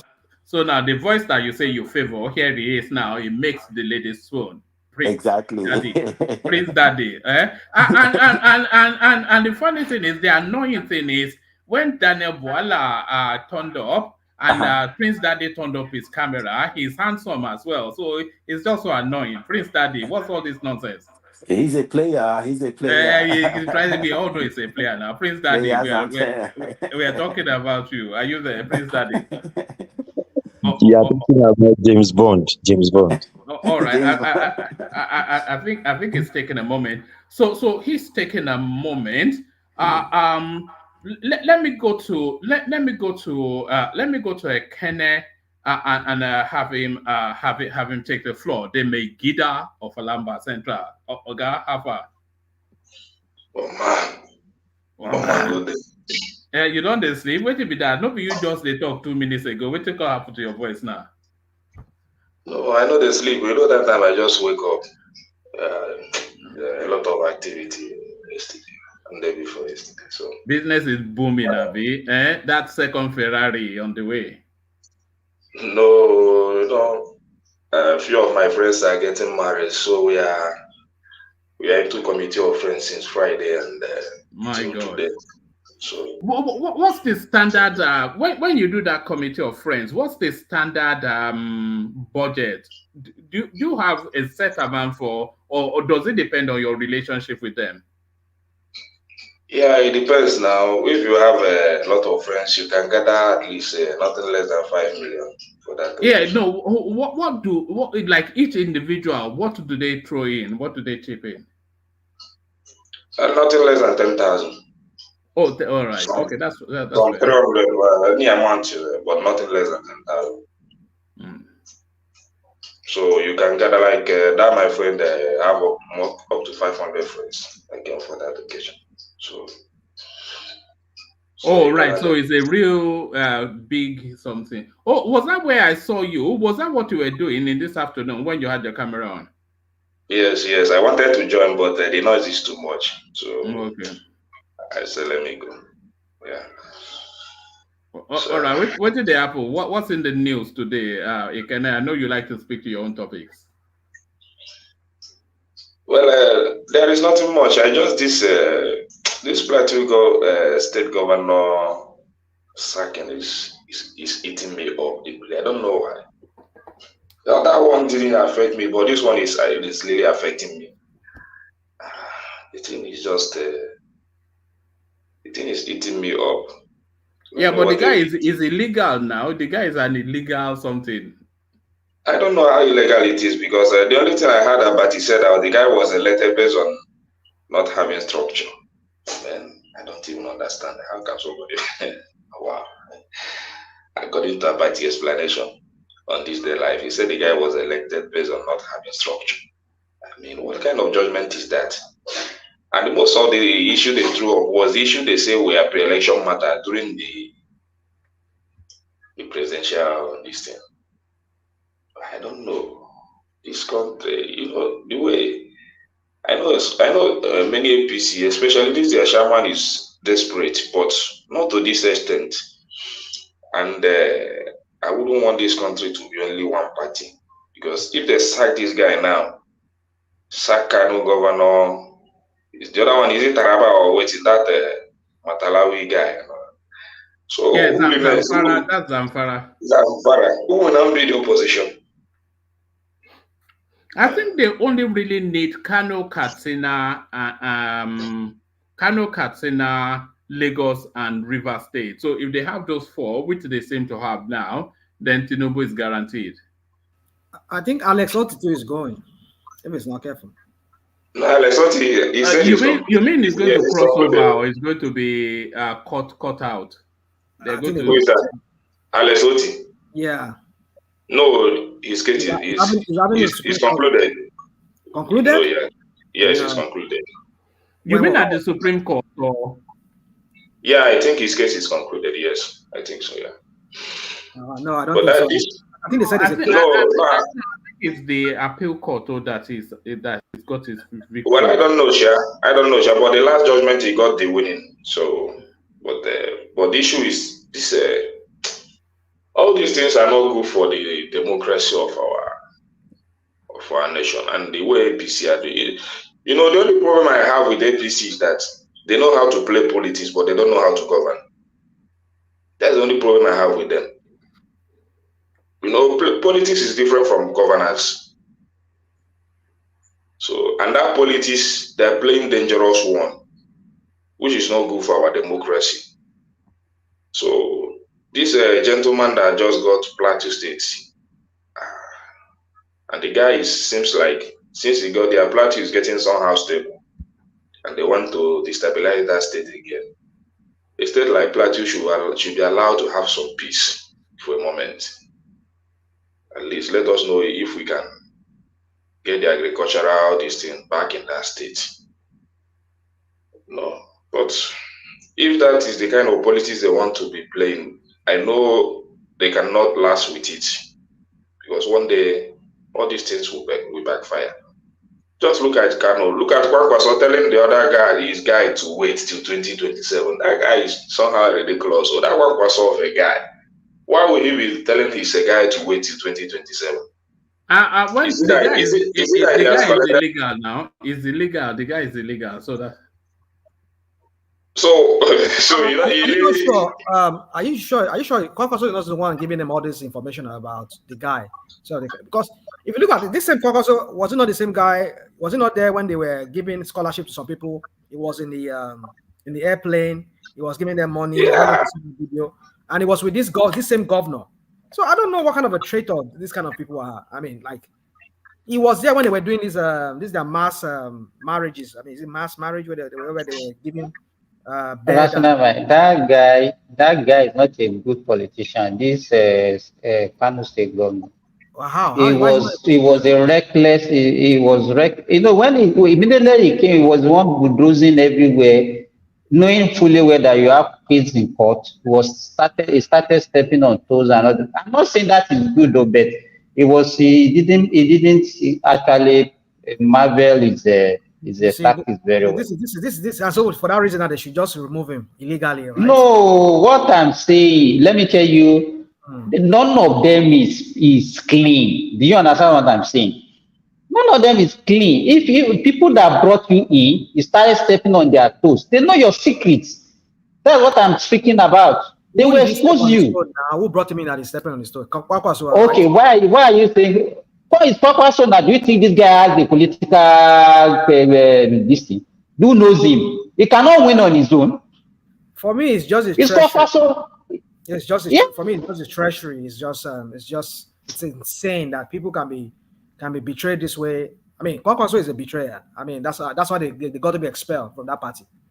Because I don't understand the kind of politics he's playing with Tinubu, that he's doing Wale attack by Tinubu. I don't understand that kind of politics. That tells you that guy has some things up his sleeve, and that was why they could be able to use this. Because how could they have even figured out that this guy was not duly nominated for his part? I don't even understand they even got all this information. You know, somebody within their ranks is giving them all this information, how to pull him down. And I think it's Kwankwaso. Now look at him saying that he should go and get ready for 2027. What kind of? These are the people that. That's not mine. Kwankwaso and Tinubu have been coming a long way. And so for that, so what? No, you can't. People talk about loyalty. So no. Does Tinubu have to always have the loyalty of everybody? Look. The question you people always in different party. Look, the fact that they are in different party does not mean that they cannot meet. I mean, the fact that they are opposition party doesn't mean that at the leadership level they cannot meet or they shouldn't meet. So, except some people that are doing their, what do you call it? They are playing their politics with bitterness, like Atiku and Obi that doesn't want to meet him.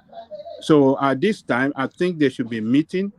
I mean, for the good of the country. So, when you saw him with, at Aso Rock to meet with Tinubu, it doesn't mean that he's trying to sell his party or, betray his party. I mean, if the president called for him, he should be able to answer him and have a discussion on whatsoever between them.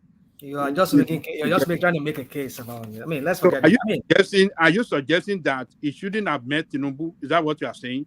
I'm not saying that. I'm not saying he should not have met Tinubu. Why are you? Well, my point is this. Ajekule, I mean, Ajekalano, Omokule, Talamopo, Ajiano, Lopa. So you are saying that he's the one So, behind the I believe, because why would his own candidate, why would the party expel him? That's another hold question. on, his own candidate. What are you talking about? People are candidate, the candidate that he sponsored. People are traitors. In his own state, hold on, rational mind. In his own state, the candidate that he sponsored, the candidate People they don't throw have anybody any under problem. the bus Hold on. just to get whatever they want to get. No. What does he want to get? Dan? Okay, go and say that to Wiki. Go and say that to Wiki. No, hold on. Let us look at this. No, let us look at this well. Kano State is the only state in his control. How can you come to conclusion that he prefer to sell that Kano off and they won't have control of any state at all? Does that make sense? Or how do you think that good for him politically? Let me answer your question. No, I'm asking you. Do you think? Hold on. Answer that question. You asked me a question. Do you think right? that is good for him politically? The state that they control, he want to sell it off, and for what? What does he want to get in return? So what are you suggesting, that he did not sell it off, and then it's dilly-dally with APC? Is that what it is? What do you mean? He only met Tinubu once. At the end stage they made more than once. They met more than once. Even more than once, and that means that he's trying to sell off his own. What is he looking from Tinubu that you have to meet him more than once? That's the question. What is he looking from Tinubu that you have to meet him more than once? Why can't he meet him? I'm not saying you should not meet him. Don't get me wrong. Don't get me wrong. I'm not saying you should not meet him. But what kind of thing is going on between them that they have to meet more than once? That shouldn't be. But Babaja, I have to say that that doesn't represent that he doesn't want to. Is selling his party. You don't know politics. I mean, you don't know. I mean, it doesn't happen like that. Rational Mike, can I say this? There is something underground. There is something underground in meeting his Tinubu that made NMPP. There is something more than to sack him from that party. That doesn't know. Something is underground. You people, NMPP would have discovered something very, very, very ridiculous from this guy. After meeting Tinubu, that made them to sack him from that party. No, leaders can meet. The fact that the party sack him, it doesn't mean that he should give up the control of his governorship in his state. That's what I'm saying. It's possible now. Do you know the deal they struck? Do you know the deal? You don't know the deal. Don't know what because the party cannot come up to sack their national leader. This is their national leader. Without this guy, no NMPP. And they have the mind to sack him. They can sack him. Let me tell you. I believe something is underground. Hold on. He's not the one that formed the party. The party has been in existence for over 11 or 16 years. He just run into that party when, just like Obi did, run out of PDP to Labour. He run out of PDP and go and enter that party in order to promote and champion his presidential ambition. Somebody is correcting us in the comment section that they said this Kwakwanso that we're all talking about is not the same Kwakwanso. It's another Kwakwanso in APC. Forget, how does that person know? Forget about that person. Does he know? That's Samuel. That's Samuel. Samuel is on is on the same diet as Pansat. I don't know. Somebody's just saying that there. He's not by name. That's Samuel. He uses several names. So, let me say this. So what you guys are saying that he wants to destroy his own political people do his political. Hold on. He's not destroying it. Okay, what did he get in NFPP? Hold on, let us be reasonable. Kano is his own political base, and you are telling me that you want to sell out his political base for something. For what? Don't you see the way that Wike was going crazy against his governor? Wike came out and tell us the fact that I will not allow him to destroy my political structure. The political structure that I built for so many years, and for somebody to say you want to come and destroy it, no, that means I won't have political relevance again. I won't have nothing to show that I'm a politician again. So you think that Kakwaso want to destroy his political base for Tinubu? For what? Let's be reasonable. It doesn't happen like that in politics. Let's be reasonable. They could work alliance, but not for him to destroy his own base for the other party. That is not going to happen. But okay, now why is he throwing his own governor under the bus then? So why did he throw his governor under the bus? Look at the headline now. It says accept defeat, prepare for 2027. Kwakwanso tells Governor Yusuf. Look, we cannot, not everything that we see as not everything we see as headline. Not everything, I mean. This news is everywhere. It's not just a news, bro. It's everywhere. Did you read the body of this story? Not yet. Okay, so don't go by the headline. But it's everywhere according to Ekene. And don't read the headline. It headline could be polished in such a way to sell newspaper, to sell story. But when you read the body of that of the story will not align with the headline. Read the body. Aja, you see, I would have believed what you said. I would have believed everything you said earlier, that he cannot like to destroy his political base. But this news is what got me somehow to think about this Kwankwaso of a guy, the way he plays. Have you read it? I read it now. If I didn't read it, would I be talking about it? You see, the only thing I know is that maybe there is a deal on the ground between him and Tinubu. And that is why he feels so just reluctant about what is going on in that. I won't be surprised if by tomorrow he come out to debunk it. Maybe he should, because this news is almost 2 to 3 days now. We haven't had anything from him. So, but another thing is maybe that kind of guy, APC is trying to beat him hard because the way he started his government is not really all right. You know, most of these guys, they think somehow that demolition he started with. If I were him, I wouldn't have started with it until he's well settled in the. Kwankwaso was supporting him back then. Now he was supporting him. He was defending him. Maybe they are trying to flog him out of that office because of that what he did. So, but with the exception of that, I want to touch just a few things. You know, when we talk about governance is all about planning. When you see a government that comes into office without a proper planning and documentation, you will see all this trying and error we are experiencing in our system today. Because what we have been experiencing since the inception of this government is all about trying and error. And I give kudos to people that defend this government. They are trying. They're really doing a good job. A lot, especially those in our platform that are really trying to defend the face and make the face of this government to look good. They are really very knowledgeable, because I wouldn't be thinking so hard to defend this kind of government, but they think very well and they come up with good defense to some people, but not for me. Yeah, because I would have been asking. Few days we're in this platform, people were saying, yeah, we know the reason for that 40% derivation or tax from the tertiary institution. So they gave a lot of reason, and we say, okay, no problem if that is their reason. And you know, this effects, this policy has jacked the tuition fee of many universities. It has close to more than 300% increase. Many universities has increased their fees, double, triple. So, and now this policy has been reversed, and it's very difficult for those universities to reverse that increase they have made. You see the effect of all this kind of policy, and people don't look into it.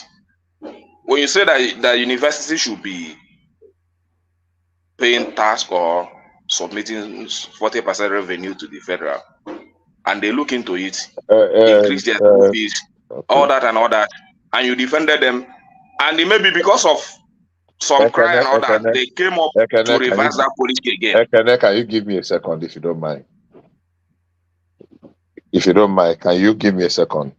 Okay, defend it, Adam. Yeah, I'm not No defending. I just want to correct what you just said. You have mentioned tax now 2 times. There is nothing like tax in what is being discussed. What the federal government is saying simply is this. Federal government supply 100% of the funding of university. Capital, what do you call it? Recurrent and overhead, 100%. Now, universities make money either from different areas, university people, and they are saying, let your IGR use your IGR for 40% of the university overall expenditure, whether it is capital, it is recurrent or over, what do you call it? Because most of the universities don't account for the money they charge students, either for the post UME, for there are several charges. Now they have increased it. So universities are making more money. So let government give you that part that is short. You take care. The decision of the federal government to cancel that decision of that 40% is one most ridiculous and unfortunate decision of Tinubu. I don't know why he took it. What do you mean by they don't account for all the charges? Do they account for the money What they do you make mean when for they the have? IGR? I mean, what do you mean that they won't account? Don't ask When me they what have, I am when they saying. have, They don't when account for the IGR in why all the won't they universities. account? Why won't they account? Oh my goodness. Okay, I will answer you. Let me answer you, So Ajaliko. they are Let me pocketing the answer you. money. Ajaliko, So let me they're answer you. pocketing the money. Some people are Let me pocketing the answer you. money Let me answer because you that's now. what you mean. Let Yeah. me answer you. Now, I will answer you if you don't mind. Now, one, most of the universities, when they were clamoring for university autonomy, federal government was ready to give them autonomy, but they were asking for administrative autonomy and still want to be collecting funding 100% from the government. Now, if you are asking me to be funding you 100% and to give you autonomy to administer, so you don't want me to ask you question about how much you are earning. And the problem started when government said every money that the universities were making must be What do you mean accounted to. by Let me administrative? finish now. Let me finish What now. do you mean administrative? Let me finish. Administrative means federal government said bring every money that you're making through TSA. University says no, they must be exempted from TSA. Am I lying about that? Answer me. Am I lying? That no, we cannot account for what we are earning. And so what's the argument about? They don't want to account. They don't want that money to form part of the money that is their generated So where IGR. does the money go? Where does it go? You ask the university administration. Oh, okay. One of the worst corruption in Nigeria today happens in the university. No. Look, what we don't know, we should not. No, it is you. It is you that should not defend what you don't know. Don't tell me that. No, don't tell me Bishop, that. Universities are making let me have money. my let me have my Hold on now. I asked for an interjection. So it is Sajale Koko that interjected the interjector. Universities are making money. We cannot deny that. They are making so much money. Now, let that money be part of the money that will be accounted for in administering and funding university. They said no. So government should continue to sponsor university 100%, but you are collecting money from the student. What are we talking about? Okay. Okay, but the only thing I know, as far as I'm concerned,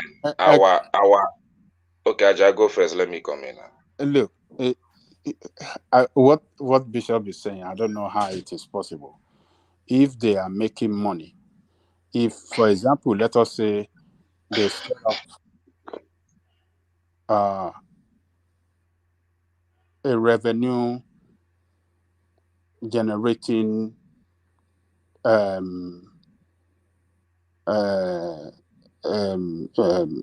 kind of revenue generating system within the university system in order to run the university well.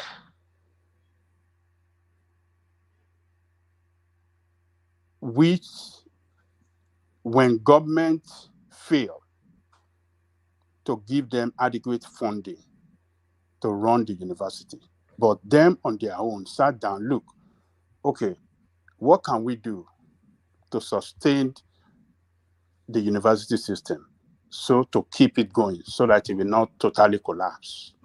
And then you are saying, okay, bring this money, send this money to federal government account. Send this money to federal government account when, in the first place, it is not the by federal government making for them to generate that funding that they are even using to sustain university education. What sense does that make?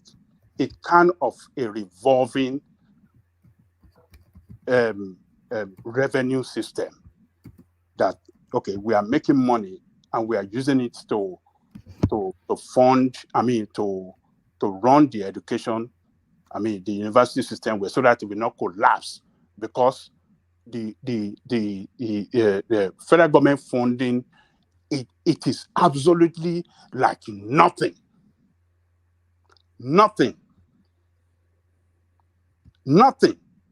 Go and check your budget and see how much that is budgeted, is allocated for education. No, let's go to that issue of budget. Hold on. Don't let's go there. Hold on. Don't let's go there. Your argument is very. All right. I think Ekene is ready to carry on. Gentlemen, yeah. But what I'm saying is that, look, this is an educational system that have vice chancellor, that have that monitor that place, and they know how the system runs. So the revenue system that is created by the university itself is even helping government to achieve a lot of things. But now you want to take that revenue from them to give them nothing in return. It doesn't work like that.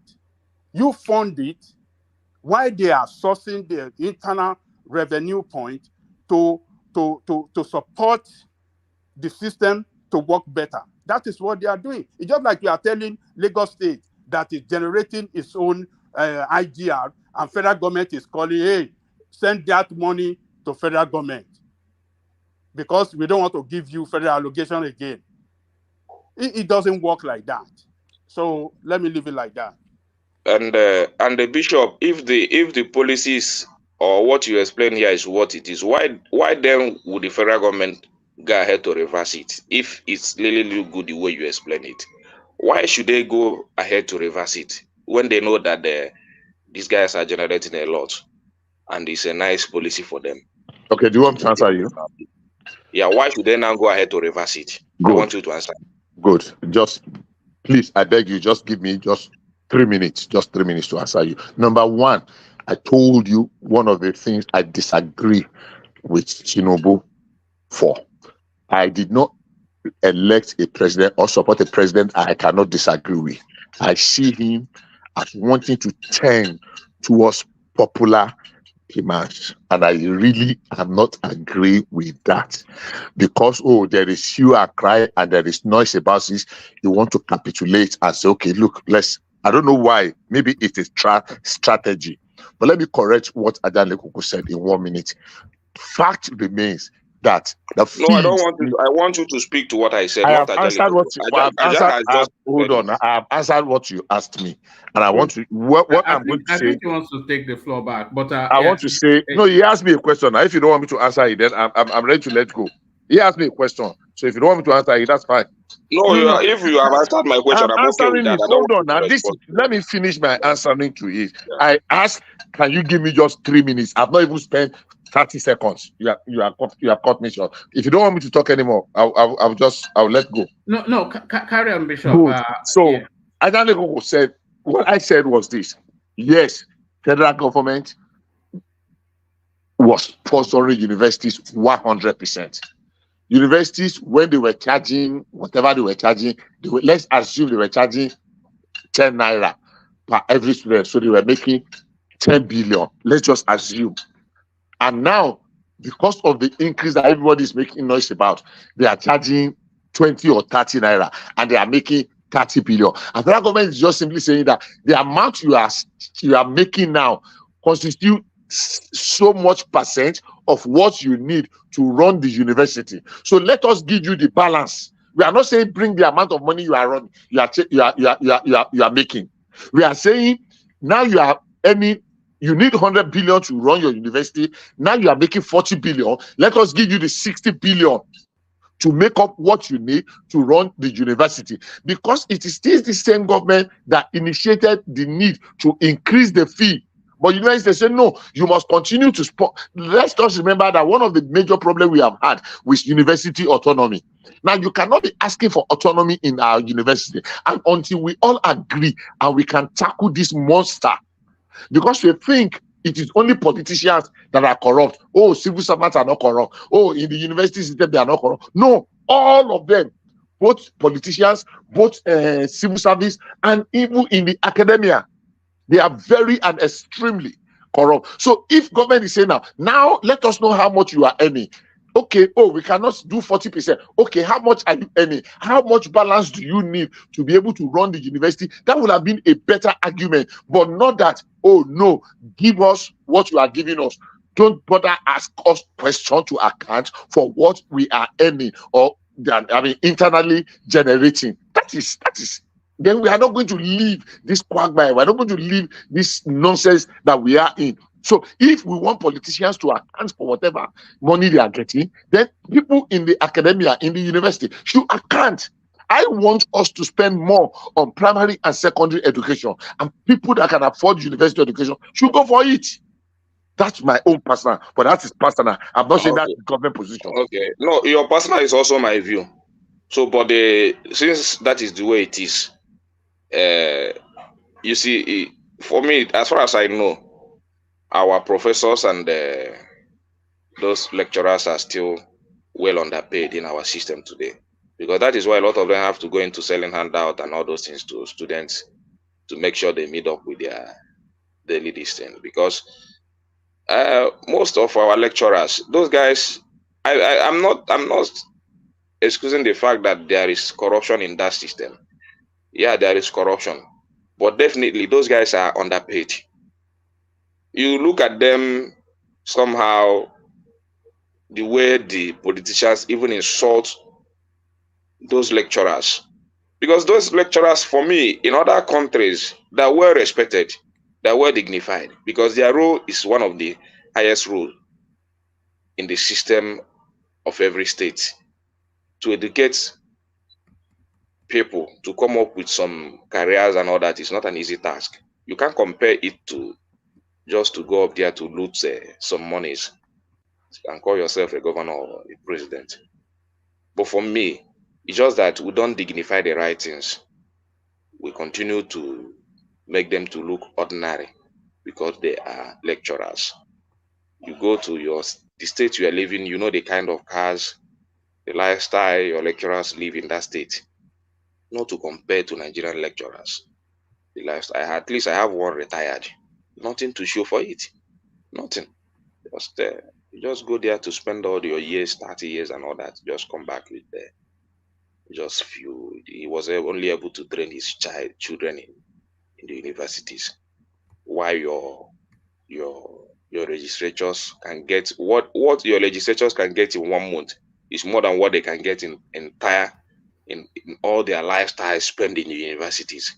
So how do you want us to explain that? And that is why you see all this nonsense in our educational system. So the little one they are using to sustain the institution, you say that they should give you the revenue. How does it sound? Even those ones that are getting are not even enough to sustain them. So the system is well corrupt. We are not dignifying the right thing, and that is my view. Education is not a child's play. The way we take education in this country is why we are looking like this. The way our politicians, you see, that is why many of them, because they believe they can forge certificates and get whatever they want. So they don't care whether you are educated or not. So that is the way we see education is why our nation is looking like this. That our nation is just bending head somehow because we see education as just nothing. Education is good. I believe that. I know that. At least that's primary and the secondary school education is a compulsory thing, should be a compulsory thing for every child giving birth in this country called Nigeria.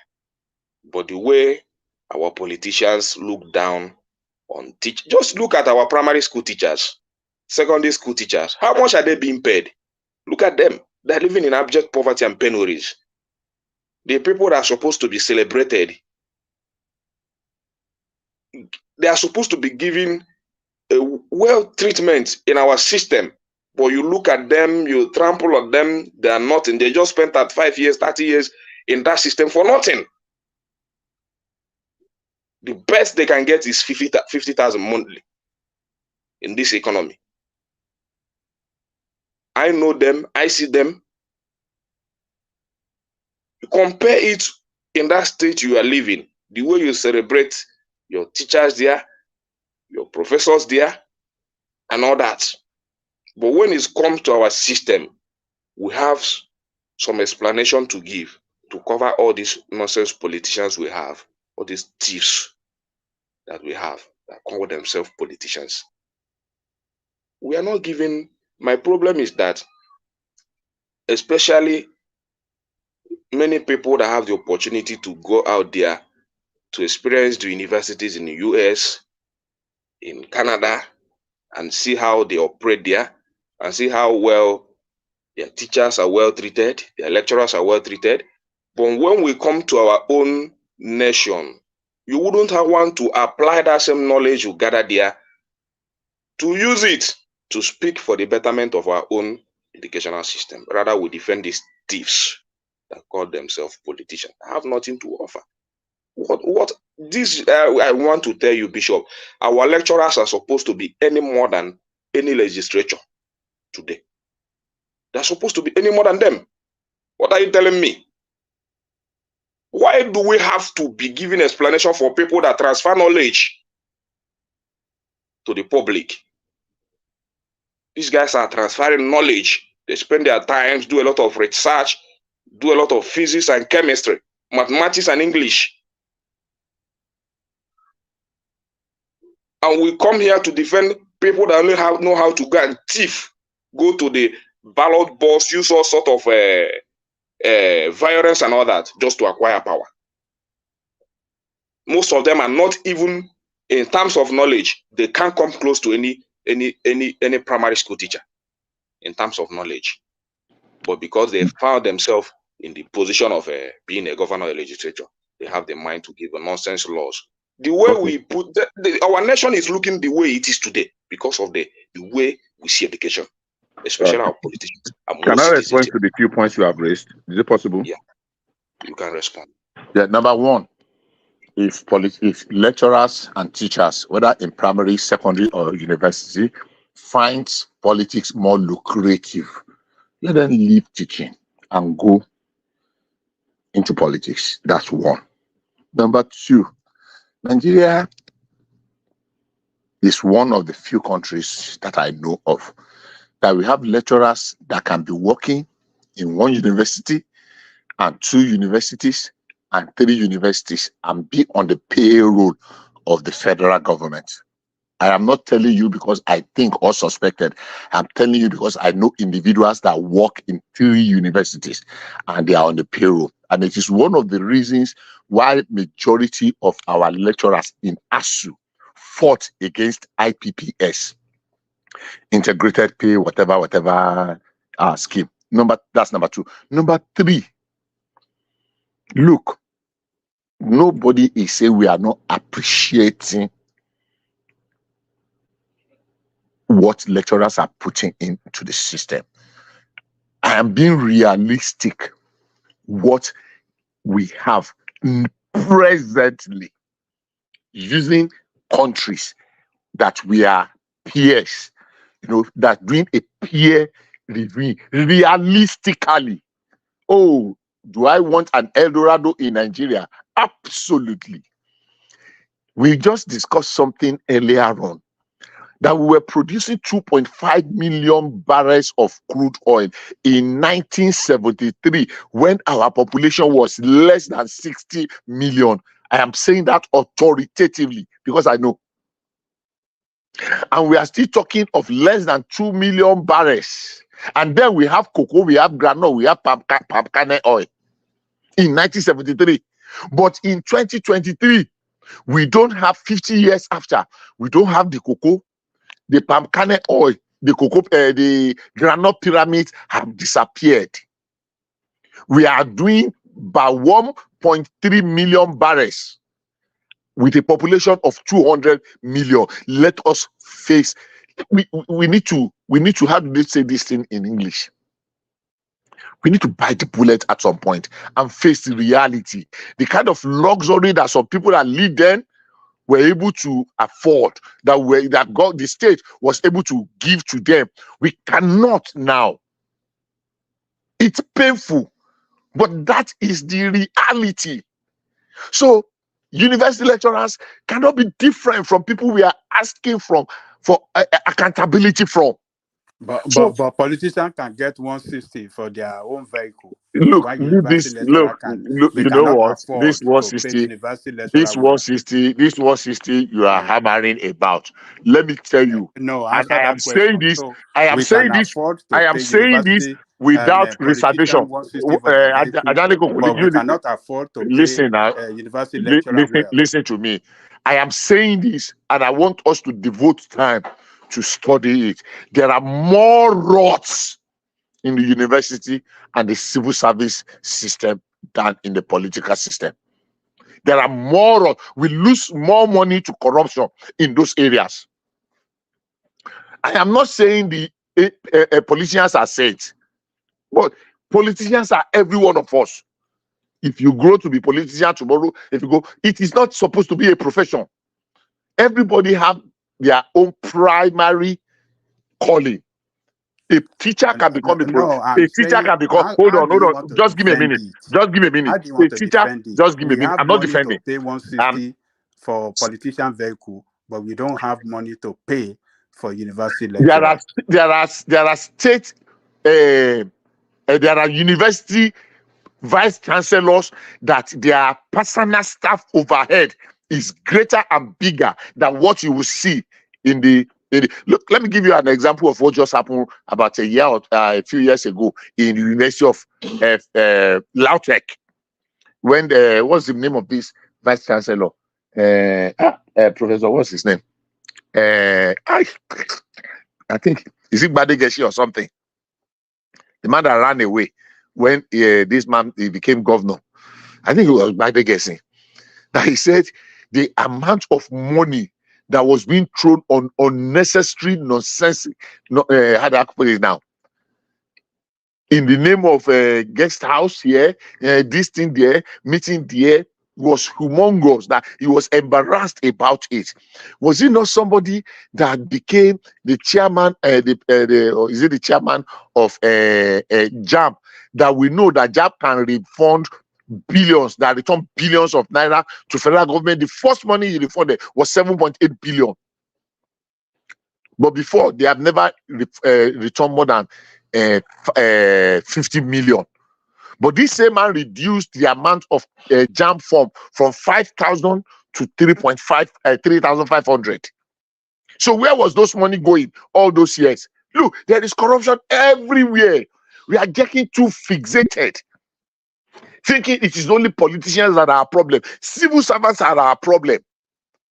Lecturers in university, the clergy are our problem. Now, finally, everybody comes into politics. We have seen clergymen. Have you not seen Reverend Father or Imam or bishops that are coming into politics? So everybody comes into politics when they see the opportunity. Either they want genuinely to serve or to serve themselves. So I am not defending them. I'm just saying that we should not be fixated about just one sector. Our university education can work better. And I will advocate, let us concentrate on primary education and secondary education. In fact, in the real sense of the word, the federal government should just be regulatory when it comes to All education. right, land it, and then can I wrap it up, and then we go on to the next country. Thank you. The federal government should just be, federal government should just play their regulatory role when it comes to education. Federal government should not be owning any of the university. Give universities, All right, universities Bishop, to take. Bishop, let Ekene round it up. He's not even got the moment to really flesh out. Ekene, to you. Okay, so Bishop, everything you said is still on our government, and the reason why people, or most especially those Reverend Father you mentioned and lecturers, go into politics, because after many years of service they didn't get anything, so they have to go where the money is to grab their own. So that is the point. So there is no reason why people should be rushing into politics if politics is not the most lucrative business in Nigeria today. So it starts from that politics, and if we continue to do it that way, our system will continue to go down. That's how I see it. Another thing, one man, I won't go there, but I don't know. There is this argument between this guy in Lagos State. Is it somebody Dohesi or something with his Showere? There is this is it budget or so that there's this some they're having some argument. Is it between Rhodes Vivo and Sanwo-Olu that Sanwo-Olu use state money to pay for his legal fees in the? Yeah, that one is apart. Then he said that he used 2 billion to purchase. Is it a rechargeable fan and all that? Those arguments. Oh yes, and chicken and chicken. Yeah, the chicken. Why did you bring it up now? Because I was expecting to bring it up. Why did you bring it up? I just thought we had enough headlines. I do say to people to speak to yes. You could have brought it up, rational mind. So I didn't read it very well, but it's a very good argument, and it's going on. As in 2 billion for a chargeable fan, some millions for chicken, all those things. So the guy that was contending it with him was this is it ADC guy? I don't really know. Somebody Dohesi. I don't know. For long, I mean, Funshaw, Doherty, something like that. Yeah, the guy gave a full details on how the Lagos state government is wasting money and all that, and people were just crazy today in the internet. So, but I couldn't, I cannot speak unless one man can give us the detail. Then we can go there. One man, I'm okay now. Thank you very much. All right, brilliant. Thank you, Ekene. So, thank you, Ekene. So, let's see if Prince Daddy is ready for us now. Prince, are you there? All right, let's see if Jide is ready for us. Yeah, I'm here. I didn't even we came to you earlier, but but now we have you fully. So Prince Daddy has his mouth somewhere else now. You know? He's a man of God, though. So touch not my anointed. Man of God. When he will start quoting you verses from the Bible. Now, he's the man of the gods, not man of God. He's man of the gods. Okay, rational mind. All right, just come into the conversation however you choose to, or do you want me to line it up? Just give me one or two main topics, not everything. Yes, we were that thorny issue of restructuring that refuses to go away, only really because the Nigerian problem always circles back round to it. Afenifere saying to Tinubu, Nigeria's current structure hinders development, restructure now. So that is Afenifere giving Tinubu an assignment. Yeah, I agree. And I think we've never had a leader in Nigeria that truly believes in restructuring. And of course, I'm talking the person of Tinubu, right? So if anyone's going to do it, not that shenanigan that Jonathan did in his last days of his administration, nobody really wants to do it. And I think Tinubu would be the right person to do it. And that's why truly is systematically working to break that, if you want to call it this Fulani hegemony in the country, because that's really needed or required to get the structure that we're talking about. And he knows better. Tinubu absolutely knows better that what Nigeria needs. He does. So we have hope. We have great hope, in fact, for anyone to do it. That would definitely be Tinubu. And Afenifere, yeah, they know. They know that he is capable. It doesn't need to be, pushed overboard. It just needs to be nudged, a little bit. And of course, is more likely to accomplish this in his second term. But knowing Tinubu as being a bold leader, one that likes to take the bull by the horn, he wouldn't mind starting to do it this first term, just like he came in and got rid of subsidy, even though it was difficult, was painful. But that's how you know a strong leader, and that's why he did it. So I wouldn't be surprised if he starts restructuring a program or the talk, not just silly conferences or a conference or convention that they have and spend a bunch of money and time and they do nothing about it. We thank God we have Tinubu, we have a strong leader, and we are hopeful. But Prince, what a lot of people are concluding is that if he is going to restructure, he cannot do it under his first term. So because that would jeopardize, of course, any his re-election bid. So any talk of restructuring will be when the Constitution says that his time is up, which will be second term. Well, that's what I said. I say it's probably more likely to embark on that like rigorously in his second term.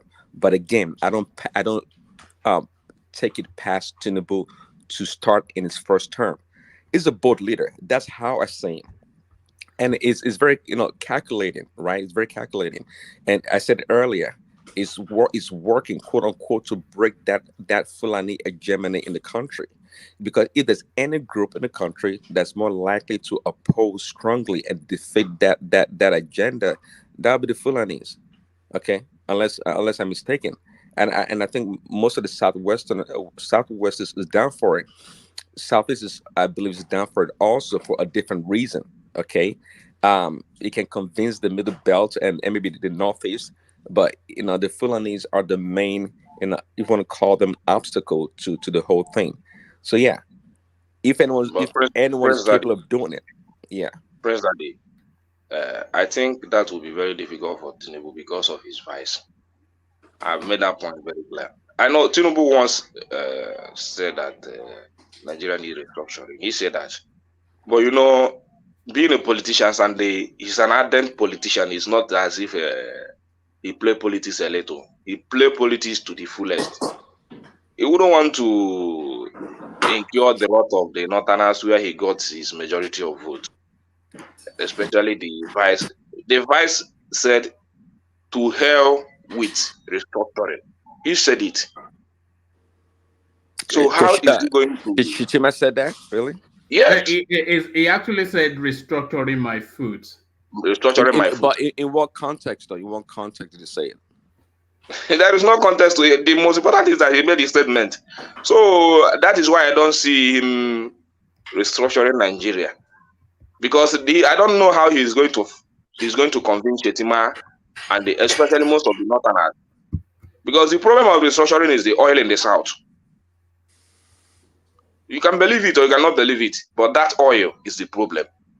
It means that you're going to. But I believe, but the oil is beginning to become less and less of a factor. But most of them don't want to understand that now. Even the Northerners don't want to know that they even have more resources than the South, because they are blind. They lack creativity. If they know how to create, they should know that the riches of this country.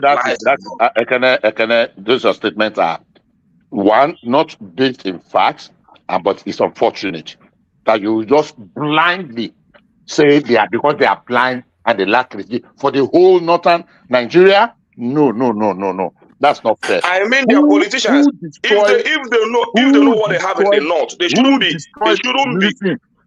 be confused with the oil in the south. Hold on. Just give me 1 second. Who destroyed regionalism in the first instance?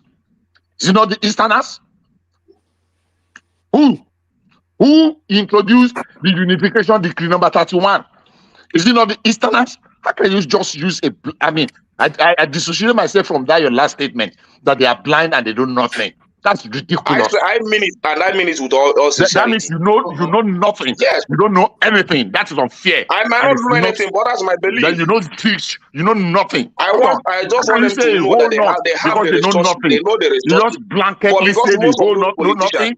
They Come continue on. to concentrate only No, on no, no, oil no, in the no. south. That is No, why they don't want no, restructuring. forget it is They a should get lie. that idea It is off the them and southerner, restructure the country. That is my point. it is the southeast that destroyed that regionalism that we had in Nigeria. If you want us to go to that part, let's go there. So you coming out and ignorantly say did not know nothing, I dissociate myself from that. And that is ridiculous. And that is Their the kind of politicians know mentality nothing. from people like you. They It is should the kind of know. mentality They and should know more better. unfortunate utterances from people like you. All right. Ekene retains the right to express his opinion, but Prince Daddy, let me play you this clip just to capture what Ekene was saying to you earlier. It's about 30 seconds. Elon Musk is talking about constricting the journey from London to New York to 31 minutes. But unfortunately, the topical issue in Nigeria is restructuring. Restructuring my foot. To hell with restructuring. Let's improve on the quality of governance. Let's work for the people. Let's invest in education. Let's create jobs. All this matters. So that's the context that you wanted, Prince Daddy. Yeah, if I'm not mistaken, if I understand what I was trying to say. So, for what I heard from that video, it was simply trying to prioritize what the country needs. It talked about education, which I think everybody believes we need, and maybe infrastructure.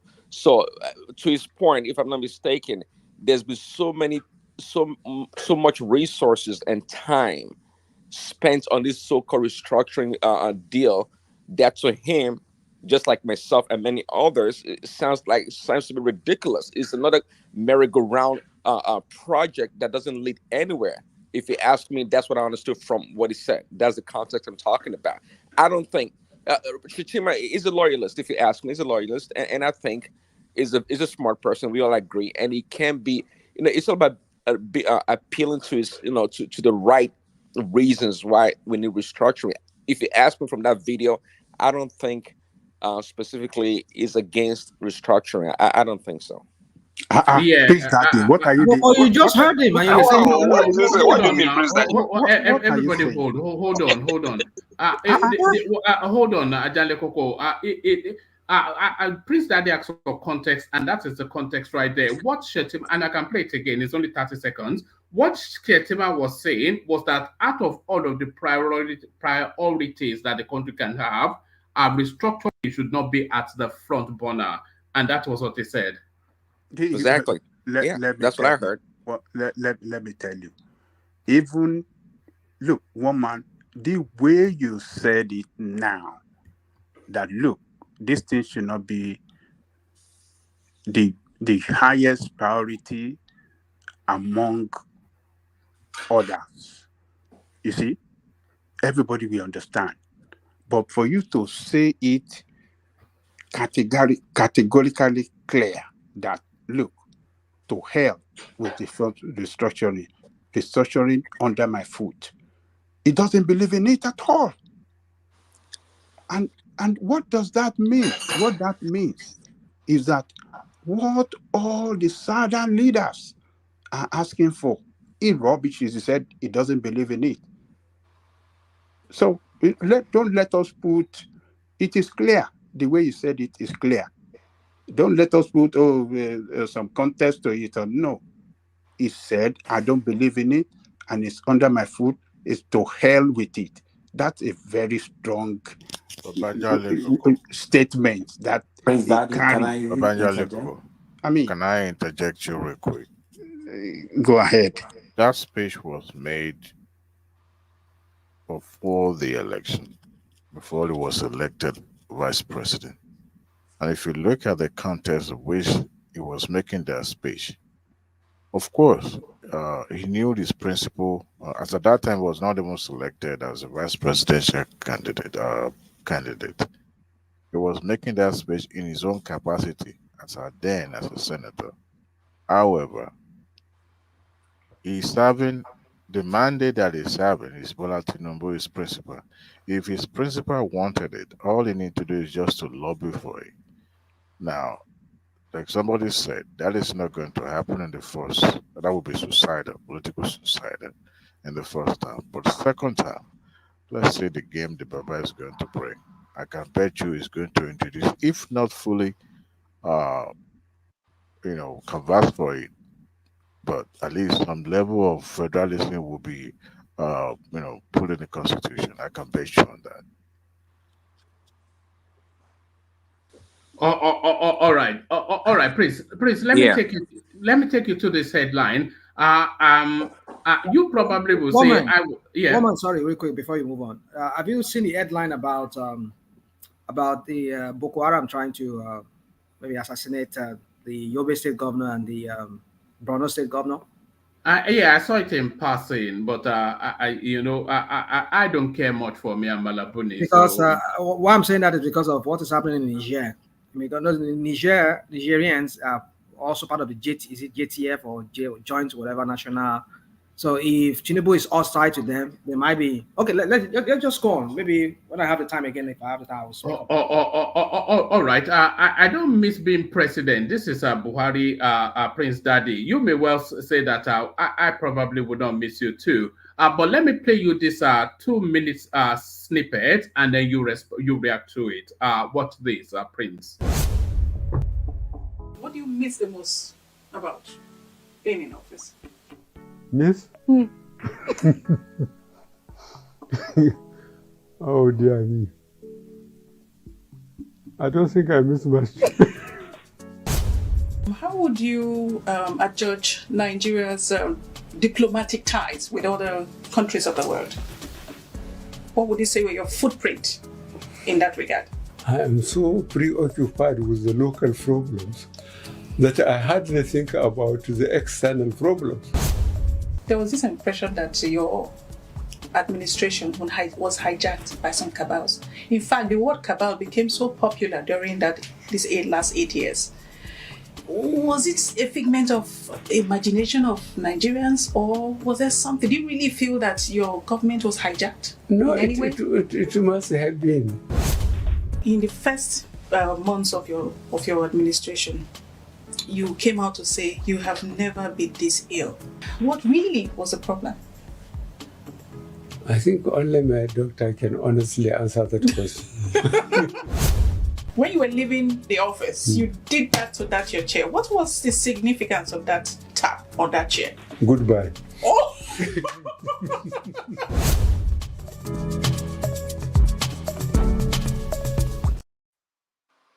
So that's an about to be released docu tell all by the Aboki from Daura. I don't miss being president, Prince Daddy.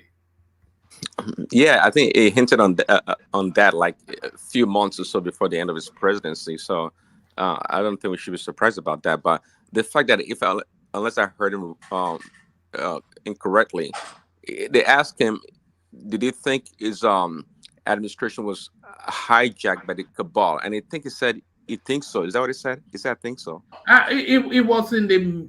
I think it was in the throes of because that's a teaser for something that is about to be released. So it was in the throes of a fuller response, but they just sneaked it just to tease you into watching it. Yeah. Okay, that's fine. I mean, what can we say about Buhari? He wanted to be the president, and he became the president. And that's one thing about being a politician or a leader.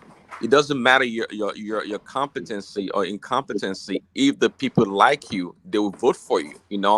That's the claim that Buhari was trying to lay claim to, or the votes rather he's trying to lay claim to, or the 12 million votes from the north that he thought Atiku was going to have, which is a joke. He had it, right? He had it for what, 2 or 3 times in a row, and eventually won. So that's it. You can't, when people put themselves forward for leadership position or in politics, it's totally up to the people and how they play the game, and that's what determines if they win or not. So it's never been a politics has never been a contest of the best of the best. It's a popularity context in one way, and plenty of other factors. Money, who has a lot of money, is a big factor also. So there we are, and we had Buhari. Now is gone. And I mean, I never thought about him. I've always said about Buhari, just looking from outside, he had an antecedent when it came to power the first time around. What about him? He's a military guy, and he believed in command and control. And quite frankly, if he had operated that way when he became a civilian president, he probably would have done much better. But he's not a business person. We all know that. I don't know why people are shocked by his performance. He doesn't know how to negotiate. He doesn't know none of that. It's not part of his repertoire. That's not Buhari there. But now we have Tinubu that's a salesperson that's going to go out into the world and sell Nigeria to attract investors and sell the country in general. Prince So, Daddy, can I interject you? yes, sir. Yeah, go ahead. I don't. You seems to be giving excuse for his performance. As not a marketer, as not not vast in economics, principles and all that. We shouldn't absolve him about that. A leader doesn't necessarily have to have those qualities, but his ability to gather, the think tank, people who know how together, and to formulate policies that would touch life. That's the quality of leaders. So we shouldn't absolve him. Nigeria believe and thought that he's going to do. But trust me, he did some things, but when it comes to security, he failed woefully. But Nigerian voted for him not because he's good in math or good in statistics, but because they see him in a leader, as a leader, with somebody who can galvanize and unite the country. Not that people thought that he was not going to perform. They saw a leadership in him with somebody who had been the head of the government before, and with the authoritarian way of governance, people thought he was going to replicate the same in this administration, and he I did, and he couldn't because his hands were tied. This is not as a democratic system. So Yeah, I agree with your definition of leadership. Actually, ability to recognize the good in people around you, to use the people in the right ways. But here's the thing: I don't, again, I'm not trying to absorb him of anything, but I don't at the same time. 'Cause I remember before, the first time around when he was running for the presidency before he won the first term, I was having a discussion with my younger brother, like, what about? And I said, what about Buhari? I know we know him as a military guy in the younger days, but what about him right now that people like him so much, or people wanted him? Oh, he's gonna come in and fight corruption. He's gonna come and fight corruption and do this and that. I said, huh? And that's what a lot of people were talking about, failing to recognize that Buhari is coming from a command and control environment into a democratic system whereby he has to negotiate and talk to people and come to consensus, which he doesn't have those skills. So I blame the people that voted for him. I do. But Because President, if can I say something, please? Uh, can I say something? right, can I? Yeah. Yeah, I first of all, I cannot thank him enough for giving us that second Niger bridge, because I benefited from him infrastructural benefit. So it's a plus to my area because I continue to say it. That second Niger bridge is just in front of my house, so it has opened up a lot of business activities in that area. But regardless of that, the economy, he messed this up. So I don't expect him to miss anything because he never had a plan to govern. If he had a plan to govern, he would have been missing some things that maybe there are some area that he would have wanted to touch that he didn't touch before leaving office that he would have been missing. But because of that lack of planning before coming into government, it's just propaganda. So I don't expect him to miss anything because economically, he just bankrupt the nation. And that's what I want to say about him. Well, thanks for the Kenneth. But to your point and Aduali's point, the fact is that yes, if you have a leader does not have to be an expert in every area, but they should have that that spirit of wisdom. When people make proposals or bring something to them, ask the right questions, and know how to go about executing the agenda.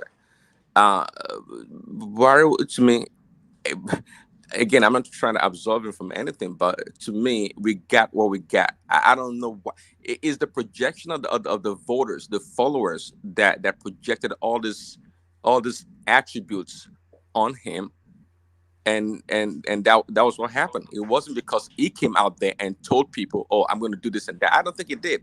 He just campaigned, and it was the most popular choice that we had, and he won. Prince Daddy, do you not feel that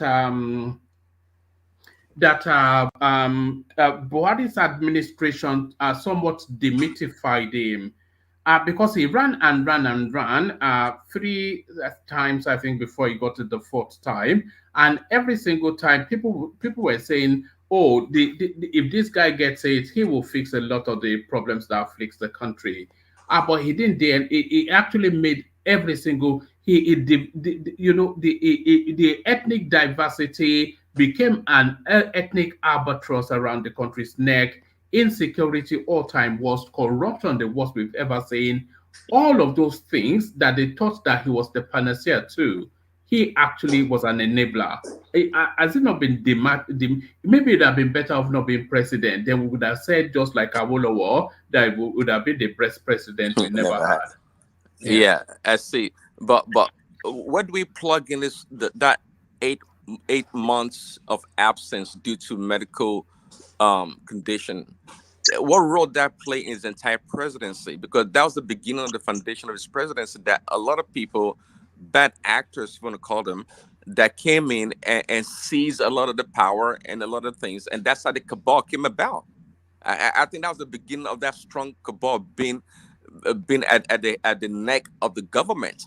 That was so hard. I remember one time his wife, you know, Aisha Buhari, right? What's her name? Yeah, she came forward, and when she was complaining about the cabal, so so that 8 months that he was missing in action, that they had a Shibanja there, it did a lot of damage to the Nigerian space. I'm not sure if he had started off not being sick, it would have done any better. I mean, it's yet to be known, or we never know, rather. But that Do was you think he became paranoid after that episode? Prince Daddy, is that Prince Daddy? yeah. If you don't mind, can you permit me a second? Go ahead, Bishop. Yeah. Good, thank you. I think after post Buhari's ailment, he never recovered in the recess of the world. He never got out of what happened to him when he made that statement that he had never been this sick. I stand to be corrected. Buhari lost his mojo after that event, and I was never. In fact, I remember I was discussing with a group of friends, and I said the best he could do for Nigeria was run for that election, win that election, resign, and hand over to Osinbajo. And I actually speculated then that let Osinbajo pick El Rufai and do one more term after that one that he inherited. Because there was one experience I had with someone here in the US about Buhari's ailment, and I have said repeatedly, the only person that would tell me that his ailment was an act of God was Buhari himself, because of what I had. So unfortunately, Buhari became a shadow of whatever, whether intellectually or potentially or by character, he could have presented to Nigeria. Unfortunately, those things incapacitated him very greatly, and his regime or government or administration was hijacked completely away from him. I agree with you. Yeah, though it took 8 months, in reality, it probably was much longer for him to recover and be fully well to govern. So yeah, that play had a lot of a big effect on his presidency for sure. Yeah, but the talking about him being poisoned, to whose benefit? If people are poisoning, Oshibaja, a Southwesterner, a Southerner would have become the president, right? So we knew. I mean, we don't really know what happened. How do you think history will judge him, Prince Daddy? Maybe a couple more years, 2 or 3 more terms of new leaders. I think they're probably going to judge him very well, actually, or fairly, actually. I think there's this especially from the North, right? This affection for him, there's this affection for him. But yeah, I think overall people would judge him well. Even the people that feel really they have a lot of reservation about him right now will probably see him as time passes as being an okay leader. Yeah. All right, brilliant. All right, brilliant. Was there anything else you wanted to bring to our attention, Prince? Well, yeah, kind of. So sorry, I think Femi wants to come in. Let Femi come in, and then you take the floor back. Femi, did you want to say something? Oh yeah, I just wanted to what was it that you guys were talking about the other time? Oh God. Oh, are you taking us to a totally new topic? No. It was about the topic before this current one that you guys are on right now. I just wanted to. Oh my God, I just can't remember now. Shetima and no, University restructuring. Fund. Thank you. University Fund. Yeah. Okay. Thank you. It was the Shetima thing. Yeah, I just wanted to also align with Prince Daddy that in the context in which he said that he wasn't dismissing what's it called now? Restructuring. Yeah, he was actually, basically what he was trying to say there was, look, if everything is fine, nobody's going to be talking about restructuring. Actually, if everybody feels like they're part of the country and everything works well for everybody, so it wasn't like he was saying restructuring my foot. It's not in the context of like to hell with restructuring. That's not what he actually meant in that video. So I just wanted to support that notion. That's it. All right, back to Prince. Yeah. But woman, hold on before you continue. What is all Baba this? T, you want to call it Baba T again? First Daddy, please. What is all this thing everybody does here, especially the Agbado people? We heard something here, and you are trying to speak. I mean, God. Are you trying to say we are? Yes, that's what I'm saying. Are you trying to say we what we heard? We are crazy for what we are hearing. That this guy said you can hear with a closed mind. Even you yourself, when you hear some things, you will say the context. You will talk about the context, and context. So why can't other people talk about the context and situate what was things? the context? Somebody saying that you heard him saying that we're struggling. You only had 30 seconds, probably from a 30 minutes. So what did he say? What was it? What was the beginning and the end of? I don't. Yeah. What we are saying is that you only had 30 seconds. Okay, do you know what? Let us give ourselves an assignment. Let us go and look for the full. Now. Let us go and look for the full speech. No, one man, is that not a fair thing? Let's go and look for the full speech so that we can all listen to it together and make deductions. You see, even when people meet at Tinubu on top of a woman, you will continue making cakes. Right? No, it wasn't a woman. He was just dancing with the woman.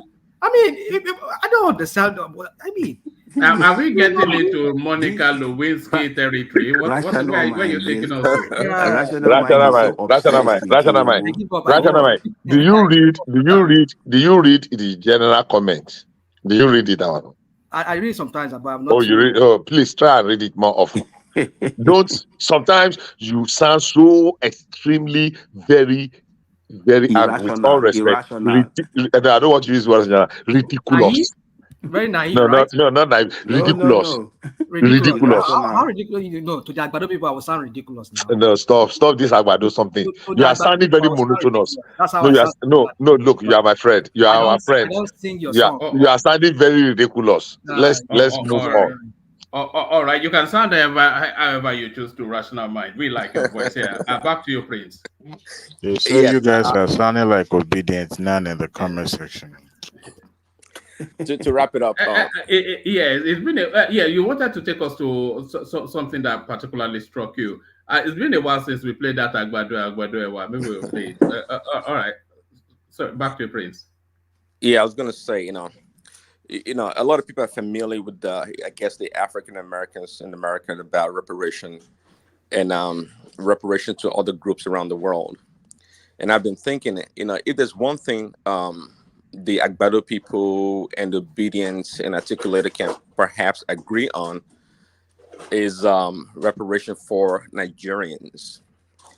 And obviously, if you ask people now, people's mind will probably go towards, reparation from the colonial masters, the white people. They should pay us reparation.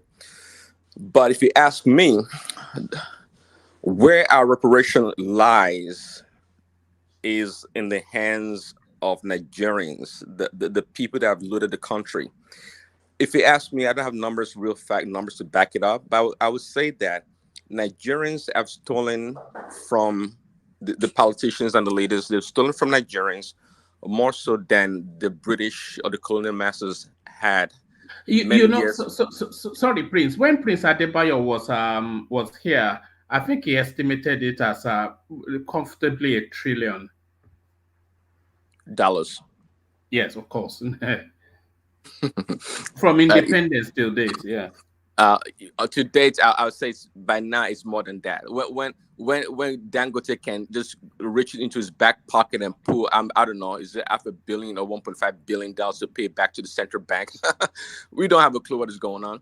So the true reparation is to come from Nigerians. I mean, and I think that's a focal point that we all can agree on. It's so ridiculous. It's so ridiculous that we're not talking about it. And these people, they will continue to loot the country and run away with it. They have to pay back. I've thought about this for many years. No, Prince Daddy. So the slave masters that robbed you of your humanity and your dignity, that is what less than $1 trillion. That's what you're telling me. Somebody robbed you of your humanity, that your essence, the people who robbed you, change your way of thinking, and you say that is less than $1 trillion. Well, Babati, according to Mike, our favorite Mike on the show, see, perhaps over 90% of Nigerians or Africans did not even know that the colonial masters were ruling them. So this humanity that they've taken away and stripping off our dignity and all this stuff, I don't bite. Because if you ask me, now you're not in my mind. Now you are going. You were far right before. Now you're in the Tea Party territory at this point. That's where I have you. I'm telling you. I know. I am far right, but you are far right. Tea Party. So, okay, Has go always ahead. been the Tea Party. Slavery, colonization, and you are now comparing that to $1 trillion being stolen by politicians. I mean, what are we doing here? Come on. No, that's the point. They've stolen more than that. But apart from we've stolen more, it's not the issue here. If we are able to get back what our own people stole from us, then we'll be serious about going after the Europeans or the British people and demanding reparation. Until then, I don't think we have the right to be doing that. So how are you going to do that? But because we use that word, that means they will be willing to do so. So it's like forced. So unless you're going to force them to do it, then you cannot use the word repatriation. Like if they have to pay you back, I mean, okay, we're done. Okay, I don't want to steal from Prince Ade anymore. I've been robbing him blind for 20 years. Now I want to do the right thing. So you think these armed robbers are going to just say, well, they're going to just wake up one day and say, you know what? We want to do the right thing. I return back the money we stole from you guys. Are you talking about the Nigerian politicians? Yeah. That's the way you're making it. Like, oh, we are done robbing you guys, and we want to just do the right thing. No, but that's what I'm saying. What I'm saying, I myself, I don't have a clue. But what I'm saying, in other words, from the preamble to my this discussion was that, look, I said this is a focal point whereby we all, the Obedient articulators and the Agbado people, can come together and work on one thing in unison. And my brother, they cannot come together. Do you know why? Once, let's say, okay, let's start from Peter B as number one criminal. Leave him alone now. Why him? Why must he be the first person? Why can't we do Tinubu first? That would be the end of the so-called brotherly love. That the tribal thing will just enter. Next thing you know, it's over. So you can't even solve your those Well, issues. Once you bring I up see any your name, point. if you bring I up mean, IBB now, you see people leave him alone now. What do you mean? Don't you have a thief in your own town? Go and deal with your own first.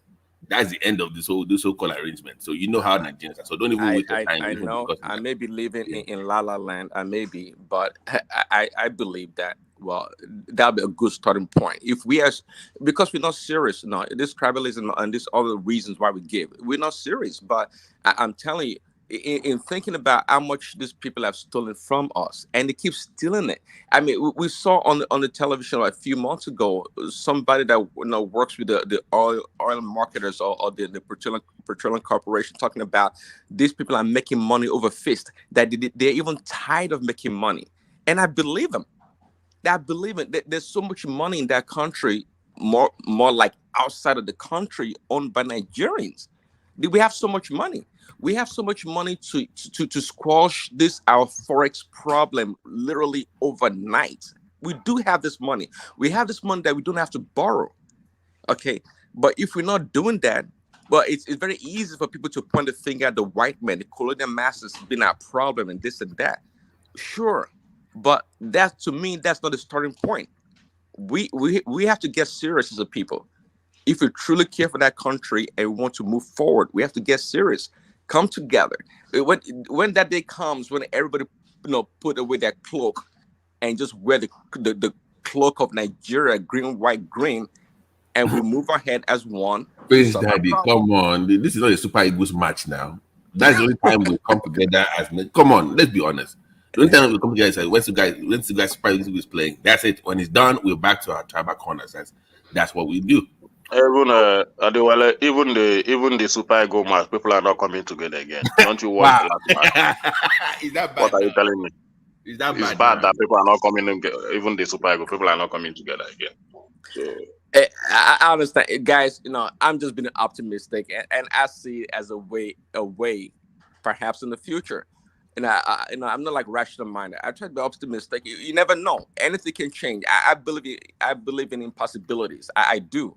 You never know. I don't give up on. I don't give up on people or Nigeria. I think eventually, who knows, if you get the right leader that's able to come about that everyone, it doesn't matter your tribe, your ethnic affiliation, and we can rally around that person, we can do it. Other nations have done it. I don't see why we're any different.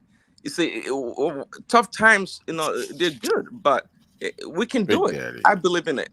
Prince Daddy. I called you Big Daddy. I said Prince Daddy. Big Daddy, are we? Are They we at want blow back mountain? Our blow back mountain. Prince Yes, Daddy, I know you know. Prince yes. Daddy. Call me Daddy. Rational mind. Is that you fucking me? Sometimes I want to. Hey, Prince Daddy. These folks. Who The you call him current. Pimp Daddy? I mean, Pimp Daddy. Prince Call Daddy. him P Diddy. P Diddy. Pimp Daddy. Okay, Prince Daddy. What's going on, man? What's I'm going on? okay. I I'm doing don't fine. know. And she's a logo right. Every time, every man. Thanksgiving next week. I'm gonna show you and shine. Hey, Prince Daddy. This current political actors. How old were they when they moved back in 1999 to join the political movement? And today they are reaping that, long participation in the political process. So every single one of us here, keep on rambling and whining all the time. Not that these folks were rich. Some of them were poor and wretched when they moved back home. So what will it take us? Consistency, showing up, participating, getting involved in the discussion. Maybe we can move it forward and be a part of that movement that actually propel Nigeria to the greater height. I don't see a reason why we cannot, get involved in political activities and, participate in the electoral process, other than just staying abroad or, and keep whining and complaining all the time. These folks don't have two heads. They were almost in their 40s, 50s when they moved back home. I mean, the criminals among them hijacked that process and they were poor. So why can't we do the same thing? Replicate that same strategy, and maybe we can make that change within internally. I agree When with are you you moving totally. back home? When are you moving back home? You particularly. You know, we have Baba to Jale Follow Koko, you. I'm actually ready. We don't know each other, but I'm actually ready. I've spoken to some people. First You of all, spoken to Alake. You spoken to Alake, your I'm brother. go Kowoje now. So never Kowoje. Do you know what, guys? I'm just kidding. I'm Just just wait till kidding. tomorrow to ask. Wait till tomorrow to ask Diwali that same question because listen, so I don't know. Maybe he doesn't know what he's talking about. I'm actually, solid millionaire. I'm so yeah, I'm Kowoje. Your Wait, consistency will make your Kukulowo Rishi. Consistency will make you, steal from the government because those people only usually issue they don't throw any book. If not, they will put a on you or poison your Olè food. yẹn epo Déwálé no Déwálé olè Ẹgbẹ́ni tó yẹn ti epo ohun pẹ́ ẹ̀gbọ́n náà l'Amẹ́ríkà. no Ó ló fẹ́ lọ bá wọn kówó jẹ. Déwálé ní sùúrù ó ní iṣẹ́ ní tó wẹ́ bọ́nú epo àbí epo epo ohun ẹ̀jẹ̀ ni wàá lo spoon No. Let me tell you, Babati. Sorry, Prince Daddy. It seems these guys will not back off. Look, even though you wanted to make that change or be the agent of that change, at least you are not an alien. You came from somewhere. The moment you are appointed into any public office, you will see entire community where you come from come to claim you. This time around, they want to identify with you. And sometimes you need that voice, you need the people behind you, and they will come whether you like it or not. And guess what? They will start trying to, make you see a reason why you have to identify with ọmọ wa ni ẹjẹ ó ṣe àbí. So in that process, you will need them because in Nigeria politics, you need people. You need people to support you, to speak on your behalf. So, and at the end of the day, they will want something back from you. So they will want you to steal for them. And if you don't play the ball, guess what they're going to do? They will poison you just like they did to Akeredolu. You just be flying you around, the world. So you have no choice except you quit. And if you've abandoned everything what you are here and move back home, and quitting is not an option, or I mean it's an option if you have integrity, but at the end of the day, people they die there, so it's So not about is it So Adewale speaking? does that mean we are yeah. doomed? So no way Adewale, out. please. We are not I want just to doomed. just you to rewind. Sorry, Adewale Koko. I just wanted to hear something I thought you said now. I'm not sure I heard it. Did you just say, because of your last few sentences, that the same way they poisoned Akeredolu? I make that up. I'm not so sure. I just make that up. Okay. I can bet you that one. But that is what that is what his wife alleges though. Do you remember what his wife alleges? I better leave the wife from us. I just want because I thought I heard what he said. So let me. I thought I heard wrongly. I have to put a disclaimer on that so that they won't go and quote me and say I say that. But I just, our people are very devilish. Our father goes before you knew it. You just be flying you around like Buhari. Déwálé ti bí wọn náà dé dira lọ́bẹ̀ ni tí bó bá dira lọ́bẹ̀ ni. All these people, they are like wàá dira ẹni. they are everywhere. For how long? Ẹ tún bá lọ fògùn, ẹ bá tún fògùn lọ ṣèjọba ni. Ẹni sùúrù. If you don't. Déwálé. Irú ìlú wo nìyẹn? Ogun tògùn látó máa fi ṣèjọba. You know how long it takes to move back to one man. So that guy is right. The other platform talks about spiritual power. No, but Nigeria. That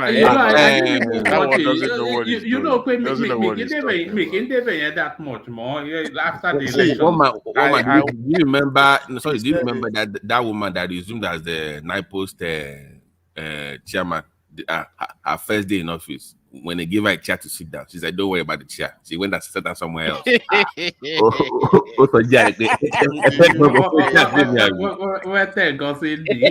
Lola Adejo. bóyá àwọn babaláwo tètè ẹ ti sọ fún pé ìjókòó tó bá gbé fún ẹ má jókòó síbẹ̀ o. Guys, Minister of Tourism, Lola Adejo, used to be my guy.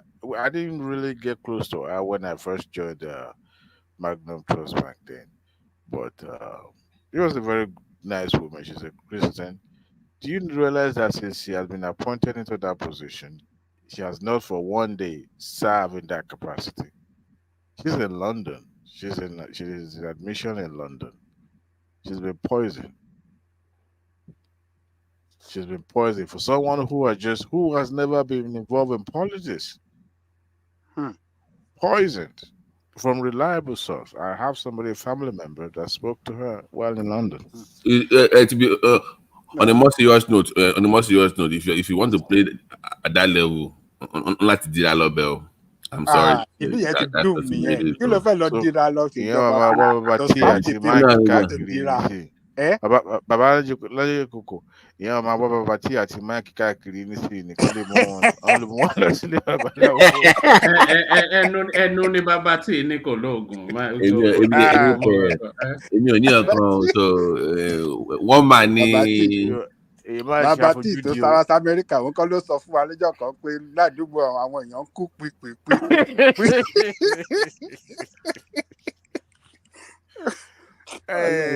Nigeria. I will follow Bishop to church to pray for me so that.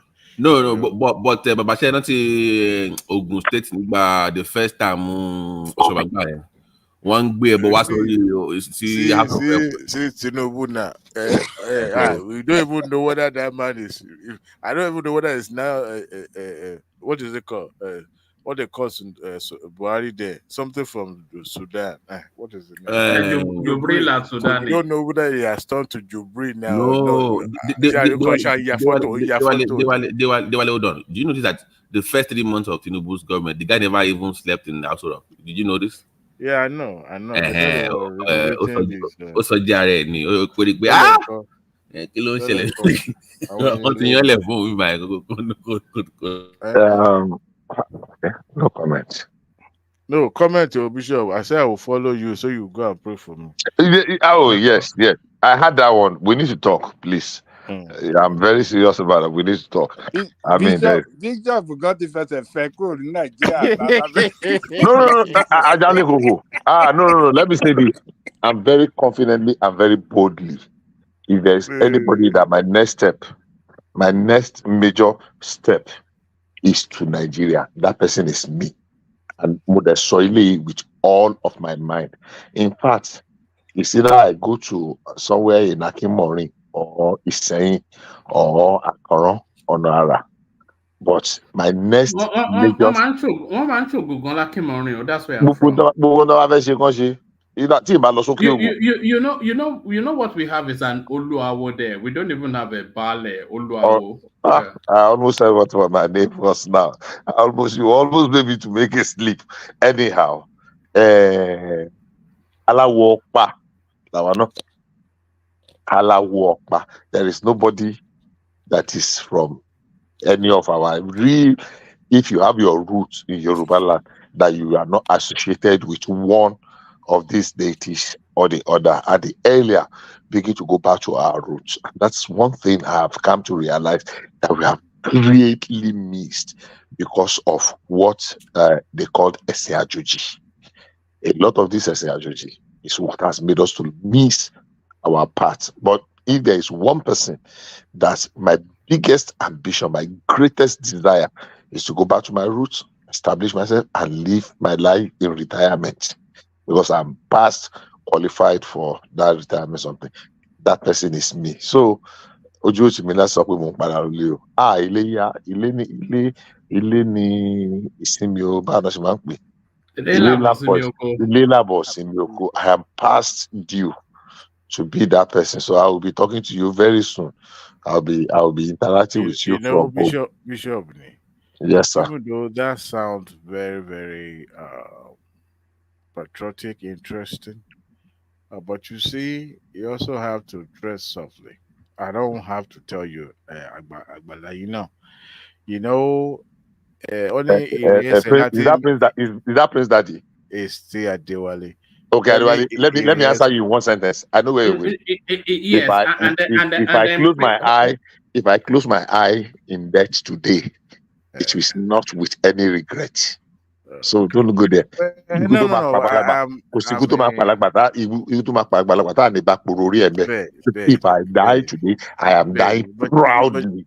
And but Ibadan man. there's one thing I've noticed, and it's becoming a trend.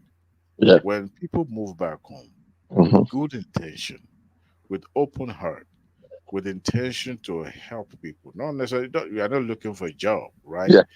But what I've seen as The trend. trending is that I when agree with people you. move back home, the people back home tend to have this selfish mentality. Yeah, I agree with They you. I want agree to with you. exploit you to the last penny on you, Yeah, you to have the a point point. that you will be rendered penniless and useless. And not you, but that is Yeah, I the understand. trend. And at the Yeah, end of the you have day, a very people major will point keep there. coming to you because of what they could get from you. If you even if you get involved in your community where you come from, they still want to exploit you. And I wanted to say something earlier that only in Latin entire Mhm. so when they see you, they can tell that you are not one of them, even though you were born there, but you've been gone too long. Before you now are basically in Baba Loyinbo, and they can tell that you are different. You look different. You are fresh. Even Mate your mọ̀ pé accent, tilẹ̀ ikọ́ even ni your bàbá yìí, dressing, tilẹ̀ ikọ́. your Wani accent, wani Tokunbo abi? the way But you talk, the very way you seriously, talk, everything. jokes apart, So what you are yeah, saying is very, very instructive. But let me tell you very sincerely, and I consider this to be private conversation. I have considered these facts, and I've come to a very. I will still take that part. I want to be home. I want to be amongst my people, and I have said, even to people that really cared for me, that honestly speaking, if I am the only thing I'm praying to God is, and this is very, very, I'm very sincere, I want to see the death that's going to kill me and look at it boldly in the face. And I want to look at it very confidently. I don't want to die a coward. Whatever it is that is coming, but one place I want to die is home. Under whatever circumstance. So if it comes to, if I get home today and that death is coming the following day, no regret, I'm sure. And I've said this to everybody that cared to listen around me. I just want to be there. And whatever I am able to do, whether it is for one day, 1 week, 1 month, 1 year, and that time comes or more, I am because I have seen people that did not even get to where I am. I've seen people that have not been able to apologize to express themselves as I have been able to. And they don't have any story. I have stories to tell. So for me, yes, I want to be there. All right, brilliant. Round up that space, Prince Daddy, and then Dewale take the floor. Oh no, yeah. Thanks, 1 minute. I'm done. I really can't take the floor. Thank you. All right, Dewale, you're up next. it seems we've digressed a little bit from politics. We're now speaking. You can just carry on. No, I think we are in real that life. hour now that we're But just I talking now. kind of enjoy that because this is what I like the most when I have a Georgia with people with life experience and they're not holding back and they're willing to share, not just share on this show, but the listener too will benefit. That's what I like. When it becomes that no, I don't do that. Let me go back to politics, war man, so that we can keep it interesting. No, you can just free flow as you like. We don't have to. I think we've circled the topic so many times. I'm not sure. Yeah, If earlier, yeah. yeah, I was listening to Kulata. I think it was displaying certain stats about all the productions and all that, but my phone wasn't clear, so everything was just muddled up. So I couldn't really figure and I heard Kulata talking about, how the administration since 70s has been, you know, let's focus on production. Let's focus on other areas that the country could generate revenue, and focus on killing the one that even sustaining us. And I think that's what he was saying there, if I'm not mistaken, one man. Uh, but I didn't see the stacks. Well, I can bet that the stacks was depressed in the first place anyway, because Komoriwu, um, you know, our country is kind of like peculiar. The leaders wanted to do something, but our own people, we Nigerians, are the one that is, you know, for what we're saying. Uh, we have this mentality of, she won, is it yours? After all, it's for everybody, it's for government. Take the one that you can take, right? We shifted our attention from things that could easily, become source of revenue for today. United Arab Emirates, one of the Emirates, the Dubai, and what is the other one? They make revenue from, they get revenue from tourism. They develop Dubai, right? They develop the country, and people bring in their hard-earned money and spend it over there. Not that it's like a paradise, but people want alternative. People want a place where they can close their eyes and open it. I said it on this show last week ago, I believe it was last week, when I watched a documentary of African Americans coming to Ghana. I think the government, the president also appointed a lady who was in charge of that diaspora movement, coming to Ghana. And I watched it with keen interest. And honestly, I was moved to tears. What was it that they have that we don't have? We have it in abundance. It's just to put it together. The other day also, I was watching a documentary of the museum in Onikon. And thank God it recorded on a 4K camera. And you could see how dusty, how rusty, and how unwelcome the environment was like. You would not even call the place a museum. And I saw the Mercedes Benz, where the one that Muritala rode and it was shot. And I look at it. If this were to be in a sane environment, right here, every day, people will be coming to see these things, and they will be paying little money. And we have corporate organizations to sponsor and to put this museum in place. I mean, I went to Paris, I rode the red bus. They were taking us to. No, you have to pay money there to watch that Moitala this thing. Yeah, I know, but it You have wasn't to well pay. kept. It wasn't inviting, Babajale Coco. It wasn't well put together. You could not even call that place a museum, at least in this 2023. It shouldn't look like 1999 or 1988 museum. You're right. Just You're right. Dusty. You see, I was nurturing fear when they returned those artifacts to Benin the other time. I was like, I don't trust my people, because look at how precious these antiquities are, and they're handing it over to us. Of course, we wanted it back to its original base, but how are we so sure that these things will be ordinarily? It shouldn't have been controlled by the government. They will have appointed maybe a committee, or to source for funds for them to put it together and continuously maintaining it. Look at this cathedral in Paris. What did they call? The one that was engulfed with fire not quite long ago. What is it? How many times that building will be on fire?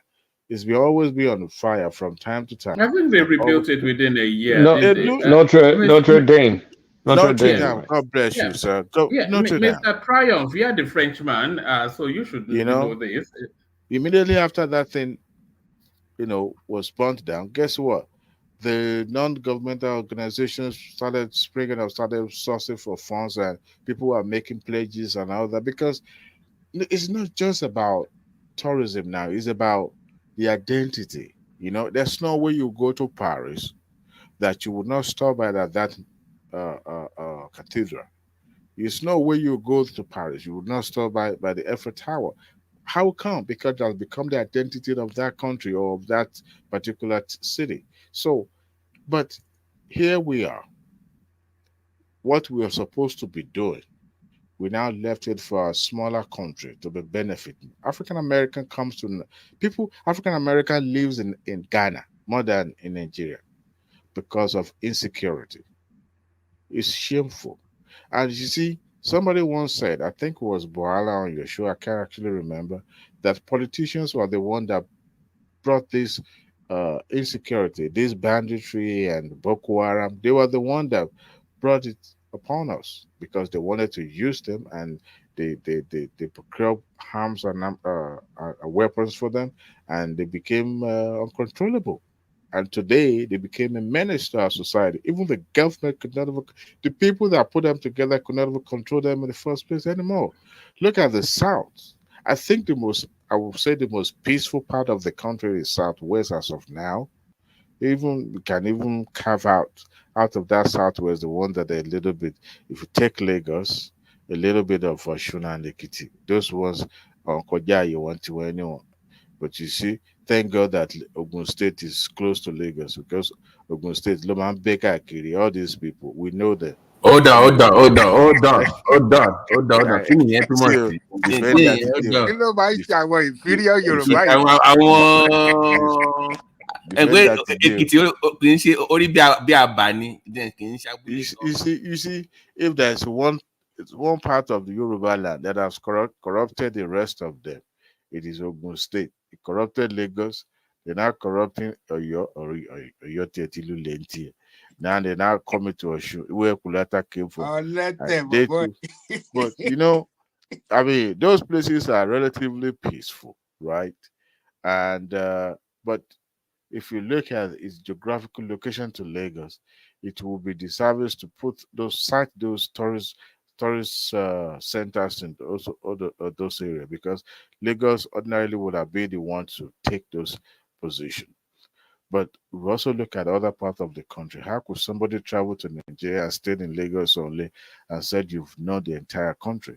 So part of the north, the south, talking about the Akwa Ibom, Calabar, those are nice places. Honestly, those places are also peaceful, relatively peaceful, right? But you see, I mean, people coming abroad, when they go to the Department of State website and they read those long, what do they call it, caution or whatever it is, you just say you will cancel your own trip. No, Dewale, you're wrong because those places too, with the kind of funds that they're getting, let's say, by for instance, you also have to put infrastructure in place to attract people to come to your state. So don't blame. I mean, so for people to come there, what will it stop? People stop going to Obodu Ranch because what? Why? People stop going to Obodu Ranch because number one, because of insecurity. Number two, wasn't well promoted. When the proponent of that noble idea left office, that idea dies there. But that is the state government's problem, not you can't blame the federal government for that. Yeah, but the thing is this: there's one in Ekiti State to call Ikogosi Warm Spring. That place was, every government since Ayo Fayoshe, they've been paying lip services to it. Thank God that the current governor, I think this current governor is from Ikogosi. I want to believe, or if not, but once again, that's my point. It is the job of the people do travel, but they were not well promoted. They were not. But you can't expect. Okay, you can't expect me from Ogun to be promoting your own because I have Olumorok as well to promote. So if you don't promote yours, then you can't blame me for not helping. A country that is not even well fed. Show Olumaro no put on love for tourism. No. Let's just put it in that perspective. A country that is not even, they have not even eaten enough. Would not be thinking of what they want to go on a picnic, want to go on. No, it's not for necessarily for the people in your area. It's for outsiders. Like it's for people that have heard about that. So from other states, those people coming from outside, won't they look at what people are doing back home before? No, it doesn't work that well. Like even myself, I went to like Ulumorog for the first time in 2017. So even though I lived in the area, I never went up there before. So if you live close to something, you don't value it as much. It's just human nature. So you can't blame people living around that area for not exploring what they think is just theirs. They're not going to look at it. So it's mostly for people from the outside that have heard about the stories and want to see it for themselves. Those are people that you want to market those things to do. But you cannot blame everybody. You have to blame the people of the state. Blame your governors. Let's just assume that it's a collective failure. Collective. Though you wasn't calling any DM, hold that hell on your own. Don't try to. But you see, what you don't have, you can't give. And I think cases like this, where you have government coming in, they prioritize their own, project, and they don't include those tourist sites as one of it. And that is what brings, years of decadence and a degradation of those sites. Honestly, when I watched Tayo Aina's movie about Budu Ranch, oh boy, I almost wept. And I look at it, it's not the same Budu Ranch Obasanjo lodged in 2003 or something like that. It was terrible. Now it's not in the bad shape. But you also ignore the fact that sometimes when you don't have, Lagos is lucky that they have this continuity, like the same political party, the same political cliques. It's not just. I think some of it I've not enjoyed that. It Where goes you beyond have that. I don't know if you are familiar with the Tony Street in Ikeja. There was a water park there before. I don't know if people familiar with Tony Street in Ikeja, very close to Okpebi Island. There was a water park. I used to frequent that place in the 90s, around 93, 92. All of a sudden, it closed down. It wasn't government. It was a privately owned water park, and they closed down. Why? Is it because of lack of patronage, or or lack of funding, or people No, just that is privately owned, right? yes? Water park. Yeah, it's a harsh business environment now. So No. okay, The harsh enlighten us, business Bishop. environment now. No, I don't think it's harsh business environment. There are several. Okay, when you leave that, I know the water park you're talking about. By the way, there is this amusement park somewhere around Apapa.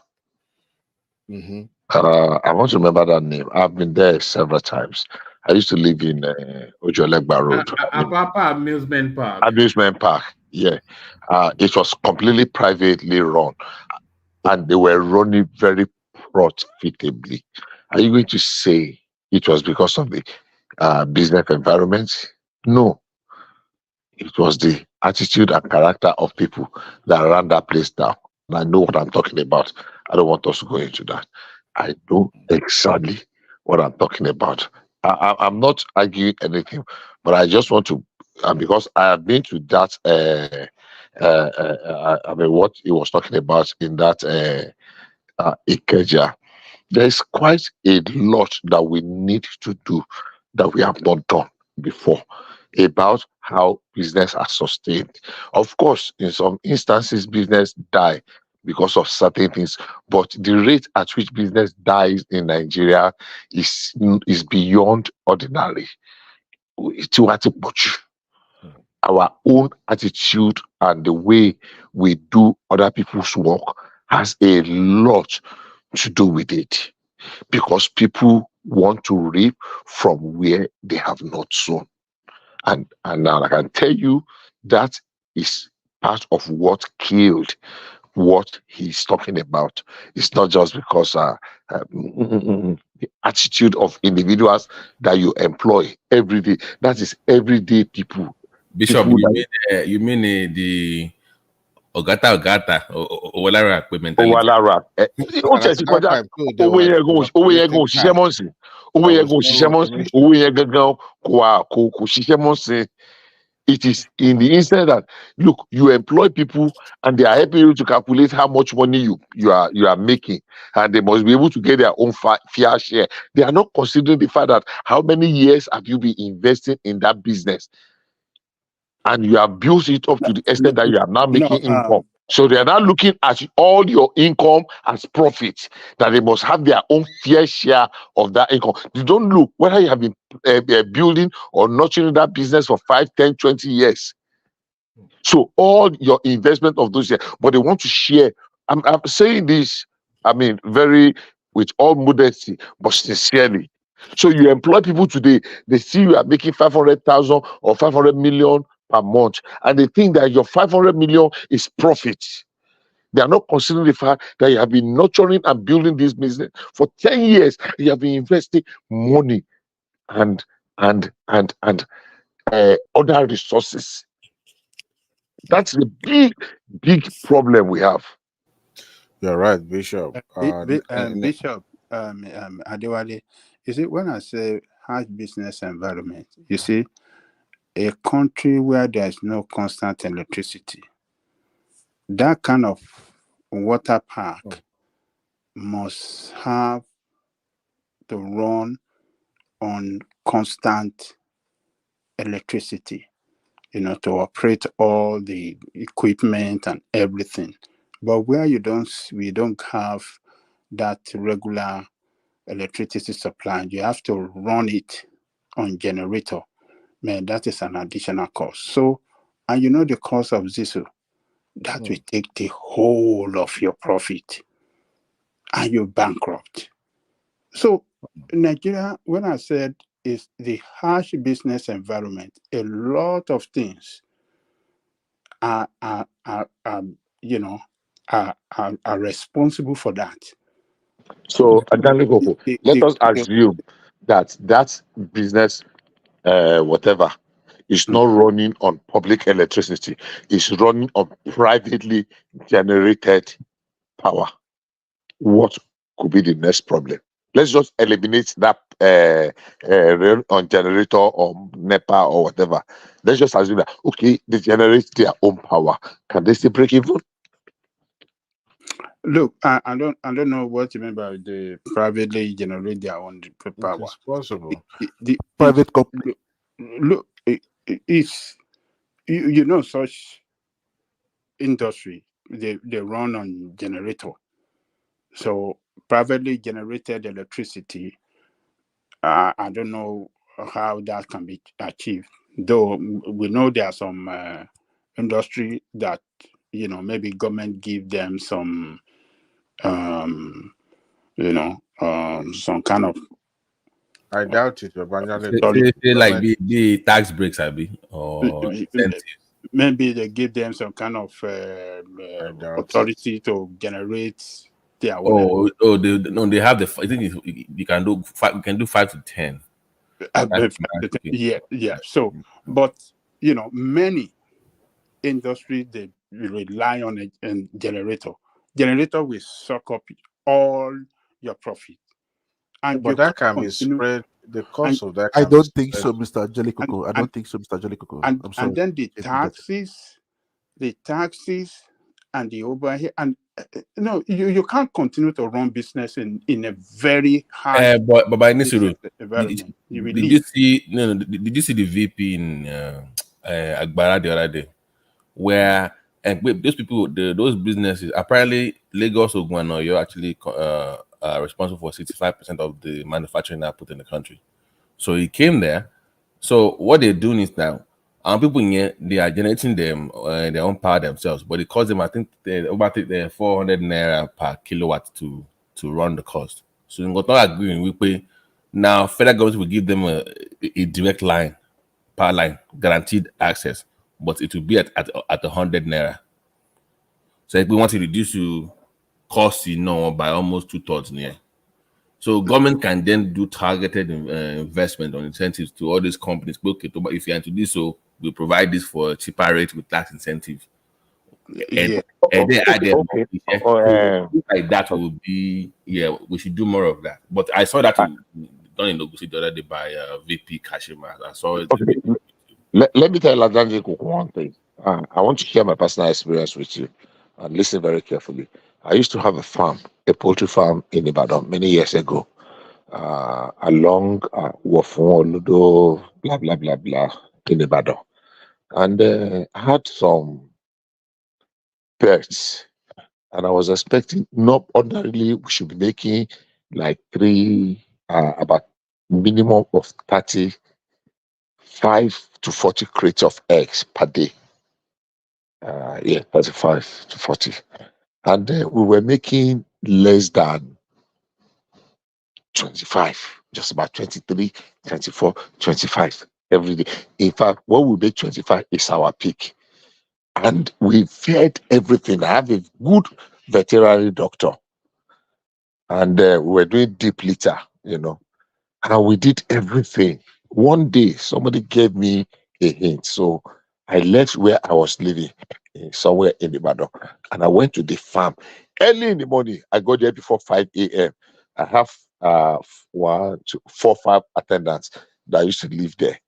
So I sat there in the farm, in the poultry, and we started picking our eggs. We used to pick our eggs every 2 hours from 8 a.m., 10, 12, 2, 4, and 6.